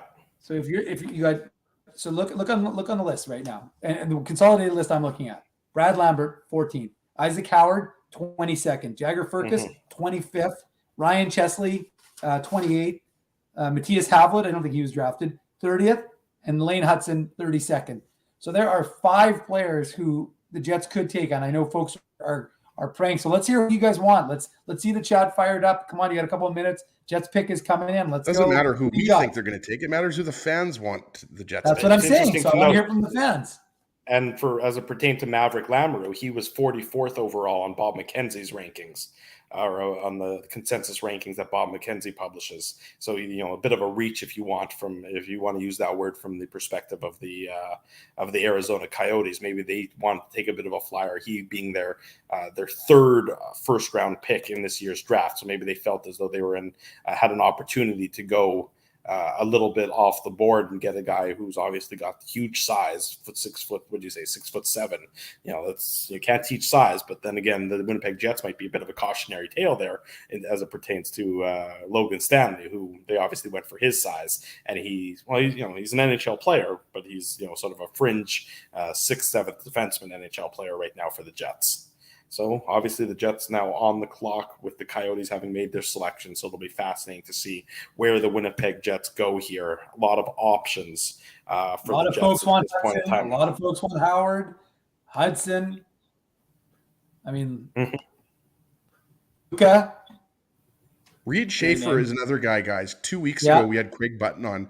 Reed Schaefer is a guy that skyrocketed up the rankings. And I think, he's his consolidated rankings, like he would be projected to be like a third rounder or something like that. But Reed Schaefer was a member of the Seattle Thunderbirds. Looking up his point totals here, he had 32 goals, 58 points, and also 21 points in the playoffs. But Reed Schaefer, I think the thing that people like the most about him, he's another one of those tenacious guys. Like, look at his penalty minutes, 88 penalty minutes for Seattle in the dub. So Reed Schaefer is another guy that Murat just mentioned. So we'll see what happens here. But Isaac Howard makes a lot of sense too. 6'3", 215, Reed Schaefer. So again, another guy that you notice who's when he's on the ice, when he's out there. I mean, are the Winnipeg Jets looking to, add that? Is that an organizational priority at this year's draft? Adding some more of that grit, adding some more of that sort of forechecking ability. Because the Winnipeg Jets, as we've talked about, have been soft to play against the last number of years. They've been relatively easy to play against. They've been an off-the-rush sort of team. And I don't think that's going to be changing anytime soon, because you still got Kyle Connor. You still got Nikolai Ehlers. Those guys aren't going anywhere. You still have Mark Scheifele. They're not all of a sudden going to become grinders below the goal. But you need to complement, off the rush with some guys who can, go in, win a puck battle. And score, too. Like Rutger McGroarty scores. Reed Schaefer scored 32 goals, and he's going to play in the WHL again next year, and he's probably going to score, even more as a 18-year-old, right? So, they're not just drafting guys that can, body check and agitate. I mean, they're getting guys like Matthew Tkachuk light type of players, right? So we'll see here. It's going to be really interesting, but there's a lot of good options here at number 30. There certainly are a lot of good options for the Winnipeg Jets. They are on the clock. The clock is ticking down 2 minutes to go until the Jets make their selection, their final selection of the first round, barring something very unforeseen. But after the Jets make their 30th overall pick, I'm just assuming you're going to go right to bed, like you're just going to pass out. Is that what's going to happen? Because it's 10-11 there in Kentucky, Drew. It is 10-11, and I think I'll probably make it through the end of the broadcast. But yeah, exactly right. It's a bit of a late night here, but that's okay. I'm on vacation a little bit. It's been a great time, as I always enjoy my time down here in the. Is it a state, Ezzy, or is it a Commonwealth? I can't remember what you like me to say. No, I learned something. I mean, I was watching the replay of the show because I was golfing Granite, and I learned that it's a Commonwealth along with Virginia, right? That's right. The Commonwealth of Kentucky, the Commonwealth of Virginia. How was your golf game last Saturday? Did you manage to get some birdies in on Granite Hills there? No birdies. I actually parred 2 holes, and it was my first round in 2 years. I just love Granite. I mean, I'm not a good golfer. I'm like a 30 handicap. That course. I mean, there's a lot of beautiful courses in Manitoba that I've yet to play, like Minnewasta. Our good buddy Kenny Weeb always talks very highly of Minnewasta and Morden. So there's a lot of courses. I mean, Carmen is another course I want to play, but Granite Hills, for me, is my favorite course in the province. So I just love playing that course. But I still suck. That's good. I enjoy. If you've never had the pleasure of golfing with Ezzy, it's one of the most fascinating things in the world, because Ezzy's got some back troubles traditionally, so he can't really take a real aggressive cut at the ball. But he's such a big, strong guy that even with his short, sort of geriatric looking swing, my short little T-Rex arms and my little pot belly, I get it done. I still hit that ball 200 yards. I know you do. That's what I'm saying. You barely swing, and you still hit the ball 200 yards. So it's very entertaining to watch you in motion. Jets pick is in. Watching it here, only moments away now, where we will find out. They are walking up on stage. The Winnipeg Jets crew is going to make the announcement as to who is going to join the Winnipeg Jets as their second selection, and it is Brad Lambert. The Winnipeg Jets do take the talent of Brad Lambert. We watched him drop throughout the course of the evening. One of the most talented players in the draft, but the question mark about attitude and everything else. But Brad Lambert, as Mark Hillier just announced, is the selection for the Winnipeg Jets. From my perspective, if you can take the most talented player, even if the talent comes with some question marks, take the talent. At this point, at 30 overall, it's a worthwhile risk, because if it hits, boy, is it a jackpot you've just won. It's like winning the lottery right there.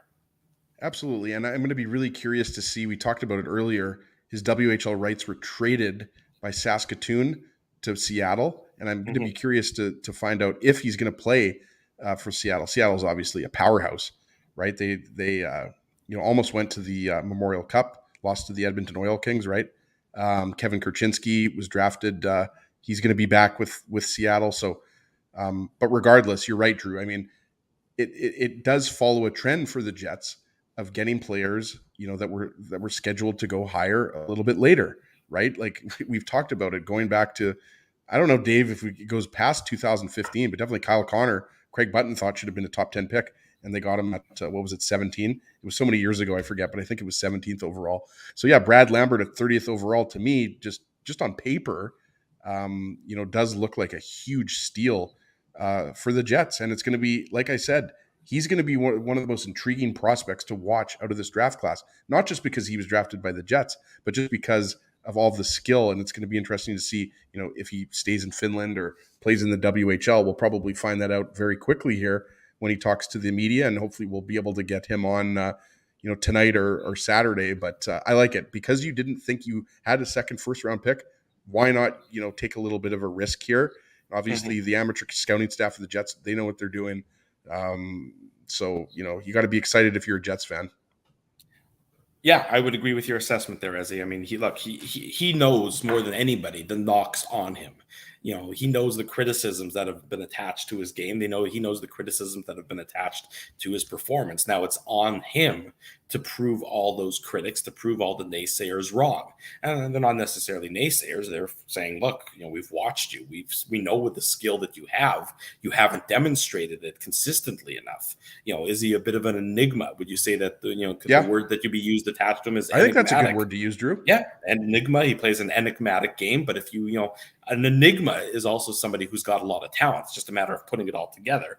It's now incumbent on the Jets and the ad nauseum draft and develop side of their operation to get the development to where it needs to be. They've drafted him. He's got all the talent in the world. He's got oodles of talent. He's got top 10 talent. Can they develop him? Can they mold him? Can they shape his game? Can they change his attitude? Can they change his game in order to be that first round selection, the guy who had all the talent that had him talked about among the best of the draft class? Obviously, it never came to fruition over the last couple of years, and there's been warts exposed, and the knock on him has been obvious. Now it's incumbent on the Jets organization to get him to where he needs to be, as an NHL player.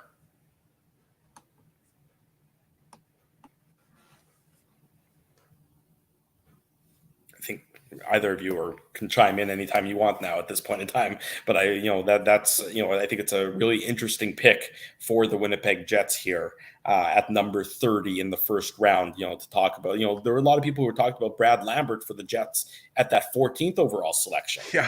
They're able to get him at number 30 now, where you also get a guy that you obviously liked in Rutger McGordy, at number 14, so far. It's way too soon to say who's a winner or a loser, and it's nonsense to even do that at this point of the career. But I think for the most part, people will probably be pleased with what the Winnipeg Jets have done tonight in terms of adding new talent to their roster. Well, I mean, this is what Elite Prospect said about him. He flies up and down the ice with perfect skating posture, ample flexibility through his ankles, knees, and hips, and a stable upper body. His top hand is pushed out free from his torso, and he cradles the puck at the heel of his blade with quickness and precision that most players can't match. I mean, look, the reality is he's playing pro now, so he may not be that far away. You have a lot of options with a player like this. And I think, the truth is you want to get him in your system. What was the biggest knock with Christian Vesalainen? The biggest knock with Christian Vesalainen was that he didn't want to stay in North America and learn the Jet system and learn from within the organization. And he went back overseas, and it hampered him. And the reality is you never really knew what he was, right? He wasn't like a top-end talent, but he wasn't a grinder. So he didn't really have a place. He had a good shot. He didn't use it. So Brad Lambert, again, like I said, there's going to be some knocks. But this to me is like, Drew, you talked about it felt like 12 hours ago. But think about it. This is essentially a free pick for Andrew Kopp, a player you weren't keeping anyways. So imagine if Brad Lambert and Ezzy talked about it. Imagine if this guy ends up being a top 6 talent in your or top 6, player in your organization for years to come, and you got him for a player you weren't going to retain anyways. So apparently Lambert also uses a shorter stick, so I think it's it's fitting Becheret as for those who know what Becheret means, that he was drafted by the Jets. Legal curve, short stick. Anyways, I might be reaching here, boys. We've been on for about 4 hours now. But just about 4 hours. No, Isaac Howard Lambert is a guy that, like we talked about, Dave, to your point. He's a guy, the concerns are when he doesn't have the puck, but he's offensively dynamic, right? You mentioned his skating and soft hands and everything like that, right? But I like the idea of like that. Whose The bell is hardest going thing in off? the What is going NHL on right now? Yeah, I'm not sure what was going on there, Drew, but You're muting yourself. No, that's we're just sorry. glad I that could we have you. Like by the good graces of technology, we're able to have Drew inside and outside live from Kentucky. So whatever, if there's some random sounds coming from that kitchen, we'll just roll with it. There you go. Thank you for your consideration on that front, both gentlemen. Yes, next time the clock goes off, I'll tell you what, the clock is going to go off, I think, in another hour. I don't think we'll still be on at that point in time. I don't think we're going to reach the 5-hour mark of tonight's broadcast, but you never know. Stranger things have happened as we're getting into the nitty-gritty minutes of the 2022 first round of the NHL Draft. Isaac Howard, you mentioned him. He just went number 31 to the Tampa Bay Lightning right after the Jets selected Brad Lambert. So obviously, watch Isaac Howard score 30 goals in 2 years from now, right? Everything that the Lightning touches turns to gold. That's also the concern there. That's certainly the first thought that popped into my mind there. Brad Lambert, like I said, I think it's a worthwhile guess. It's a worthwhile risk at this point in time. You take talent, and talent should more often than not win out. You think about some of the most talented players who were enigmatic in the course of their career. Well, when they were on, they were tremendous hockey players. And so the question is, can you get them to be on more often than not? I mean, I'm thinking who is an enigma and that we can sort of come to mind? Alexei Kovalev, he would be an enigmatic hockey player. But when Gretzky he was on, once said that Kovalev was the most talented player that he'd ever watched. Right. So, and when he was on, he was fantastic. So there's going to be some nights. No, I'm not saying this is going to necessarily be Brad Lambert, of course, because that's too soon to say at this point. But there might be nights where he disappears. And so you sort of, if that's the case, then you sort of put up with those nights where he disappears for the nights where he can take over a game. And that's what talent accumulation is all about. It's about getting those guys who can take over a hockey game, but those guys who can take over and dominate when their mindset is right. Now, if you can get that mindset to be right more often than not, Dave, if you can find a way to tap into whatever makes him tick and make him be that that dominant player on a regular basis, well, then, like I said, at 30th overall in the first round, that's how you find superstars. That's how you just absolutely fall, pardon my French, ass backwards into success that way. And if we've seen anything from the Stanley Cup Finals that happened this year, it's what's a premium on. Premium's on skating. If you can't skate, you can't win in this league. And what's Brad Lambert great at? He's great at skating. And to me, is he a guy whose game might translate more to a smaller ice surface where he's almost forced to work in the dirtier areas where he's. And that's why, sorry, Drew, to cut you off. That's why I want to really find out. Hopefully we'll find out, tonight. But maybe he hasn't made the decision if he's going to play in the dub with Seattle, because, Seattle is a very, well-rounded team that should compete again, for a WHL championship. So I think it would probably make a lot of sense, for him to come over and play in the WHL. But we'll have to wait and see. I'm trying to see on Twitter if I can find anything. So far, nobody has mentioned that. But I mean, he's played the last 2 years in the Finnish Liga. But you're right. Maybe he'll have more success on the smaller ice surface playing on a winning team. Yeah, sort of continuing my thought there. When you play on the international ice surface, you can sometimes just sort of by default fall out of the smaller spaces, fall out of the dirty areas because there's so much space on the ice. You can sort of think that you don't have to go to those areas. Well, in the NHL, in the WHL, and the AHL, you have to go to those areas. It's just, you can't be a perimeter player exclusively because it's just not a recipe for success. The ice surface is smaller, so you eventually have to find yourself into that slot, and you have to find yourself, trying to get closer to a goaltender. And I wonder if, getting back to a North American ice surface might be of benefit to Brad Lambert after spending the last couple of years with middling results overseas playing on the international ice surface, Dave. Yeah, no, I mean, it's a point well made. And, you get here and it's a lot different than having to send, the talent, the development team, guys like Jimmy Roy and Mike Keane. You don't want to send them to Finland too many times. So this way you have a player who can be. And that's one of the things that Chris Peters talked to us about on Saturday when we asked him about Brad Lambert, right? And when I asked him where he would be playing next year, and how much influence. And his thought was he would be playing over in Europe But he said, a team is going to have an impact on that. Team is going to have some insight, some voice as to where he ends up. And, like I said, if the team feels that what you're suggesting, Drew, that he's not maximizing on his development over in Europe, it's kind of interesting. And, people are saying he looks unimpressed. Well, I mean, to be honest with you, he was probably expecting to go in the top 15 and he went 30th. So, I mean, if I'm him, it's similar to Shane Wright. I'm more pissed off. I'm not pissed off I was selected by Winnipeg. Maybe he is. I don't know. But I mean, I would be more inclined to believe it's pretty embarrassing for a guy who was expected to be, like I said, a minimum a top 15. We talked about it last year. He was supposed to be a top 5 talent. And you know what? And again, look, there's ways you can deal with this. You can be petulant and you can be upset and you can allow it to influence you, or you can use it as a driving force. And a player I would just quickly parallel to the Jets fans should be familiar with, and Moose fans will be familiar with, is Henry Nikkanen. Henry Nikkanen was a 4th round pick of the Jets in 2019. Henry Nikkanen in his draft year was considered a 1st round pick. It was like a no-brain 1st round pick, but he had a lot of injuries he had to deal with. And as a result, he fell out of that, and the Jets got him in the 4th round. And I remember talking to him at the development camp that Winnipeg had in 2019. And you just got a sense of a guy who had some fire. He was pissed about it. Not pissed that he was selected by Winnipeg, but just upset with the fact that, teams passed him over, which ironically, I guess the Jets did 3 times. But the point is that, he was a guy who has drive. And I got to tell you, I watched him play with the Moose. I liked what I saw in Nikkanen. I remember him describing himself, and he talked about the kind of player he is, and that defensive sort of forward and responsible. Like he showed some flashes, and he didn't look out of place playing here in North America alongside Daniel Torgerson, the 2019 2nd rounder. But I'm just saying that I don't think it's a bad thing if the guy looks unimpressed. That's fine. You want to use that to kind of to rev up his engine and to drive him and make him mad. I mean, that's a good thing. I mean, it's not going to be sustainable. He can't be mad in 3 years' time and be like, I'm still mad. But the reality is you want to make people forget. You like I said, have a chip on your shoulder.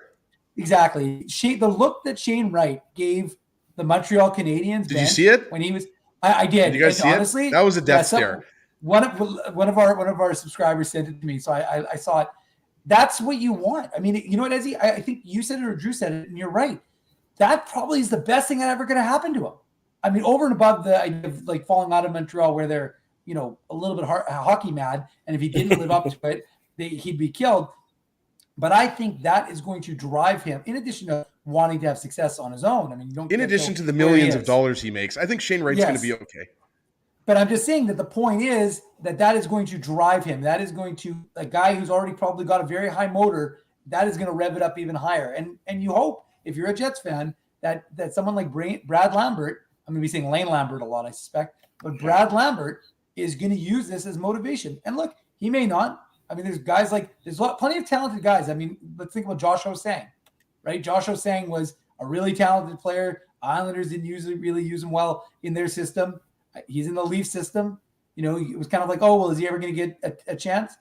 He was regarded as a guy who has a lot of talent, couldn't put it necessarily all together. So you don't want a Josh Ho-Sang situation here with Brad Lambert, but you want someone who's going to use this as a motivational tool for himself to improve, to get better. And I suspect, again, the way the Jets use their development team, whether it's with the Moose or whether it's, like I said, Mike Keane, Jimmy Roy, sending them to wherever these guys are, they really do maintain contact. I mean, we talked about it, right? We talked about it with a lot of these prospects who say, oh, yeah, I hear from him.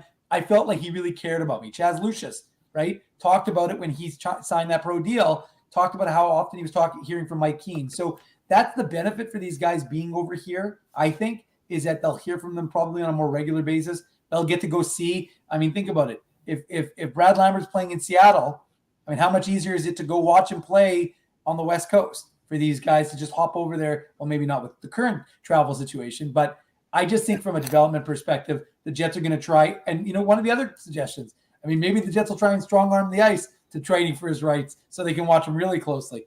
Obviously, that's whatever. But the point is, I think it's a good thing for Winnipeg. I think it's a good thing for the Jets. And I think that it's a good thing for Brad Lambert because, you know what? Like I said, he'll be able to use this as motivation for years to come.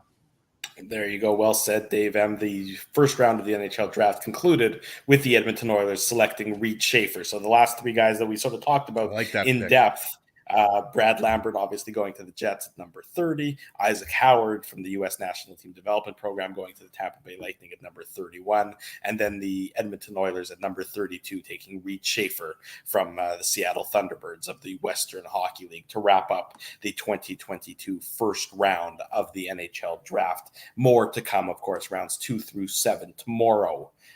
Starting, I believe, at 11 a.m. Eastern time. So, of course, the big thing to keep an eye on for the Jets, they have that second round selection that originally belonged to the St. Louis Blues that they acquired in the Andrew Kopp deal. So they'll keep an eye on that. And then you wonder about any more trades that might occur between now and tomorrow, or during the draft tomorrow, because there are still some players, obviously. You know, the names are out there. Blake Wheeler's out there. The names of Brendan Dillon have been out there. Who knows where the Winnipeg Jets are going to go at this point now that they're through with the first round of the draft, Ezzy?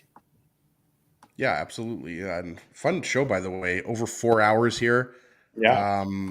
You know, got through it. You know, we do it every year. It's always fun, but I got to crash, boys. I'm fading here. I mean, we all have to. Well, you don't, Drew, because you're on a nice vacation there in Kentucky. But Dave and I have a lot of work to do tomorrow, so fun. But I want to go get some shut eye as well. Understandably there, Mr. Ginsburg.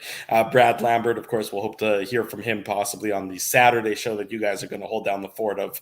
Dave and Ezzy, well, I'm traveling back to Winnipeg. I'll be back, of course. And then next week is free agency. You take a deep breath and then boom, free agency is next Wednesday. That opens at 11 a.m. Eastern. The Winnipeg Jets obviously have more RFAs that they're concerned with than UFAs, but what happens with Eric Comrie? I don't think any of us are expecting Paul Stastny back as a member of the Winnipeg Jets, especially after how last year ended. But I would say, for the most part, that, of course, free agency is always an interesting time. The Winnipeg Jets have some holes on their roster. While they don't oftentimes make a big splash in free agency, and I wouldn't expect that they're going to make a big splash in free agency this year either. But, they often will sign some players who might be on the fringes of things, or maybe some guys who, might turn out to be something that unexpected for this Winnipeg Jets team. Really interesting night, really fun night, as he said, over 4 hours of coverage here on the Illegal Curve Hockey Show. I want to say a big thank you to our sponsors. They make this show a possibility. They make the Saturday show a possibility. They make the post-game show a possibility. Schedule just came out earlier, a couple days ago, of course, so we got that to talk about. Our friends at Rumors Restaurant and Comedy Club, Linden Market Dental Center, Zappia Group Realty, Betway. Our friends at Betway have hooked us up with so much great merchandise and swag to give away during the upcoming season. You better be subscribed to our YouTube channel to get your hands on some of that great stuff. Bernstein's Deli, home of the Illegal Curve Sandwich, currently under renovation. They'll be back open and soon enough. Tough Duck, Boston Pizza, Seagram's, Rolly's Transfer, and Grid Park support these fine businesses because of their continued support of Illegal Curve Hockey. Dave M., what's up on the website right now? I know you're hard at work getting all the latest on the Winnipeg Jets 2 selections, Rutger and, of course, Brad Lambert. What do you have up on the website for people to check out? Well, I've just kind of got you an idea of where they were expected to go, give you some insights, some links to some articles about them. We're going to have the media interviews as soon as the Jets post them. I've been, of course, focused on the show, trying to keep my focus here and minimize the externals. And just so people are asking, guys, we're not doing a show tomorrow. We'll be back on the air, obviously, on Saturday. But the website will be flying. And obviously, without the distraction of the show, I will be just like this. It'll be overflowing with content, oozing content. So illegalcurve.com will be your source to have all the latest Jets news, obviously, as it pertains to the draft. Kevin Cheveldayoff, I think, is probably going to speak at some point tonight, so I'm going to have that up. There's no rest for the wicked. I won't. What time's Chevy going to be speaking at? Like 1:30 in the morning in Montreal? Whatever. I mean, it is what it is. But I mean, the truth is, I won't be going to bed too early tonight, so we'll keep this momentum rolling. So, folks, don't go anywhere. Make sure you go to illegalcurve.com tonight, tomorrow, all weekend long. Make sure you smash that like button, as Drew was saying. And the other thing is, like I said, make sure you're subscribing. There's going to be a lot of benefits to be subscribing. And not only do we want you to subscribe, if you can, we love the live chat. Drop some comments on the video itself. That helps. Again, that little pesky algorithm. So we'll see you guys on Saturday. Everybody have a great rest of your night. Sorry, Drew. Thanks for watching. I got excited because I'm hosting on Saturday, so I started to get a little bit excited. That's okay. I appreciate it. I was going to just say Dave M can take over my job for the rest of the time. I want to just leave off with the final comment that came out of Brad Lambert, who's meeting with some of the assembled media in Montreal. Quote, this is courtesy of our buddy Mike McIntyre, his Twitter feed. Dave M will have all this audio on the website very shortly on thelegalcurve.com. Quote, Brad Lambert says, I'm going to work my ass off to prove critics wrong. His WHL rights are owned by Seattle, and he will talk to the Jets about his next move after the tough year he had in there. You go. So it sounds like possibility that he comes to North America to play in Seattle and play with the Thunderbirds. Certainly a tremendous organization, but obviously a very interesting, a very motivated Brad Lambert, a very interesting night altogether. The Jets selecting Rutger McGroarty at number 14 overall, and then selecting Brad Lambert at number 30 overall. Big thanks to all of you for joining us. We do this because you guys need it, because you guys want it, and you guys show up to support us whenever we ask you to do so. So tremendous thanks. Great conversation in the chat tonight. The back and forth has been tremendous as always. Be sure to tell your friends, tell your family. The best place to be is the Illegal Curve YouTube channel. In addition, LegalCurve.com is your home for all the latest Winnipeg Jets news, as well as Manitoba Moose and Winnipeg Ice news. Our website our Twitter feed at Illegal Curve. Same with Facebook and Instagram. We appreciate all the support and always do it for you. So be sure to smash the like button. That's what we ask from all of y'all, as I say, here in Kentucky. Dave M is on the top right. Ezra Ginsburg's on the bottom middle. After 4 hours and almost 10 minutes of live coverage of the 2022 NHL Draft, we say good night and good luck. And thanks for joining us here on the Illegal Curve Special Edition 2022 NHL Draft broadcast.